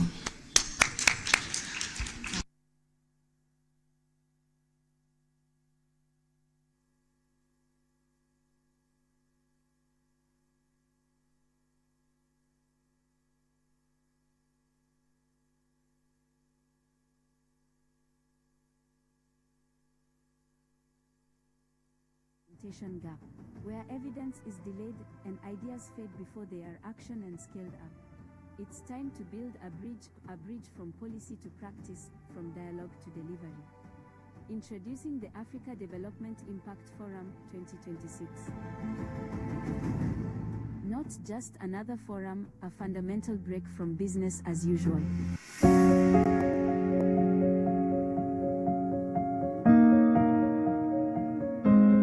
Africa's future will increasingly depend on its ability to mobilize domestic resources, attract investment, build competitive industries, and create sustainable employment opportunities for its growing population. Africa possesses one of the greatest strategic assets, its people. More than 60% of Africans are under the age of 25, making Africa the youngest continent in the world. Every year, more than 15 million young Africans enter the labor market in search of opportunity and a better future. So yes, the challenge is significant, but so too is the opportunity. Indeed, if Africa's greatest challenge is jobs, then Africa's greatest opportunity also has to be jobs. Africa possesses many of the ingredients required for the transformation we seek. It has abundant entrepreneurial talent, vast renewable energy resources, critical minerals essential to the global energy transition, rapidly expanding digital ecosystems, growing urban markets, and the immense opportunities presented by the Africa Continental Free Trade Area. Africa's future depends on the choices that we make here today. Together, we can use this forum as a turning point to create opportunities for our young people, transform our economies, and convert Africa's immense potential into shared prosperity.